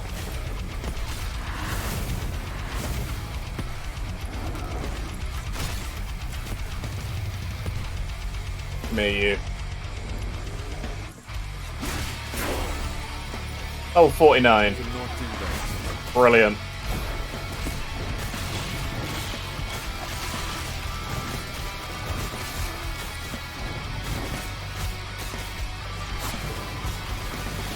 Yeah, please do explode. Take yourself out.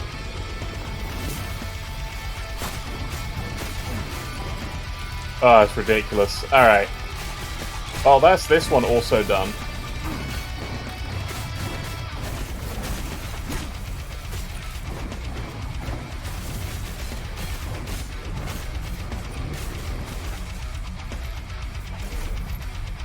Right, we outie. See what else we got. Rejuvenating, none of them. Absolutely none of them came with throwing damage. My day is ruined and my disappointment is immeasurable. Yeah, more bleed pen. Grab these amulets. Hopefully we get an exalted throwing.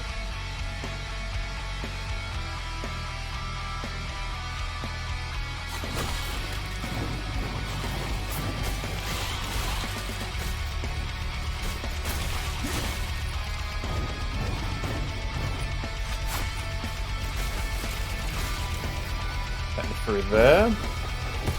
Gotta kill things for an ambush.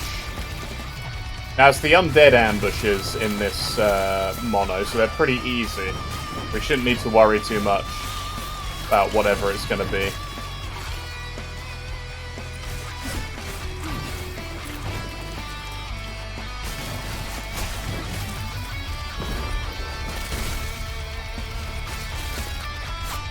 Oh, there is one thing you can do, is if you don't like certain map or types, like destroy the towers, destroy the idols which shoot things at you from globally. What you can do is just exit out of the map and go back into it, and it will reset the objective. Objectives are not fixed. Hey, double sentinel helms. Abyssal Echoes. Give me stuff, but it's not stuff which I need or want. Stand down or die.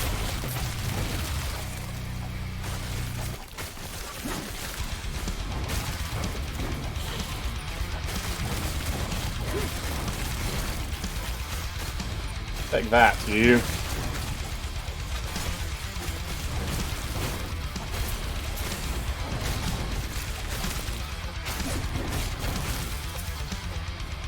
Oh, where's the ambush then?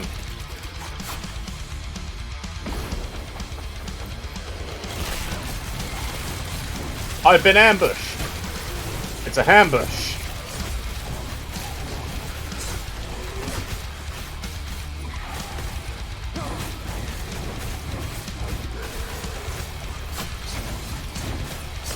Oh man, you got a lot of health.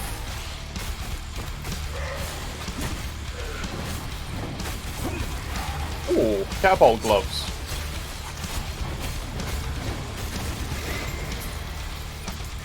Oh, slingers, there we go. And it's on a health ring. Even better.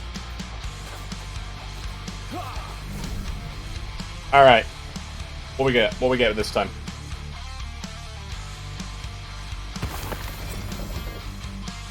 Oh, frailty on hit. Crit strike.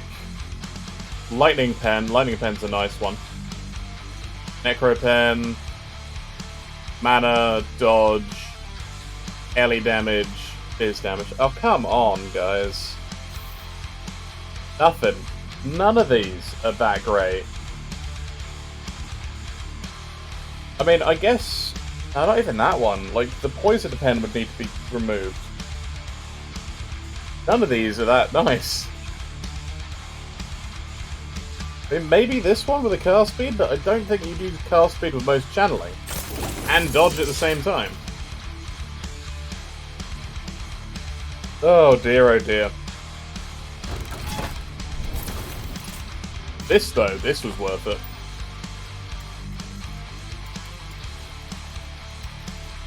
So on this, I could put... What res are we missing the most? Void.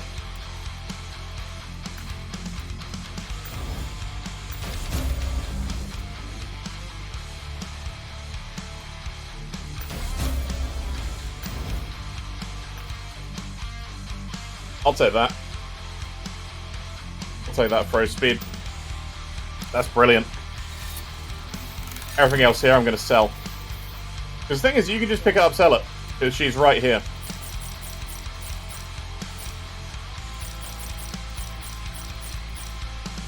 So pretty much most of this stuff ain't worth me keeping.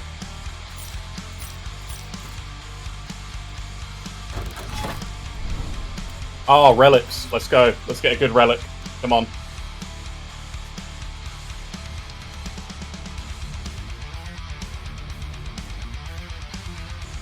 Oh, you gotta give me a ladle now. Can't spawn right next to me and not give me a ladle.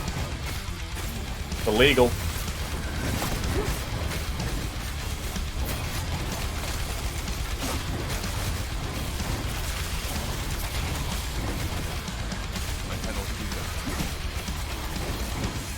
Again, no ladle. I'm getting far more disappointed than I could be. However, he did just give me these with the melee attack damage on. It's a great modifier, but I need a better base.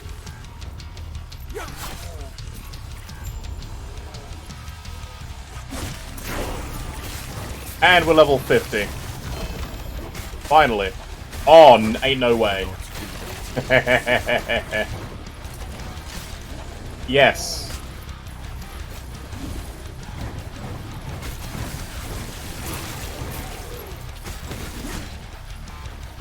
Now I need something that does knockback. So I just got the Blood of the Exile boots, which is a clear reference to Path of Exile. But these give more physical ailment damage to moving enemies, and like a load of stats and bleed duration, which is kind of amazing. We also have a load of move speed on, so...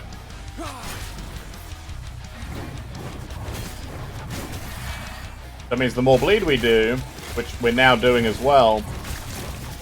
Like I said, at this point, I will tend to go away from Ignite and into Bleed if I'm going to do, like, Bleed Hammerdin.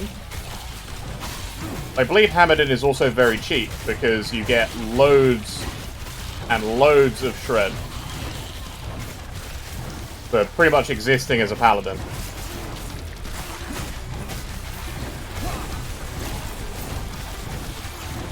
But it then means I can also move some other stuff around in my trees. The fact I've got this now is great. Oh, you're still alive? Oh! Hell yeah, we just got our first Smite Idol. And it comes with block effectiveness. Get in! Well, we know what we're putting on here now then, don't we? Hello, Smite. Oh no, this is going to be disgusting. I'm actually going to go down here and into Spreading Flames. Oh, that's so good. I'm going to grab this. I'm going to grab Hits versus Ignited Enemies. So you're all about to see something very, very sweet, hopefully.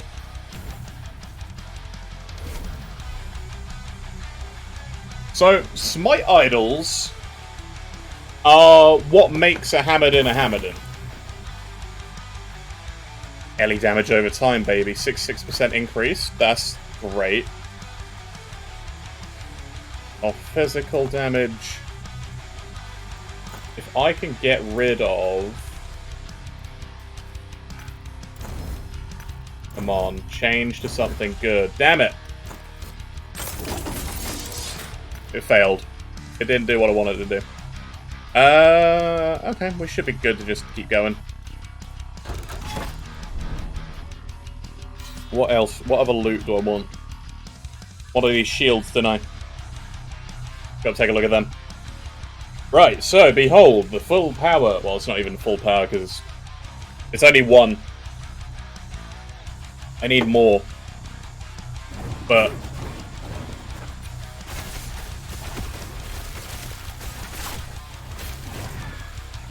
And it's only an 8% chance, but... You will see...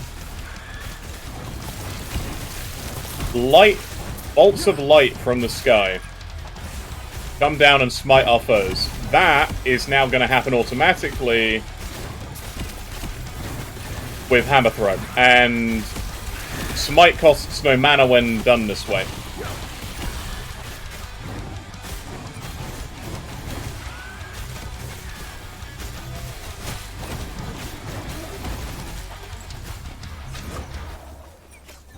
The relic? So I didn't switch my relic.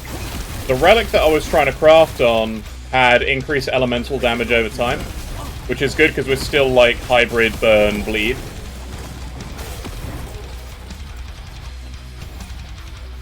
But the idol that we've got has a chance to cast smite when we hit throwing attacks. So when I'm using this, smite is now going to be coming down and hitting enemies.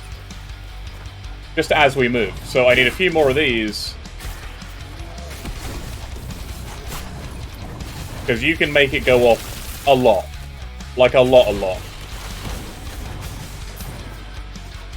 And actually, I've been considering a lightning, an electrify focused one.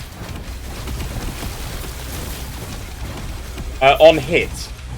So multi-hit hammers, because it's an 8% chance, yeah, it becomes silly, and you get multiple of those. They're fairly rare idols, so I'm very glad we got one this early.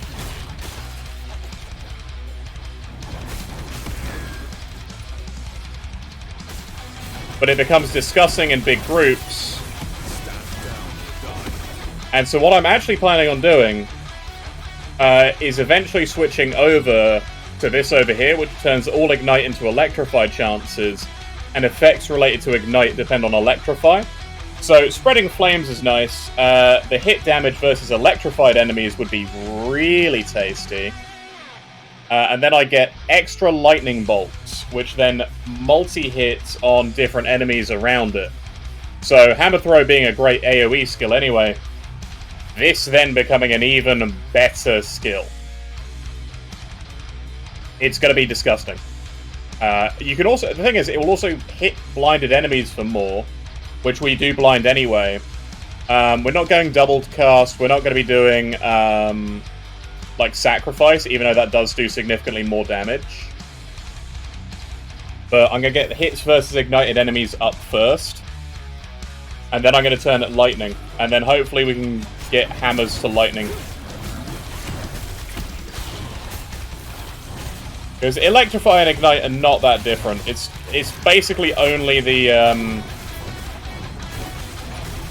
Sentinel who gets anything to do with Electrify. It's nowhere near as supported as Ignite.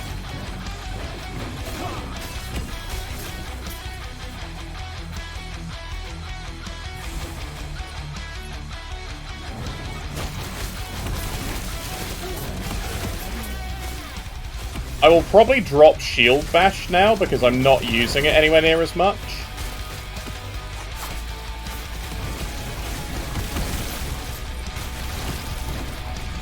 So I'll probably change that to something like Sigils.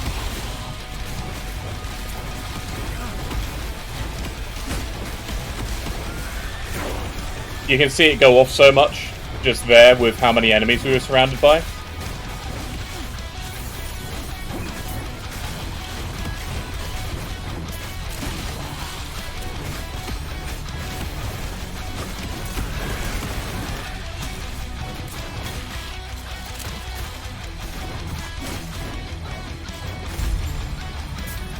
Right, now that's done too. More damage.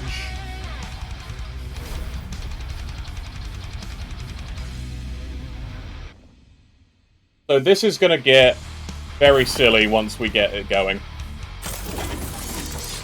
We're on, like, step 1 of 8 to make this absolutely ridiculous. Oh, helmets and rings, get in.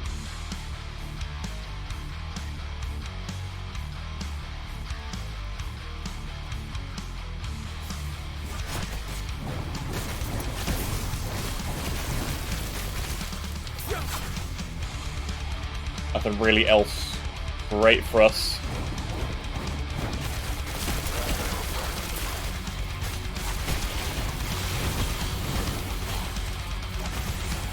Oh, haste.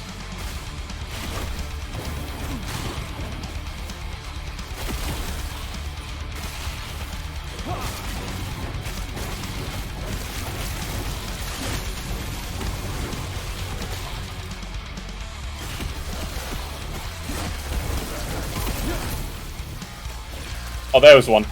Hang on.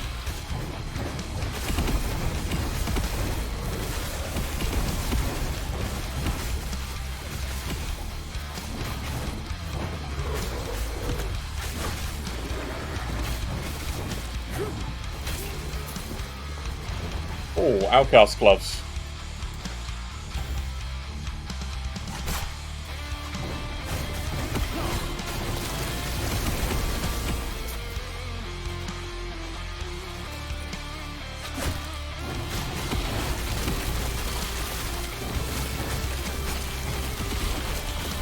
I love it when a Hammerdin comes together.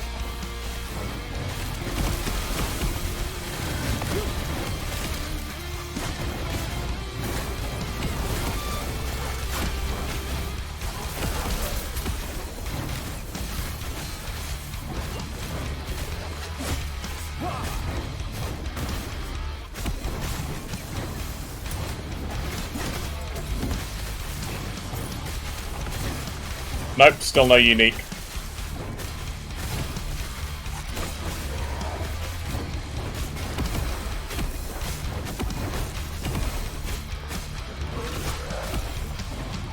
Oh. Oh, it's because I get Frenzy and Haste. No wonder it's coming out so fast. That rock could potentially just one-kill me. Because they are just nasty.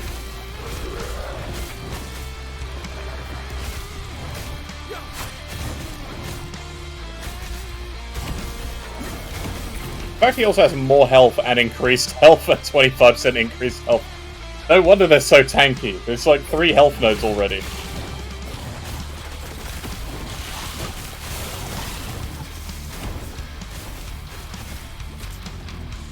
Alright.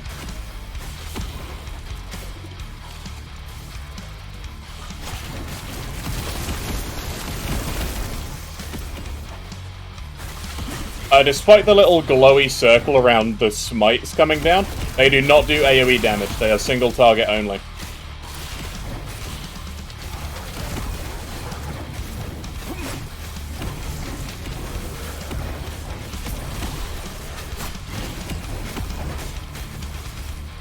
It's weird, right?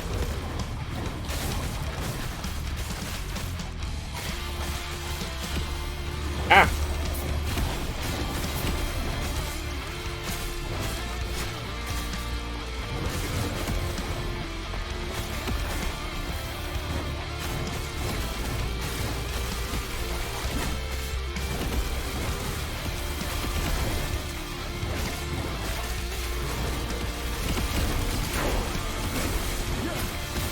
Come on. Alright, there we go. That took a little while. They were slogs to get through.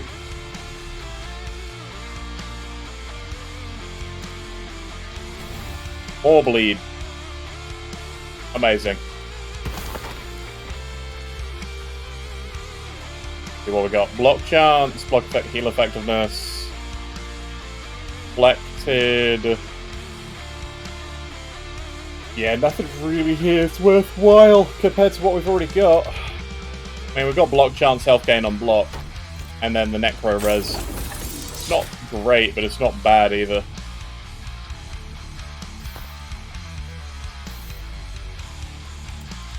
Hey, can you have throwing damage on? You can. Amazing. Finally got rid of the amulet we've been wearing the entire game.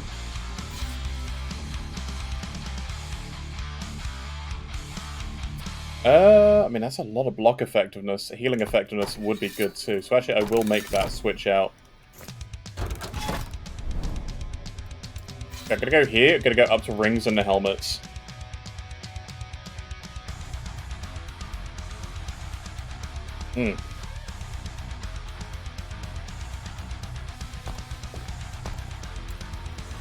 Right, they're almost level 16.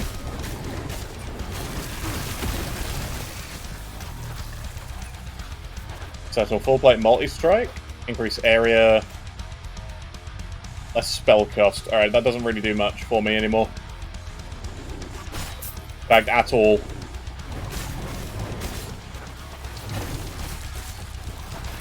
Stand down.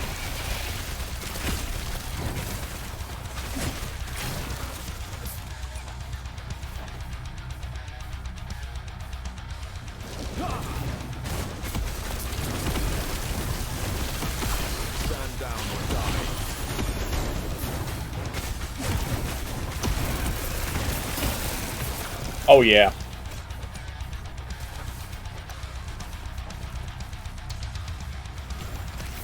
Okay, the electrified chance. So that's going to also stack electrify.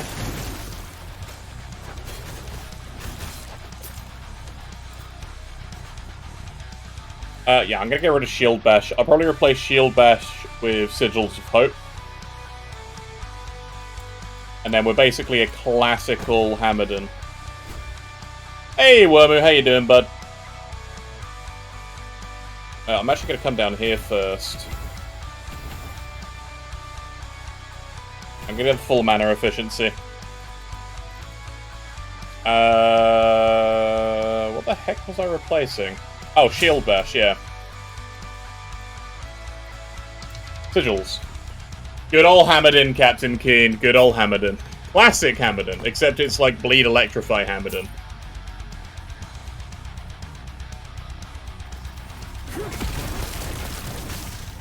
So we got lucky with a Smite Idol.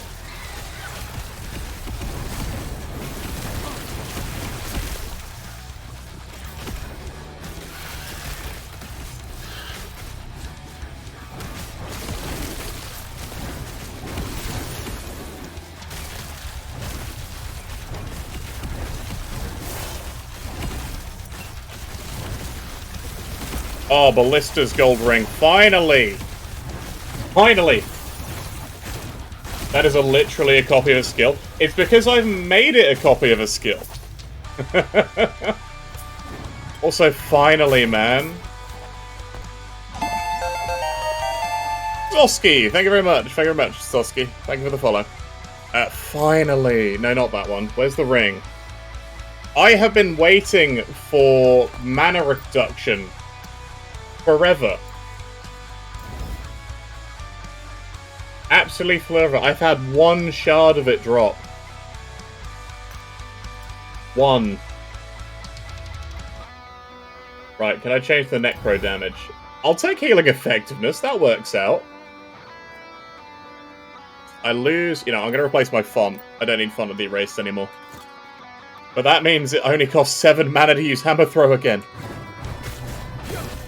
Oh, it's so beautiful. A flurried multi-shot marksman. Oh yeah, the one which auto-procs multi-shot, right? That used to be disgusting. I don't know how good it is anymore.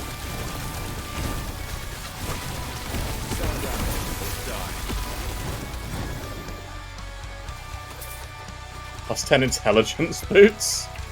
I'm a paladin, how smart do I need to be?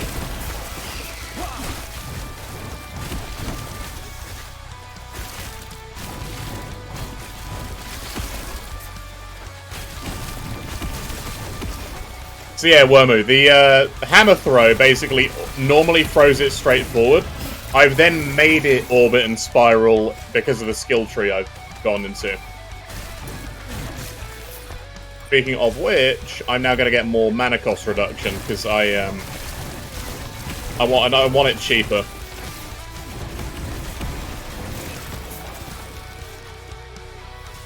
More throwing attack speed. More throwing attack speed. Game loves me. Where are you? But yeah, it's because they give you the option to make it orbit, to make it like spiral around you. Like it just throws forward normally.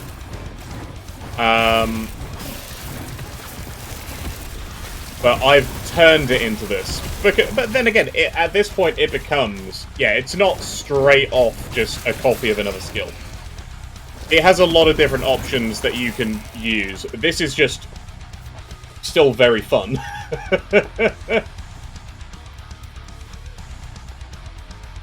Okay, do I want to take... No, I'm going to get more bleed. So, in my opinion, it's worth it. I'm just going to say that straight off the bat. I think Last Epoch is worth it. I've put in a lot of hours into the game already. I've had my fun with it. I'm looking forward to the release, but there are some issues they need to address and polish, like bug fixes, texture glitches, things which pull you out of the immersion.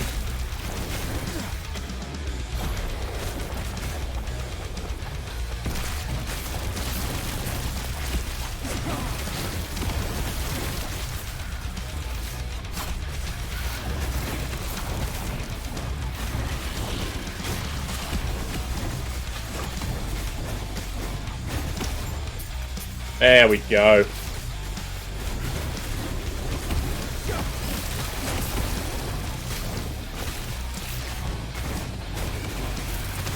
What else have we got around here to kill? Because these are worth a lot of XP. Oh, yes. It's going well. Very good so far. The fact that we got the smite as well is really big.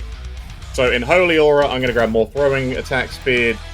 In Javelin, I'm going to grab max bonus hit damage. And then I'm going up here for the extra with the less attack speed. For Smite, I'm now going to go for more Electrify, and then I'm going to go up here for the Ignite 2 Electrify chance. And then Sigils of Hope, because I've now got the mana efficiency, I'm actually going to come over here. I'm going to take 3 in damage, 1 in flat, and then I'm going to grab Ignite per active.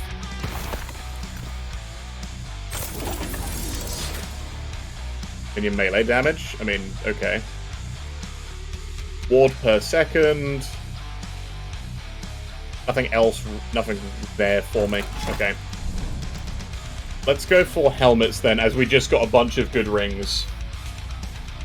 And I need to actually look at those other attack speed rings.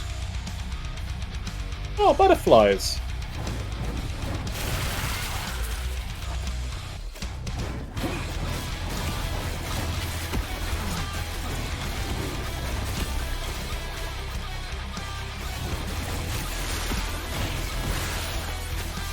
Oh, see, things are starting to level up real quick now. Let's get that fire to lightning damage. And now it looks like a real lightning bolt.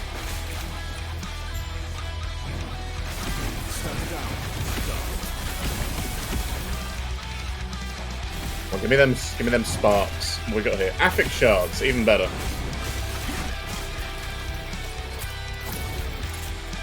Then all that away. Seal the gate. What's that? Necrotic damage taken as physical. That's not bad.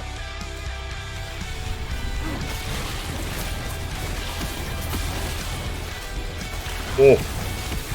Avoid that. He's a nasty one.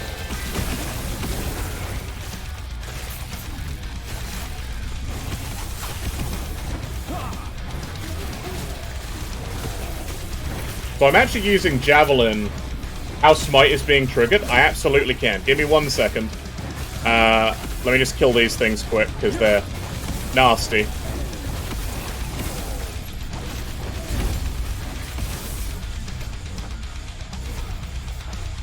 So, Smite is being triggered by Hammer Throw. Every time Hammer Throw hits an enemy, or anything, because of this idol here, it has an 8% chance per hit with Hammer Throw to cast the Smite. And I can fit... What was that? 1, 2, 3. I think I get 3 of these. And so they all have their own individual chance. But every single hammer can hit separately. Which is why it's such a good, like, combination skill. Right, where do we want to go now? I think rings, because none of these helmets are that nice. It's all like mana. Oh, we'll move on, actually. We'll go do the boss, we'll move on to the next tier of echoes.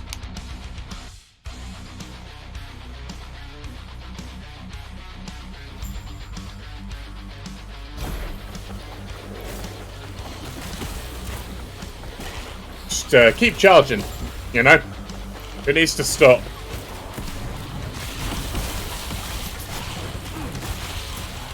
Ow.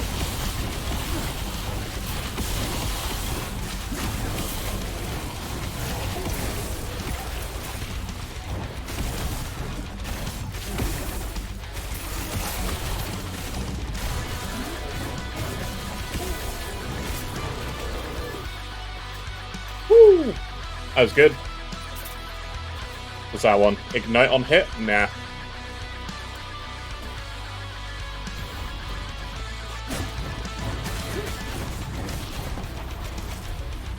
Oh, I get way more in here. More ignite chance per sigil, please. Yeah, it triggers my smite. It's not a default smite. So most things will say if it triggers something, it will trigger your version of the skill.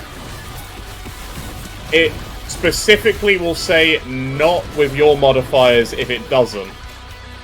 So it uses my smite, which makes it incredible.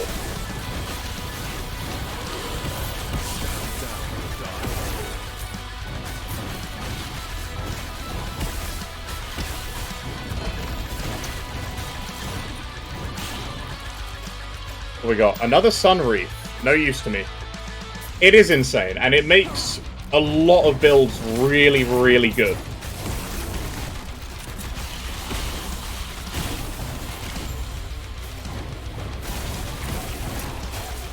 Because it's specifically your skill, and the amount of ways you can build it, item effects apply to it.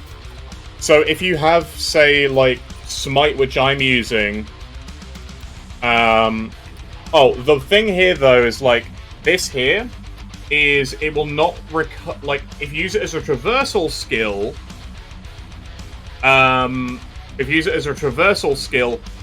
it won't teleport you when it smites. So it won't do that. But you can do it as a heal, it will trigger and cause you buffs. The thing in Smite is it has some nodes which say when you directly cast it, those will not apply. So it won't double cast when you directly cast it. Because you're not directly casting it, it's triggering. So these aren't unique idols, these are generic idols, it's just a specific modifier for the Sentinel. So you can find multiple of them. They're not like uniques, they're not super rare, but they are semi-rare.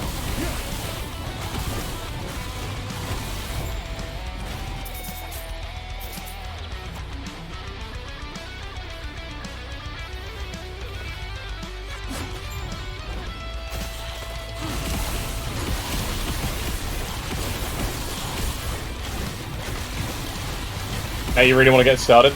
Like, look, the game has so much stuff to offer already, even pre-launch. It's nearly a full game. And it will be a full game come the 24th.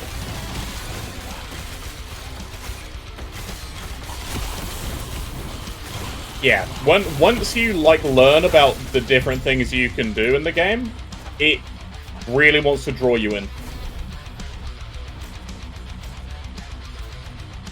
Like, I got drawn in because of how the Beastmaster works. Wow, did I get nothing? Kitsune 101! Thank you very much for the, If only the axes were sharks, first game of Sharknadoes. Oh, they're hammers, Farnsworth, though. Thank you for the follow, Kitsune. Right, Majelka Streets. Let's go. Here you go, Specsavers? Honestly, it's not that big of a deal. The thing is, right, they're spinning and in motion, and when you move like this, it's even harder to tell. Close up, they look like hammers. Far away, it's like, what am I looking at? And we're level 55. 55 in 4 hours and 30 minutes. That ain't bad time.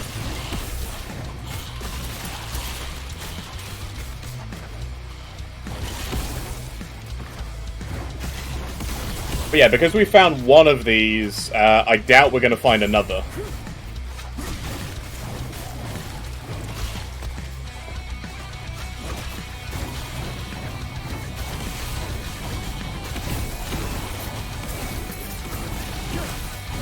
But in events like this, it shines, because multi-hit, piercing hammers, they're all going to hit, and they're all going to potentially trigger.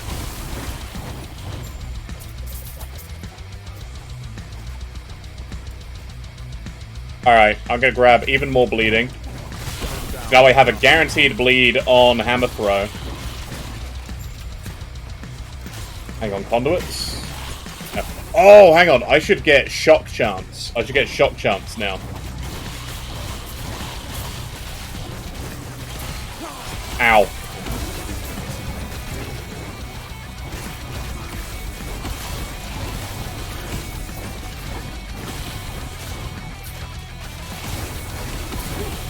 But yeah, the fact, like, they've already got trigger skills, trigger builds, I think is brilliant. Glacial of Remedy. Attunement reduced channeling cost. That's a tasty one. Where's... Are you over here? Hello? Oh, you're there.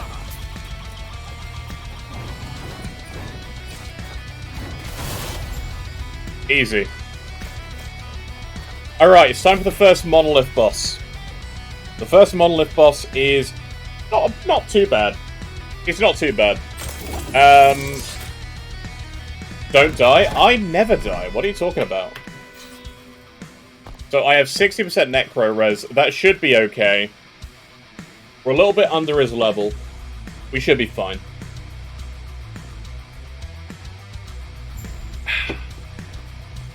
The thing is, this fight has interesting mechanics.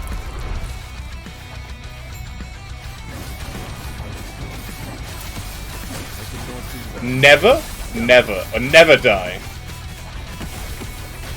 So that's the only bit we need to watch out for, is getting out of there fast enough.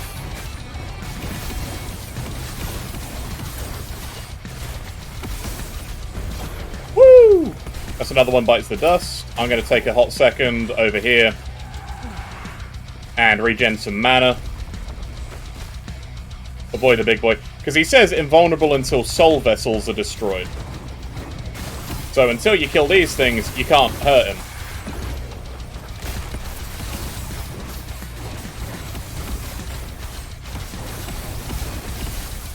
Which, you know, on a Hammerdin, little bit of fun. Mark that one as complete quick. Right, get my sigils up. And then avoid that, because he hits very hard with that rock.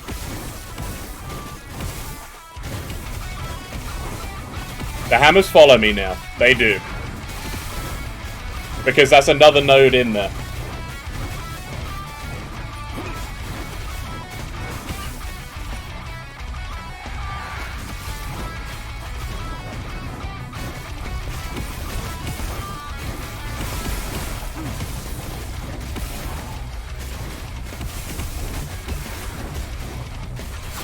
I should really be having a trail underneath him as well, because that's going to be doing tick damage and healing me.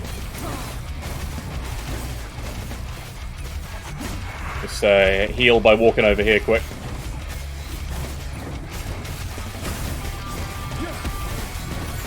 And we win.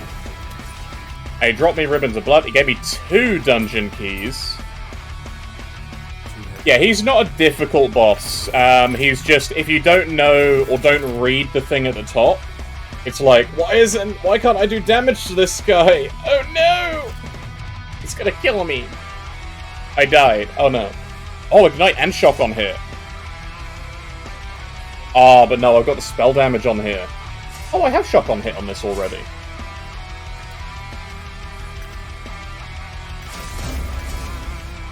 Amazing. Let's just use that.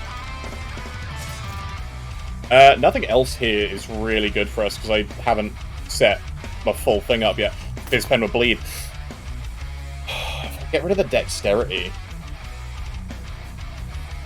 That'd be great. Actually, this has fire damage. And I could put... Instead of hammer throw damage, I think I would rather have the pen. What I'll do is actually... I'm going to shatter this helmet. I don't get the bleed. Can I get that? No? It's sad. I got Necro's physical. Alright, I'm going to save this then. For a little bit. Until we can get the other thing that I was hoping for. With Sigils of Hope, I'm going to go for even more ignites per sigil. And with this one, you want to reflect on... the future, dream of the future. Because that's going to give me access to Riot. Unique drop rate. Give me that. 13%, even better. So what that is, right, is every time you beat one of these, you get a blessing. And the blessings show up underneath your blessings tab here. And so, like, I discovered these 3 from it. But there's a load more. So I could have had increased large idle drop rate, unique drop rates, or gold drop rates. And then there are some, like, there's different size idle ones, which are really good. And then there's loads of them. But every single one, and they're all active at the same time. But the one you pick is the active one. So your character gets stronger by doing the end game, and I love that. So there is actually a reason. And the thing is, this side is mostly like loot drops. This side is actually stat buffs. And you can take either route to the end game. But this is mostly void content. So this is going to be fine. We got like a decent chunk of void res. Now it is like level 66, so again we're like 10 levels under. But because of how like the level scaling works in Last Epoch, it's not that bad.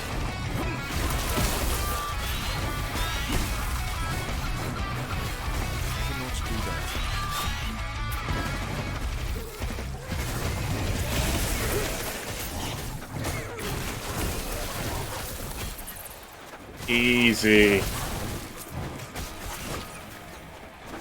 Oh, hang on, that's a glyph of hope. I need that. Ain't got no hope otherwise. Kill enemies to find the void gate. Easy.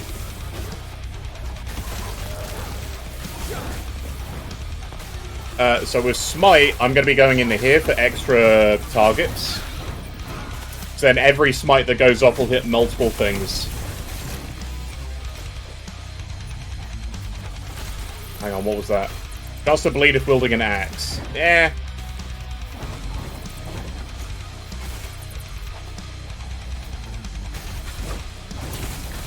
Oh, whoops.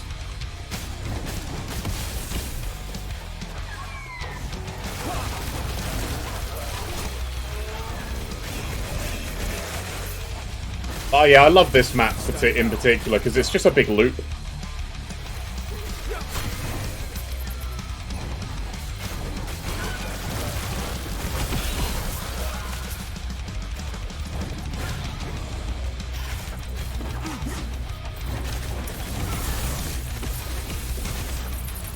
There we go. We get extra lightning bolts.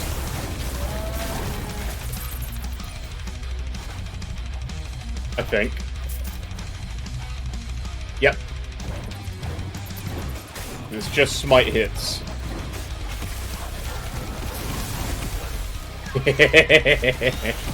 Welcome to the lightning storm, baby. Oh. Uh-oh. This is Brightblade Palaris. Yeah, you guys are going to need to, chill out. Because he hurts like hell. If he hit me there, that would have hurt. As an ambush, there wasn't a thing.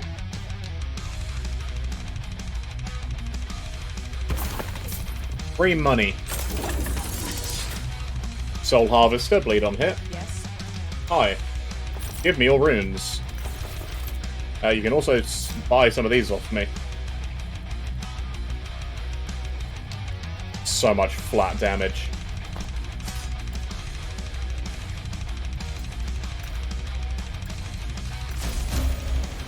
Oh yeah, that's gonna be juicy to use.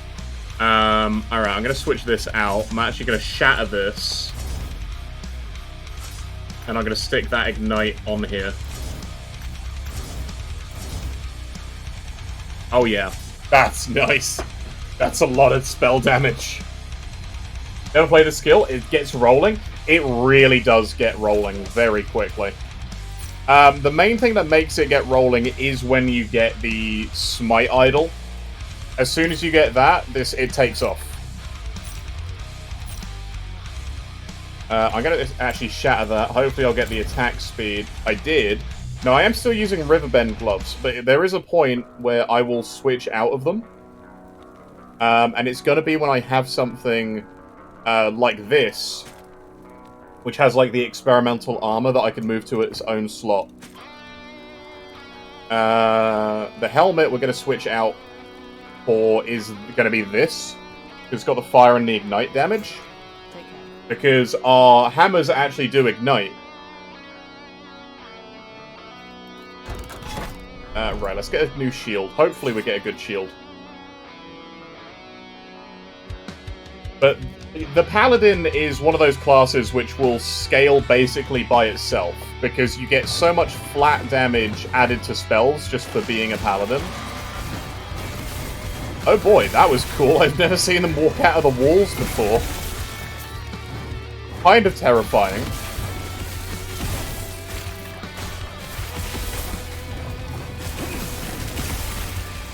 Stand down or die. Two-handed mace. Is that Void Beacon? That is a Shadow Beacon. Oh, that's tasty.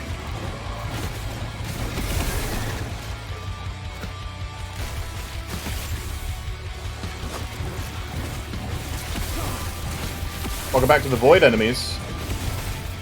I'll be your guide, bringing holy lightning to just about everything I can see.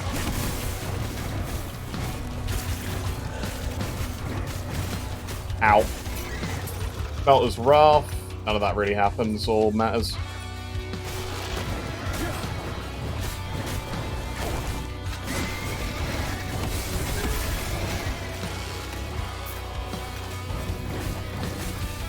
What's that? Catapults. Oh, shred armor on hit and throwing damage? That's awesome. So if you guys didn't know, armor in this game is actually a % global damage reduction. And it does work on everything except a dot. It just works less for things that aren't a physical damage hit. So actually something like this is pretty much perfect. If this was like throwing attack speed, it would be perfect. I'm actually going to switch that in. Because instead of the increased throwing damage, I would rather have the mana, the throwing damage, and the shred on hit. Because on hits work not just with melee. On hits, when it's when it's not specified, means on spell or on throw or on melee. So anything that is a hit except for pets. So he's got 26 armor shred stats now.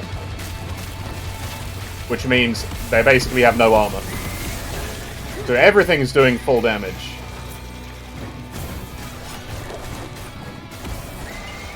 Ow.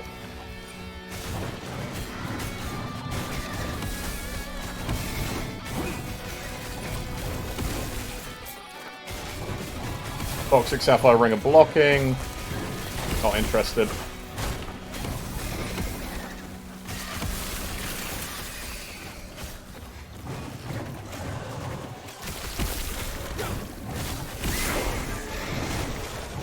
And we're level 57 now.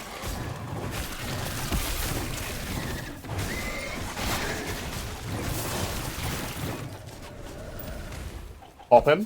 Or what do we just get? Throwing damage and lightning damage. Ooh. Global stat increase too. Don't do that. And these things are nasty though. They do... You took a minute for you to realize this is Epoch and not Grim Dawn. Are the graphics really that similar? I don't know if that's an insult to Last Epoch or a praise to Grim Dawn's graphics.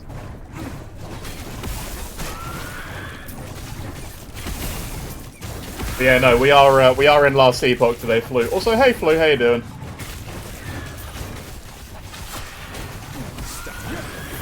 Oh, I think my music has run out. Oh, Covenant of Dominion. Be very careful. This is where they shotgun. You want to avoid being shotgunned at all cost. And just avoid being hit by that thing. It hurts. Like, far more than it should, reasonably. Devouring Orb. Okay, we're gonna TP out, because that's that map done. Maybe a snide remark towards Twitch compression? It could be a snide remark towards Twitch compression. That is true. I didn't consider that bit. Right, block effectiveness, endurance. That's a lot of % endurance. Take that with me. Right, bear with me for 1 second, folks. Here we go. New playlist. Catapult Sash. Mana, extra potion slots. Nah, increase LE damage over time, though. Take that with throwing damage.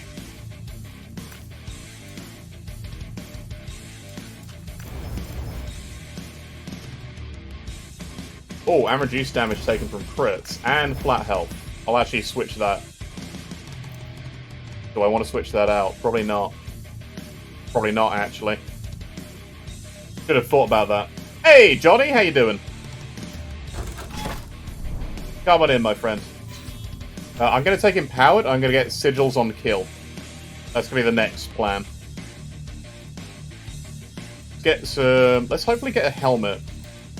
Go towards helmets, and then we'll go towards the amulets. Yeah, I hope you're doing well, my friend.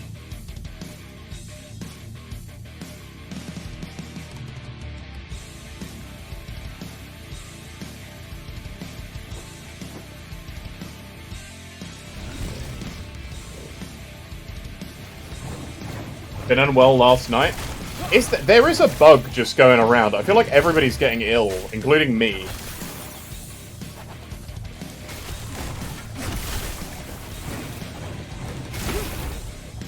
Like, it's bad, isn't it? Oh, also 50% increased fizz damage on enemies. That's not good.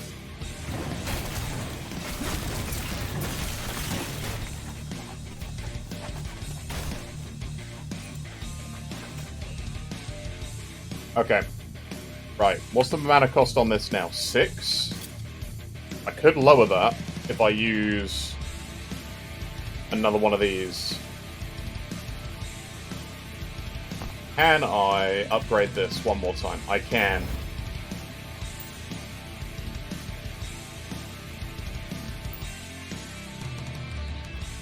Need that. Ah, curse you.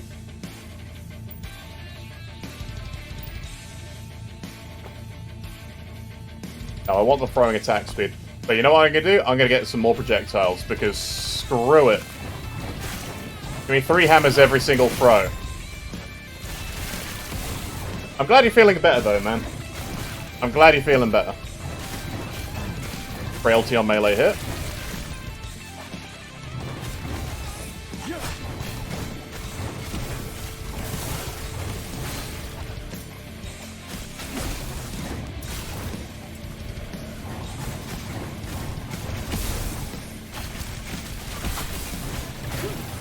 It sucks when you get ill. Like, I hate being ill. I still feel like I'm trying to recover. Like, my throat keeps clogging up a little bit.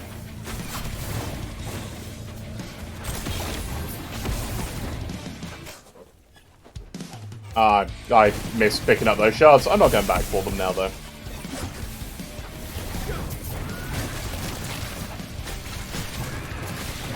It's an ash gate, so we should expect more fire. Throwing damage. Stand down or die.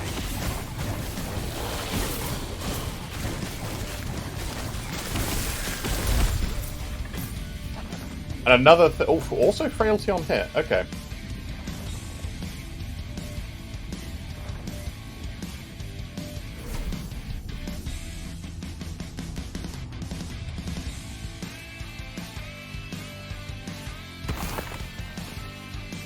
That's pathetic. That's just runes of shaping. Oh, no. Right. I'm going to shatter some of these old rings. So that's going to go. Or is it? Hang on. Hang on, no. No, you come here. You get shattered. Give me throwing, yes.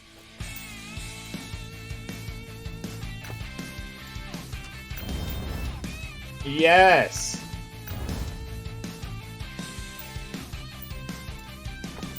Oh, yeah. 5 mana cost. All the speed we could want. More catapults. Get all that throwing speed. Hell yeah. So rings are your most important thing on a Hammerdin, because they are the only ones that give you extra throwing speed and the mana reduction with flat throwing damage. So they're what's making your life smooth. More bleed.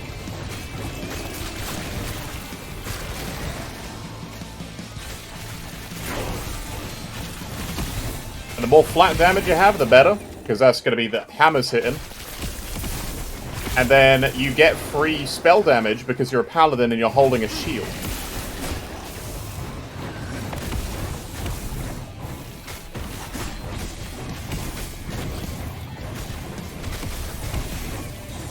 Goodbye. Oh yeah, they do also charge with you too, so you can use shield charge more than I have been. Plans to get level 100? My plan is to get into empowered monoliths and run some empowered monoliths. With me and Last Epoch, I like making builds and playing them through the leveling process. I'm not a huge fan of like grinding for corruption and just getting all the drops. So I'd rather play lots of different builds and experiment with builds. Because for me, that's what makes the game fun.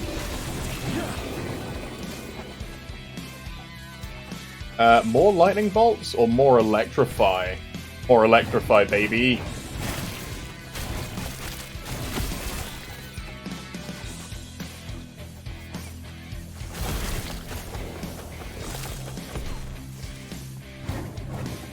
But yeah, like I've done so many different builds for every class. I'm so looking forward to Warlock and Falconer now. Just for the build variety they're going to introduce to the Acolyte and the Ranger. Sorry, the Rogue. Heavy? A pair of gloves. But yeah, I don't like the inventory in Last Epoch. I wish, like, for quality of life reasons, they would do the Grim Dawn thing of, here's an extra bag. I mean, hell, even Poe's just put in an extra bag, but you have to, like, spend ascendancy points on it. I never thought I'd see the day you get any extra inventory in Poe without coughing up change.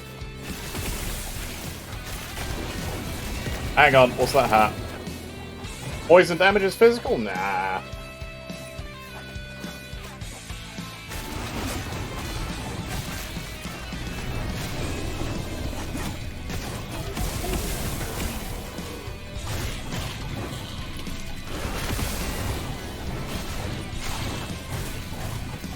Inventory thing in the Epoch is just gold sync. So, in Epoch, you get endless stash tabs. But I would like, you know, inventory tabs that you could just buy with gold. That'd be very nice. There is so the new Poe League, one of the things that you can go and ascend as in the, like at Zeri Forest, gives you a tiny little extra bag space. Which is interesting. That's bleed. That's a one-handed axe. More bleed on hit. So it's a new league mechanic. I never thought I'd see the day, though. I approve of it.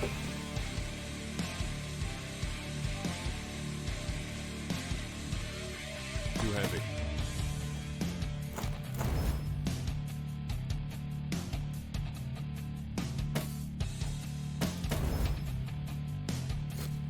Yes.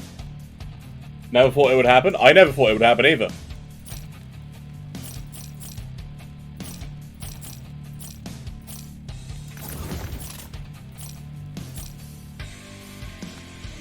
Wait a second. No, I want that. Oh wait, no I don't. I want something better.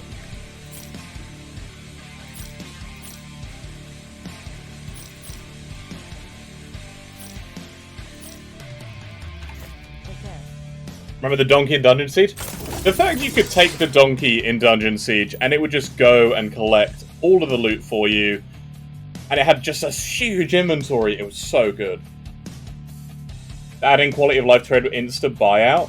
I mean, that is quality of life, isn't it?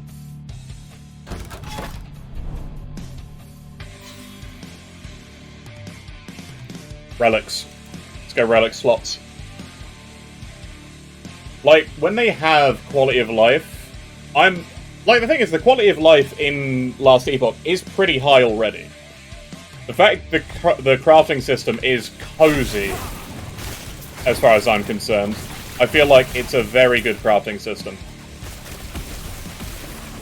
Hello, stun.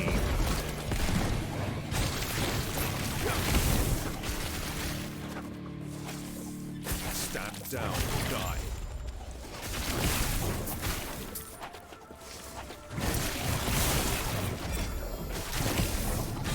Oh, hello. Give me some fire pen. Alarm hammer.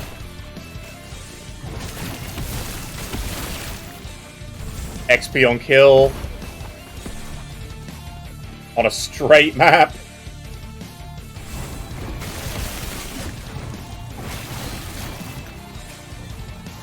Oh, beautiful.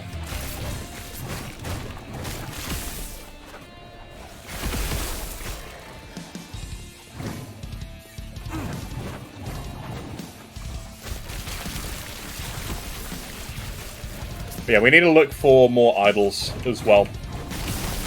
So anytime we see an idol node on the monolith, we need to go for it.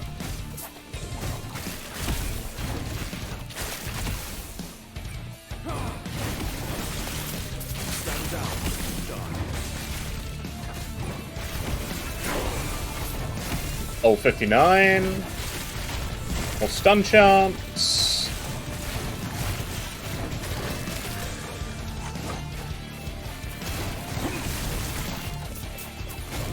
We have indeed leveled up again. So I'm now going to pick up more spell damage. Torchlight had a cat or a dog you could send to town. You could pick between the pets, because they had different pet skins you could use. But yeah, you could send them to town. They would also buy potions for you. Which is it's just the quality of life in different ARPGs. They need to be taken from more.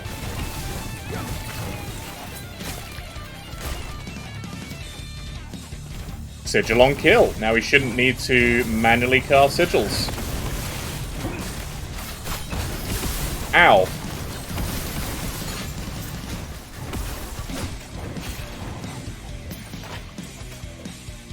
Dodge rating and throwing damage already?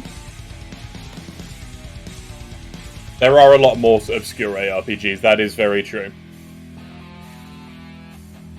That's a good find, that.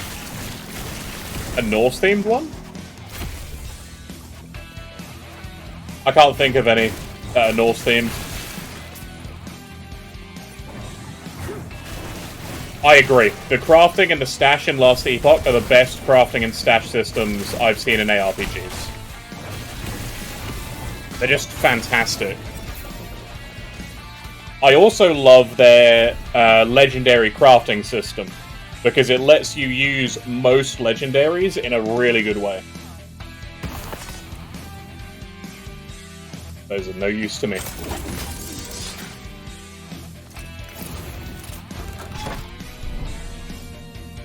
I would say, if I could take something from Grim Dawn, it would be the balancing of enemies and the monster infrequents, and their endgame sets, because they have some really cool sets. The legendary crafting system in, like, Last Epoch, though, I would absolutely hands down take that. Crafting, stash, and the legendary systems. And their skill trees for skills. This is just amazing. Oh, and their relics. I pick a lot from Last Epoch, actually. They've got a lot of very good things. The relics are practically the same thing as charms from, like, D2. But they're charms taken to a new level of, like, usefulness and build defining.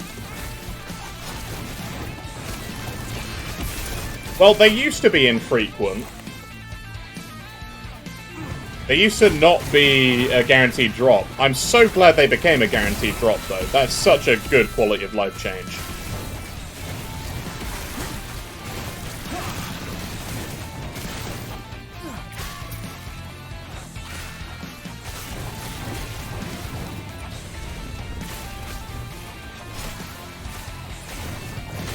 MR now, monster regulars. True. Oh, hello, Palorus. Alright, yeah, I'm just gonna come this way a wee bit, and then come back and knock some sense into you.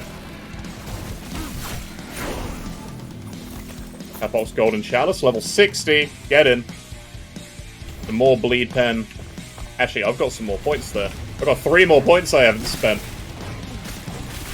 This is what happens when you get into, like, a proper groove of, like, running maps. You ignore the fact you're leveling up. Mana gain when I directly cast Smite. That's fun.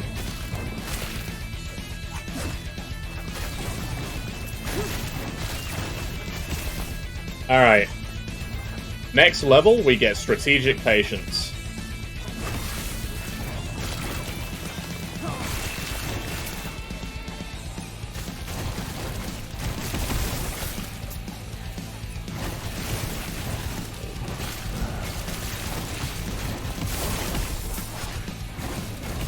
Why am I still in this map even though we've completed it? Because it's XP. It's a good map, good enemy choices. It's narrow. And it's got fairly decent density. Why would I not? I cannot do that. Ow! That hurt.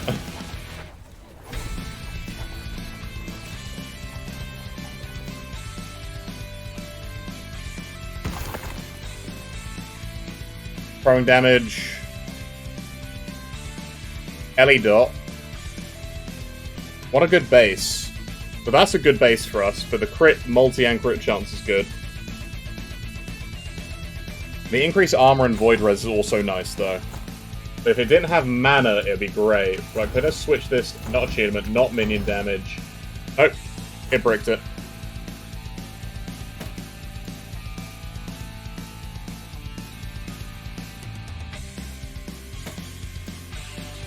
What I get? I got a Beast King. Heck yeah.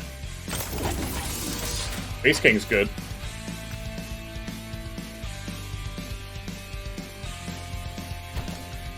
Right. I need to throw the Beast King in here. And I need to find more helmets with... Yep, that works. Fierce damage, I'll take that.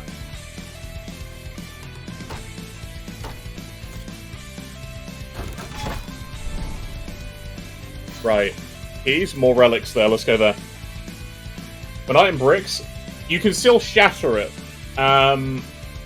You can also sort of re-roll things. The thing is, right... Well, the way I bricked it was... I was randomly rolling to see if I can get anything better. So, that is on me. It's like, you don't have to do what I did there.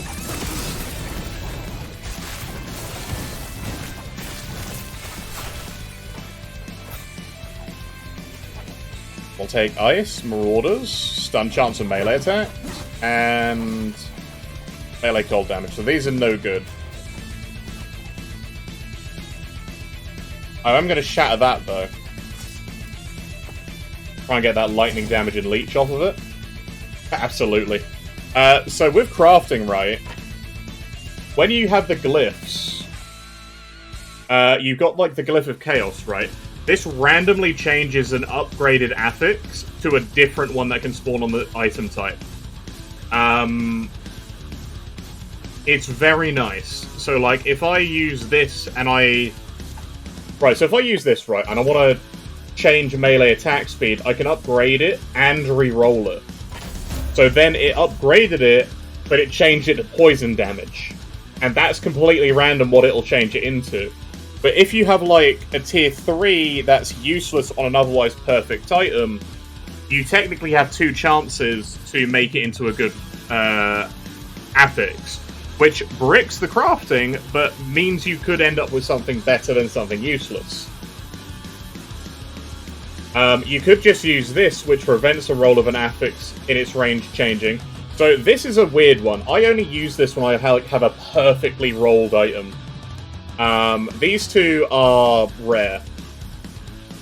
But the thing is, right, you also have these. So you can re-roll the value of all affixes. You can remove a random affix. So if I'd used one of these, it just got rid of the poison. So there's the chance of removing it, but you could also brick the item. Like if I put this purple in here and use the same thing, it could take away the tier 6 melee crit chance. You can re-roll all implicits, so the top tier bit, so the fire penetration there. that has a chance to roll between 6 and 12%. So if I put this in there and I rolled it and it got 12% with this rune, excellent, because I've just improved the base item. These ones are a lot rarer. They are like, one of them duplicates an item, one of them changes a normal item into a unique. And then you have the option to just shatter.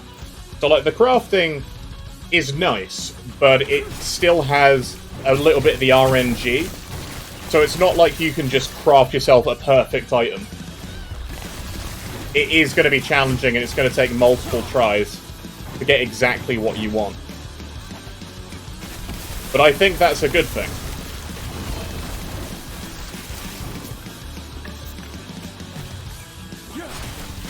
It's a lot better than Poe, because you actually have control over it rather than just complete RNG. Because you don't have to use any of these. You can just use this, which has a chance of not using forging potential. And, like, I can just straight upgrade throwing damage, if I want to. It takes forging potential off of the item, potentially. But, you know, that's the risk you get from having a good item you actually want to upgrade.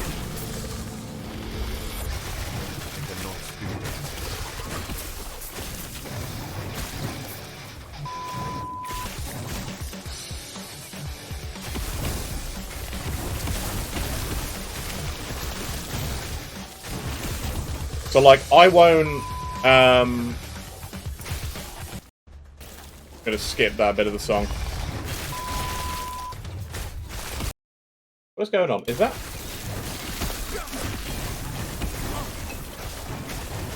beeping the song?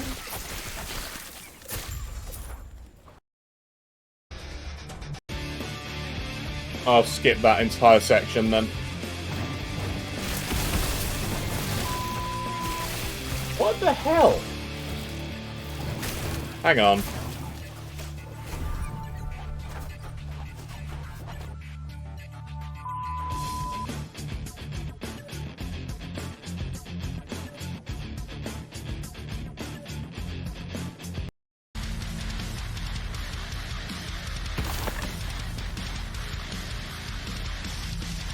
Come on, where's the beeping?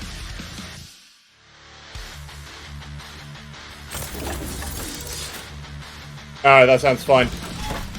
Must have just been that section. Getting random beeps.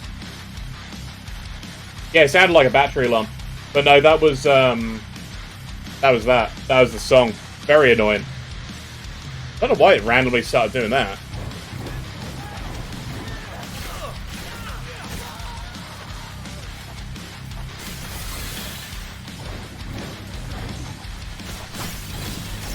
Yeah, when RNG, like, completely flops you. It's why I'm not against, like, scaling RNG. Like, the more you fail, the more a chance you have to get something better, right? Because to me, if you just have awful luck and you never get anything you want, it becomes frustrating. But that also means people who are lucky aren't going to get, like, a guaranteed, yeah, a pity system. Pretty much. And I don't mind that. I don't mind a pity system in games. I feel like it's a good way for things to be able to catch up.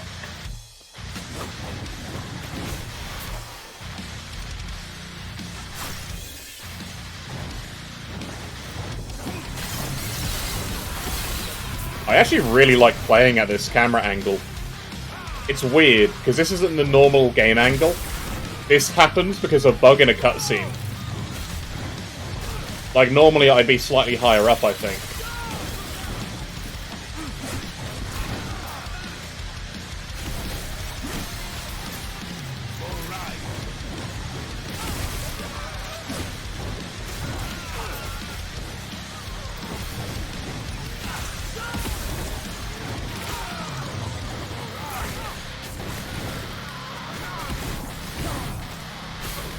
But yeah, this is going very well. I'm really enjoying this old Hammerdin now. Hammerdin is one of the builds I will always recommend starting the game out with, because it feels fun to play and it scales really, really well. both offensively and defensively.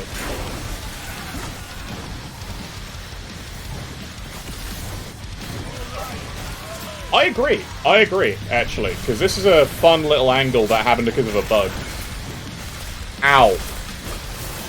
Hey, stop doing that. That's dangerous.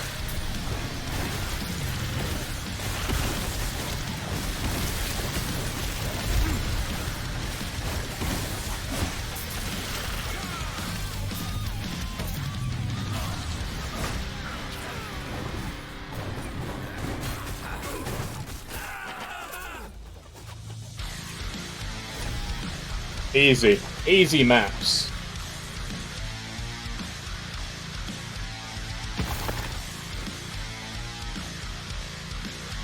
None. Damn that one. Shield throw. Nothing.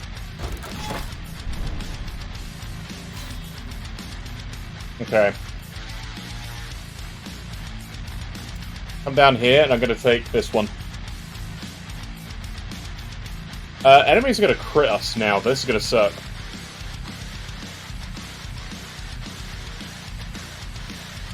Ah.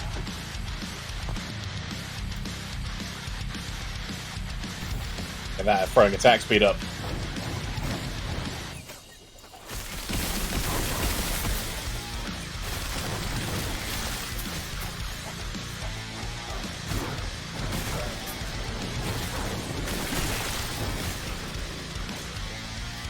But yeah, when you start, like, chaining maps back to back, it just feels great. It's all junk. Nope, this is crap. Who would use this? Why are these modifiers allowed to roll on the same item?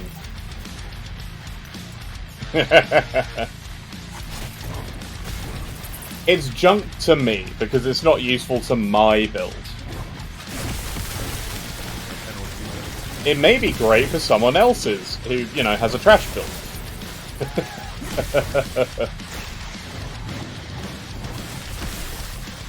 I'm being chased by a giant scorpion.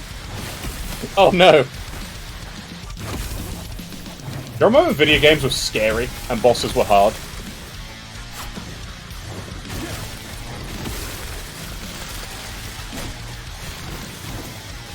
I named that after my first child. I named my first child Ballista's Ivory Ring of Blocking. How dare you, good sir?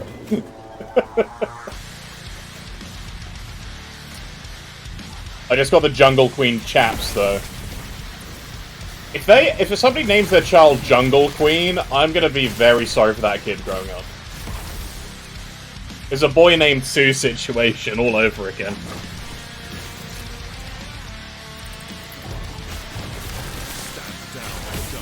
Right, come on, give me a ladle.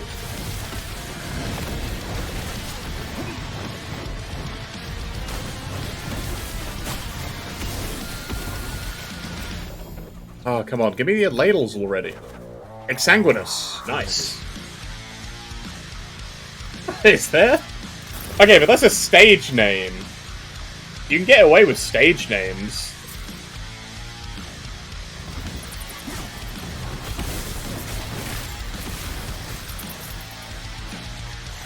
Oh, that's the Echo Conquered. Easy.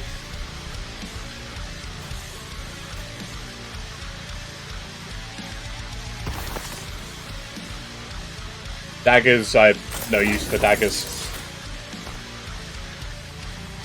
Such a good item.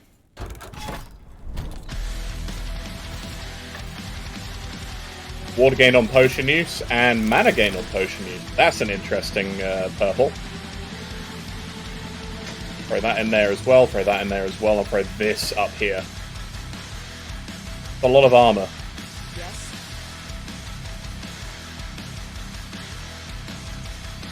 Oh yeah, I was gonna craft on this, wasn't I?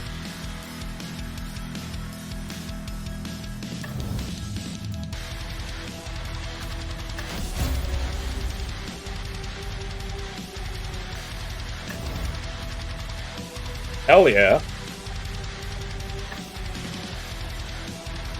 More damage.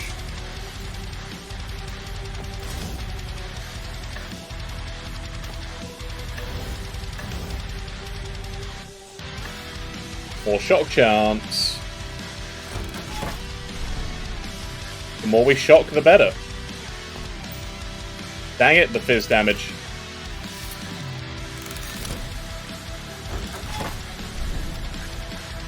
Okay, we do. Oh, there's a unique item there. Can do that in a minute. Free uniques are always welcome.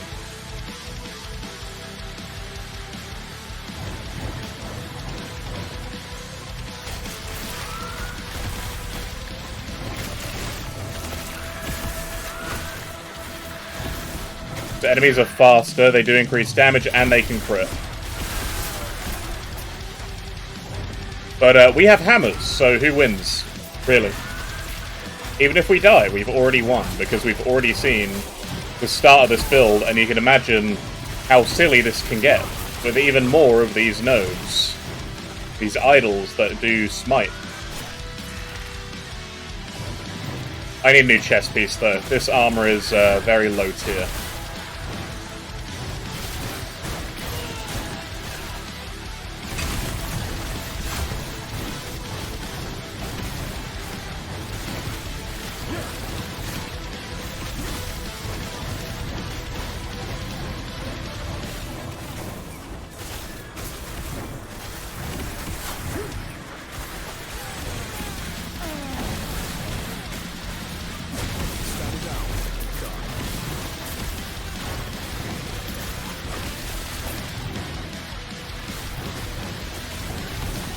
Come on.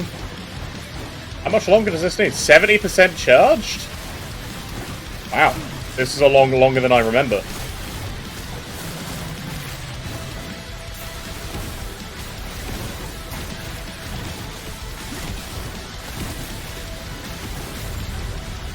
There we go. Now it's done. Void damage taken as physical. I think we're okay. That's a good shot. That was a good map.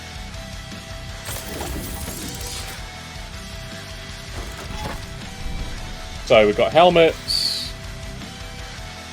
There's really just nothing. God, I need idols, and there's no idols anywhere yet. What is going on? Normally they're in buckets. Bucket loads of idols. We're going to go down to the unique item, and then we're going to probably complete the monos. It's going to suck, because I do want some more Void Res before we do that. Because we're up against Raya, and Raya is not a fun thing to fight.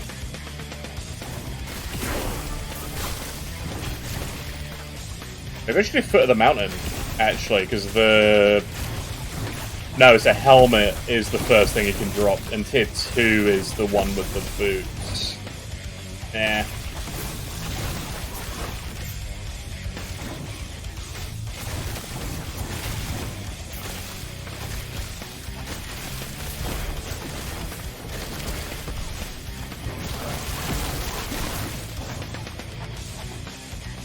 I don't know which way I'm going.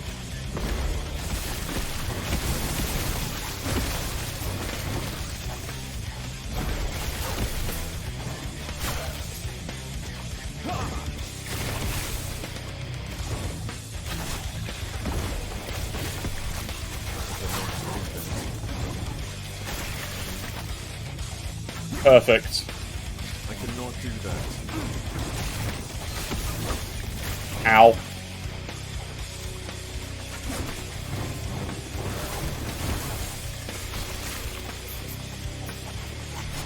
That's a lot of these seal this, seal that, isn't there? I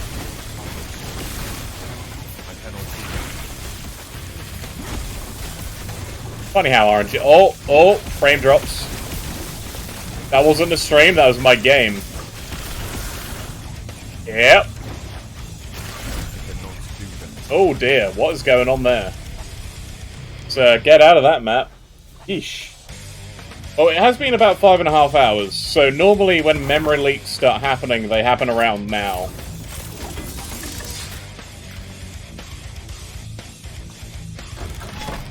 Let's get this.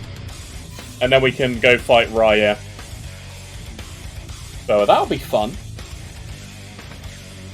We'll go beat up our former boss.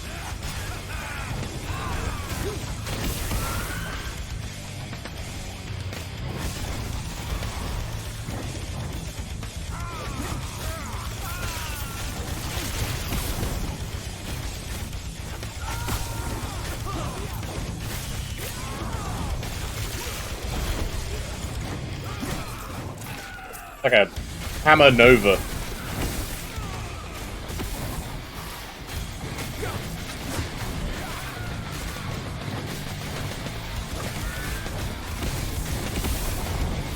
Warriors, nothing.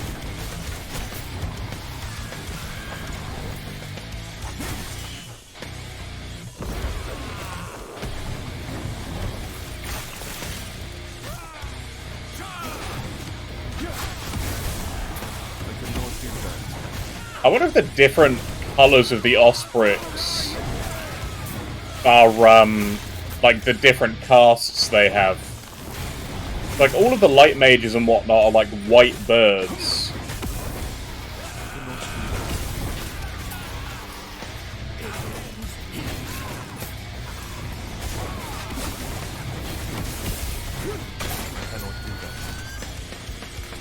Okay, that. We've got storms. Nothing else particularly interesting. We'll leave.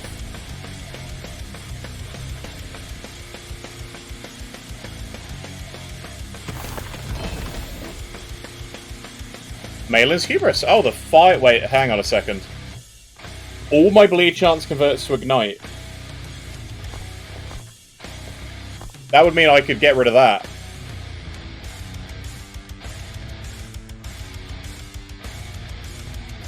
I don't have anywhere near as much fire pen. Oh. Oh, that's so good though. 49% fizz pen with bleed is amazing.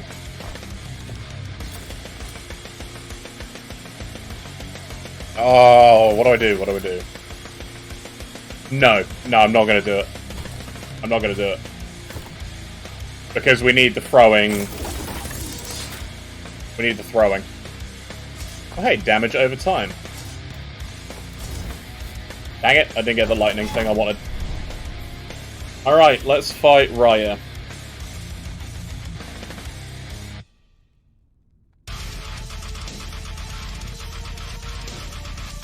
This is a fun one.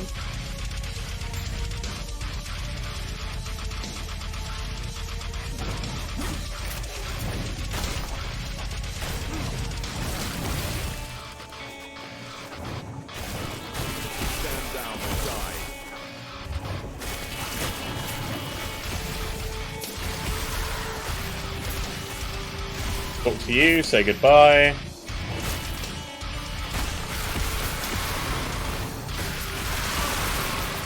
I will take that, because both of these are useful. Dang it! I always get the ones which I don't want.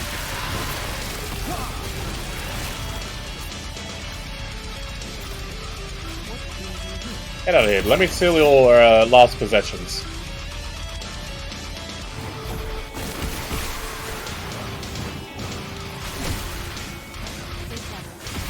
You can flee.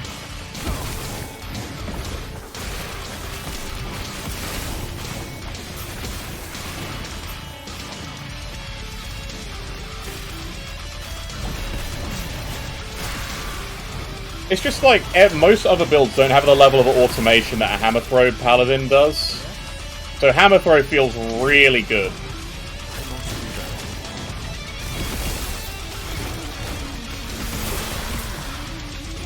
Especially once you start getting more of the idols. This is only with one. Oh good, we've leveled up. Right. We now have the maximum amount of...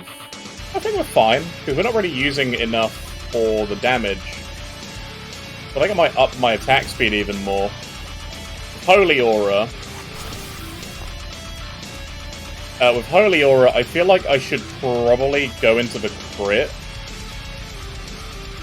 But I'm also considering going into block effectiveness. No, I need to go in here. I need to go 1 Vital Boon, 19 Vital Boon, and then the Poison Res.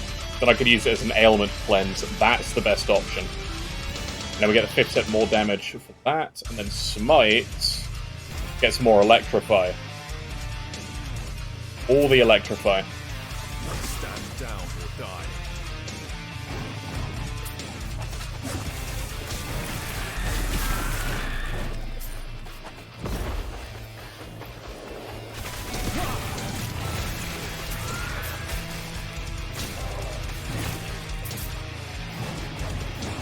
Throw a couple of these out.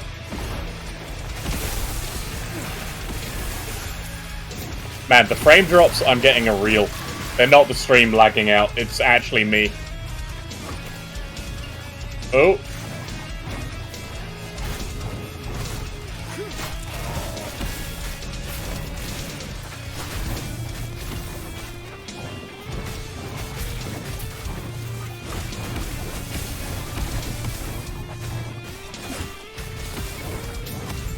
Right, there we go. He died. Just straight up 16 throwing damage on the gloves. What else do you want to give me? Right, so these are level 18 as well. I'm going to get another maximum sigil then. And then, yeah, I might go for another point in here then. Get that extra flat fire. And then just put the last point in empowering for another 5% per. So that's another 20%. Right, that one's done. Now we're going to climb the mountain.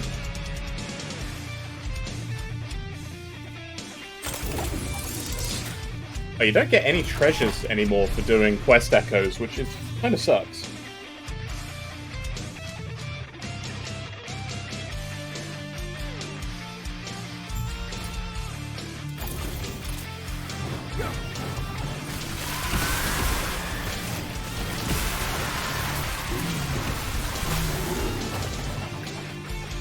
Oh, spell damage shock on hit. With damage over time, that is gorgeous. That's level 63. We need 1 level away. That is just a beautiful little upgrade right there. Glove-wise, though, I think we're pretty much good on these, right? Like, if I can try and get rid of the mana. Oh, if only this wasn't on the item base it's on.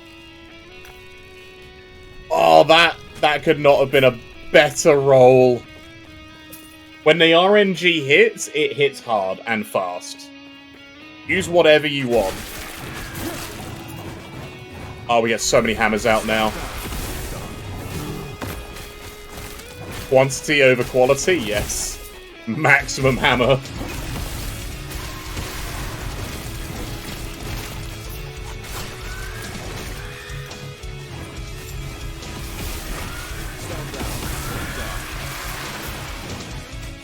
The sheer amount of hammers that are coming out now is brilliant.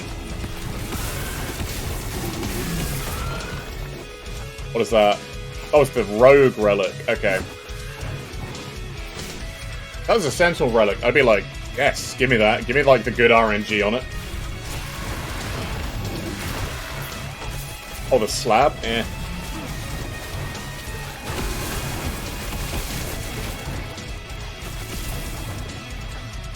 17 strength. Fizz pen with bleed. Ooh.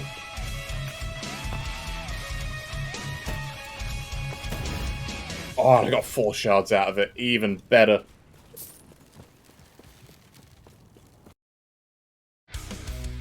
And this is great.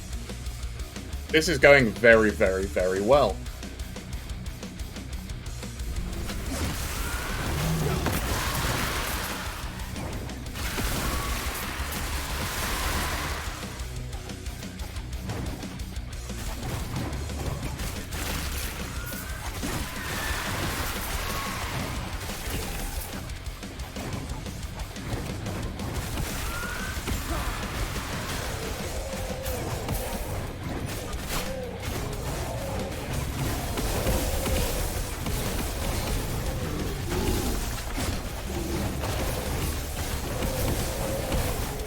Come on, then.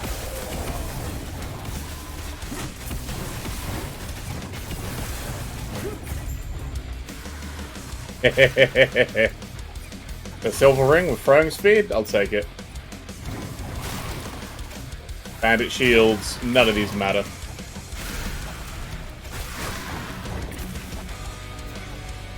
How's it going? 1 hour later? It is going very, very well.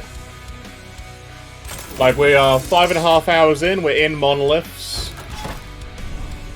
We're about to go fight Big Bird himself. We're about to go fight Raya. So prepare for a more interesting Monolith boss fight.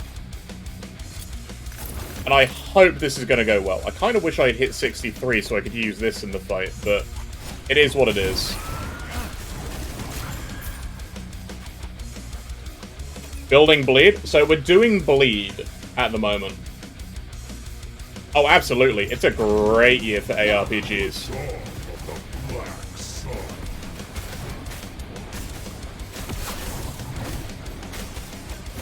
I definitely need some more move speed. Okay, this is fine. This we can just abuse.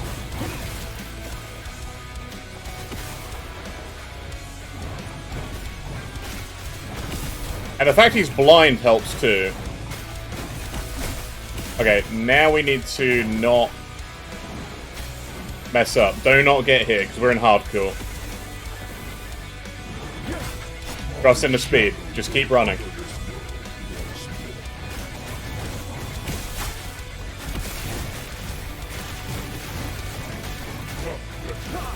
Woo! I should have brought in Rebuke. I should have brought in Rebuke. What the hell? Oh, because he's blind. That counts as a projectile? Huh. Oh.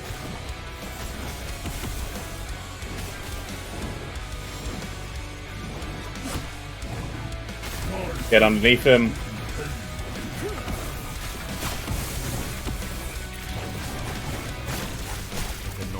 Come on, baby. This hate, this despair, oblivion burns within me.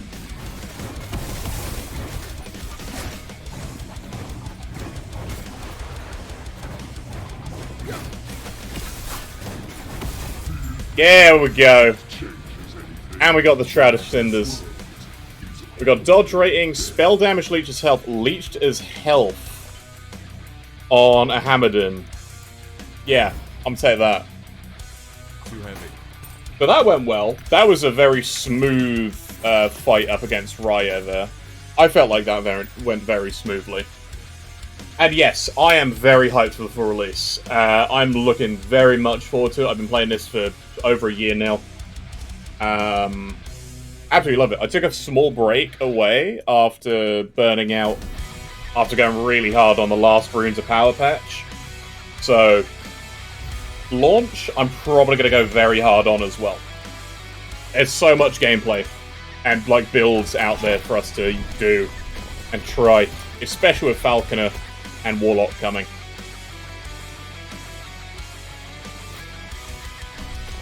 Alright, so this is the worst one. This is easily the worst one I've tried.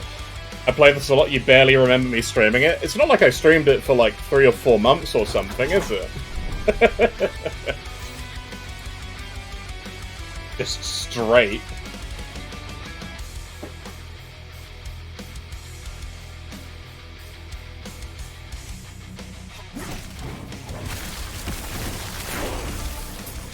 And that is 63. I'm going to switch our new weapon in.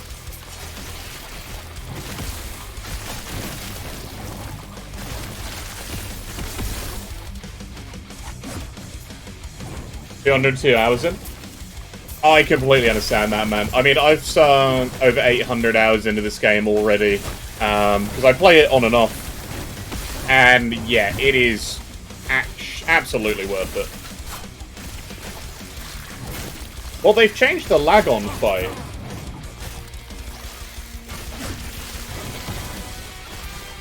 Like, they've changed the lag on fight to be a little bit easier. Oh, the Wengari Matriarch, great. Right, don't leap on me, thank you. Get that damage reflection.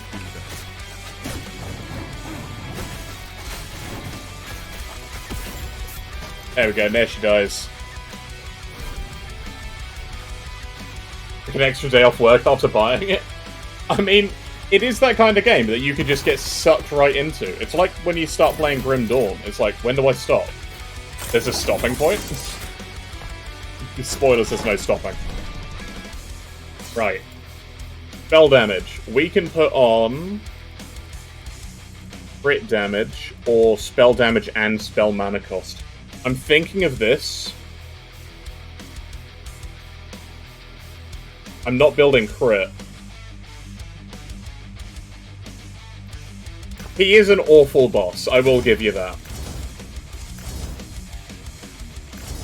There ain't no way. Oh!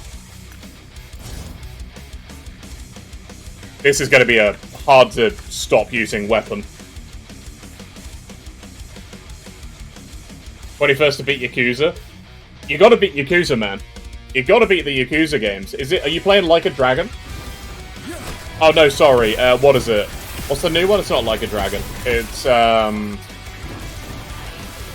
you playing the man who sold his name, or the new one? Infinite Wealth, that was it. Like a Dragon, Infinite Wealth.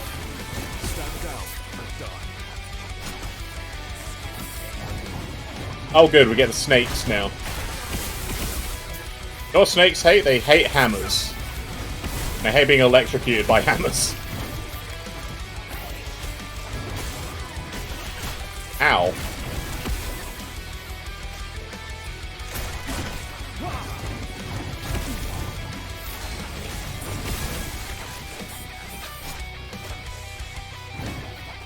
And this is why I love having Javelin, because it doubles as a heal.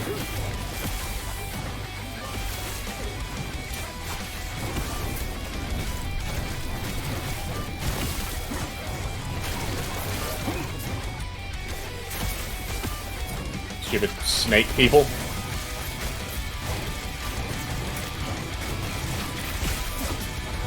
Oh, ogres, get out of the way.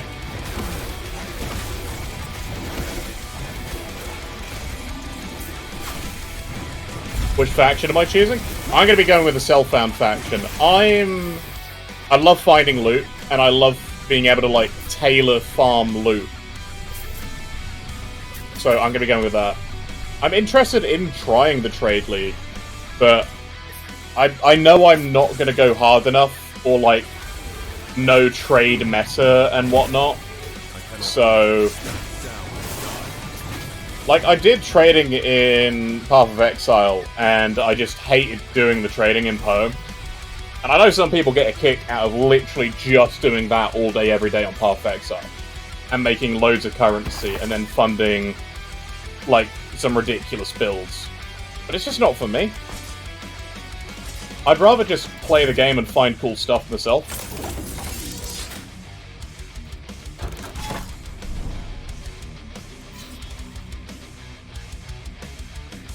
Probably not Conlam.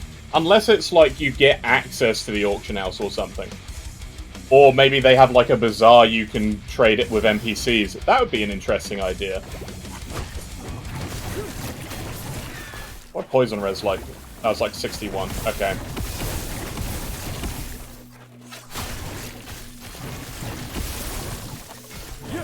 I really like the solo self-found thing, where it's actually going to be, like, rewarding.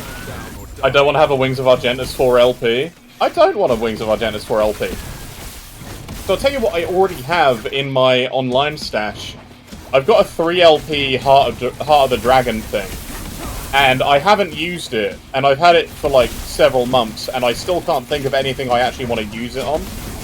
I would never want to use a 4 LP Wings of Argentus, because there's never going to be an item drop that's purple enough to use it. Because then it would just be, this is a waste of a 4 LP, because 4 LP is like the most ridiculously rare thing you'd ever find, or ever hope to find. So you not only need to have, like, insane luck for 3 or 4 LP on a great item, getting, you know, a purple item worthy enough of it, good luck. Oh, jeez. It's starting to really lag. I mean, yeah, somebody will probably find something like that.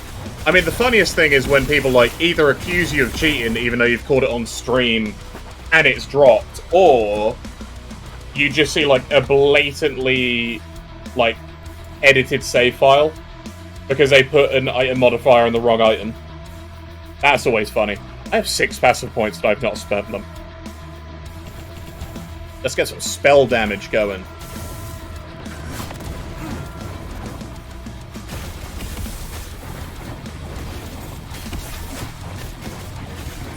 Drop me a ladle. Crusader gloves? Wait, is that, have I got throwing damage on it? Oh my god, it does. And dodge rating. You know what, those are actually pretty good. Don't have the shred armor, but that's pretty good.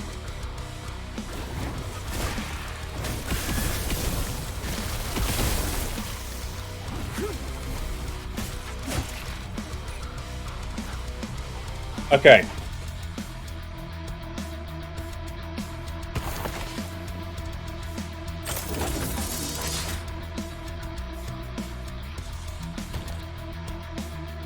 Throw this in here. Not going to use that. Not really going to be using that. They can go back in here.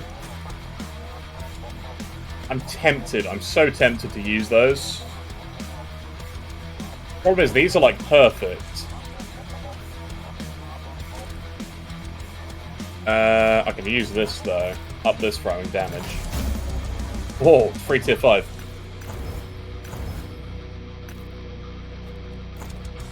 Nice. Nice, nice, nice, nice.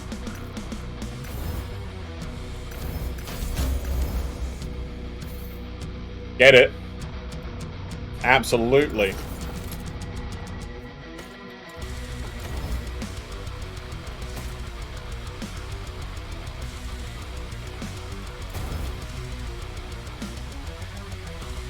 I'll sell these.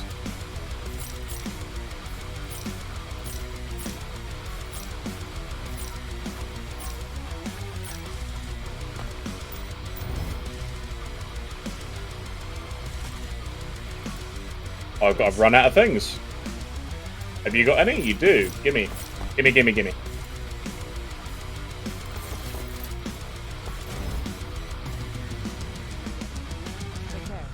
Give me all the throwing damage. All I care about is throwing. Throwing damage is all I want. Getting purple throwing rings is going to be difficult.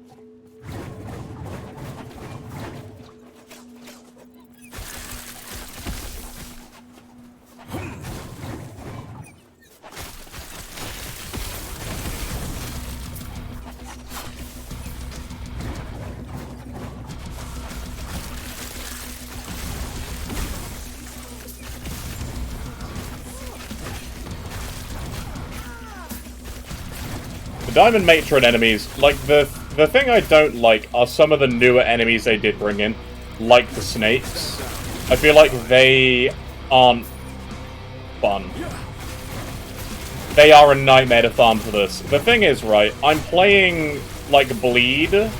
I'm playing dot-based, so I've already got one idol, which is an incredibly lucky drop. We got this one with block effectiveness on as well, which is just ridiculous. I'm also going to move that.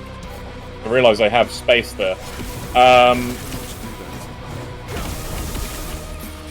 So, I need to get more, but I've found no idol maps, no idol monoliths yet.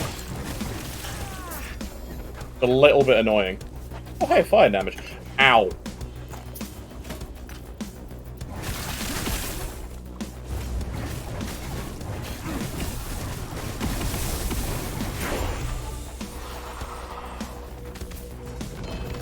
We got, oh, Soulfire. Good lord, the dot. Enough with the dots.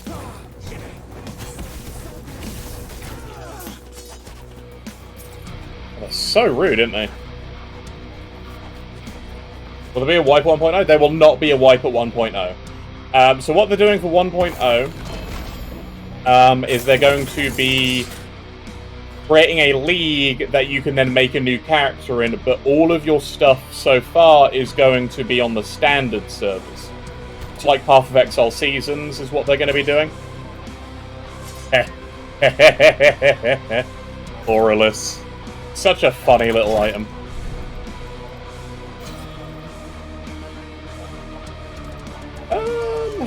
Actually, hang on. It's electrify melee hit. Okay, no, I'm thinking of the other thing.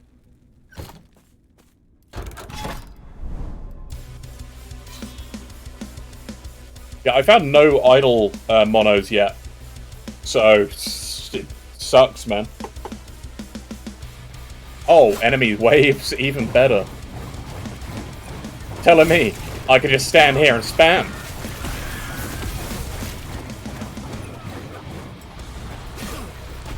Mostly.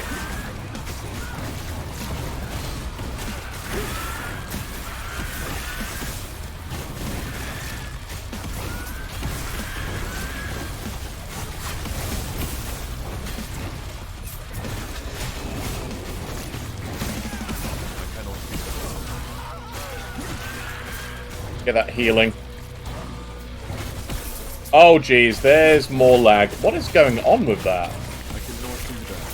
Like, I'm playing offline. It's not server lag. There's definitely a memory leak somewhere in the game. This always happens after about 5 hours. Oh god, am I gonna die to lag? Or the memory leak? How else do you enjoy playing a game other than at, like, 1 frame a second?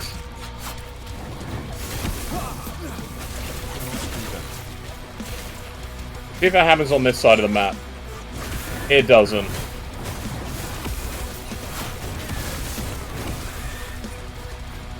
Jeez. That was bad. Hammerdin died here as well. These maps are pretty brutal. But like for me, I'm gonna bring my Grim Dawn hardcore philosophy into playing Last Epoch of, hey, if I die, it's a chance to play a new build and a new character. Loaded in a mill, couldn't move? Yeah, that sucks.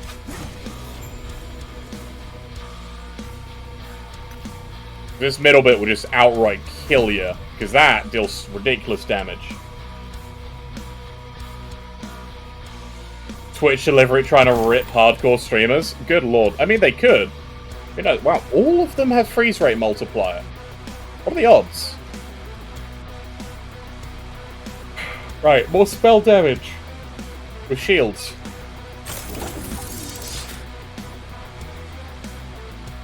Area for area skills and frailty on here. So what I'm going to do, actually, because I've got some stuff I need to do this afternoon, and it's coming up to about 3 o'clock, and we're about nearly 6 hours of streaming today. I'm probably going to be calling that here for the stream. This has been a very successful 6 hours. As far as I'm concerned, 6 hours to get a couple of absolutely banging exalted items, get some good rings with throwing damage and attack speed. Pretty much most of my gear is just still junky, but I'd call it pretty decent. This is the best find we've had. Block effect and smite with throwing attacks. So I'm probably going to call this it for today's stream. But we're going to be continuing this probably Sunday. Because tomorrow being Saturday, I've got a lore stream. I'm going to be playing my normal character, and then we're going to be switching to a lore stream later in the day. Sunday, we're going to be back to Last Epoch. And I'm going to try and do... My Sunday stream for Last Epoch will also be fairly short, though. Just because I'm going to be taking it as like a half day. And then I'm going to take my normal 2 days off next week, which is Wednesday, Thursday. But yeah, thanks for watching, guys. I have been loving this, coming back to doing this, and I think 5 hours and 50 minutes to get to Log Harren's monoliths isn't a terrible speedrun either. And this has been just SSF, hammer throw. You can do this pretty easily, because you can just go Ignite from the get-go with it, because that's what when we started Stun and that kind of sucked, we made the switch to Ignite per Zeal stack, and it's gold, because it's global Ignite, so it works incredibly well for the Smiter Din anyway. But yeah, let's see who's on so we can go raid them. Anybody on Twitch? Who's a good person to raid? Oh, nobody's streaming Grim Dawn either. Interesting. Nobody's streaming Grim Dawn. Who's streaming Last Epoch then? Last Epoch is way better than Diablo. #1 rogue, any re-leveling. Interesting. Learning Ellie Lich leveling. Falconer reveal. First look at Epoch Part 2. There's a lot of new people trying to stream this game. A King Konger with 101 viewers, eh? Who is King Konger? There's a 400 actually good ARPG blind build Poe event tonight. $100 giveaway. Did somebody say D4 bad? Is D4 bad? I think I'm going to go with Binner QC. Because I think they do stuff on Max Roll. And they're going to be doing the Falconer reveal. And I think I've seen Binner QC do content before. So let's go raid him. And yeah, we'll see you guys tomorrow, hopefully.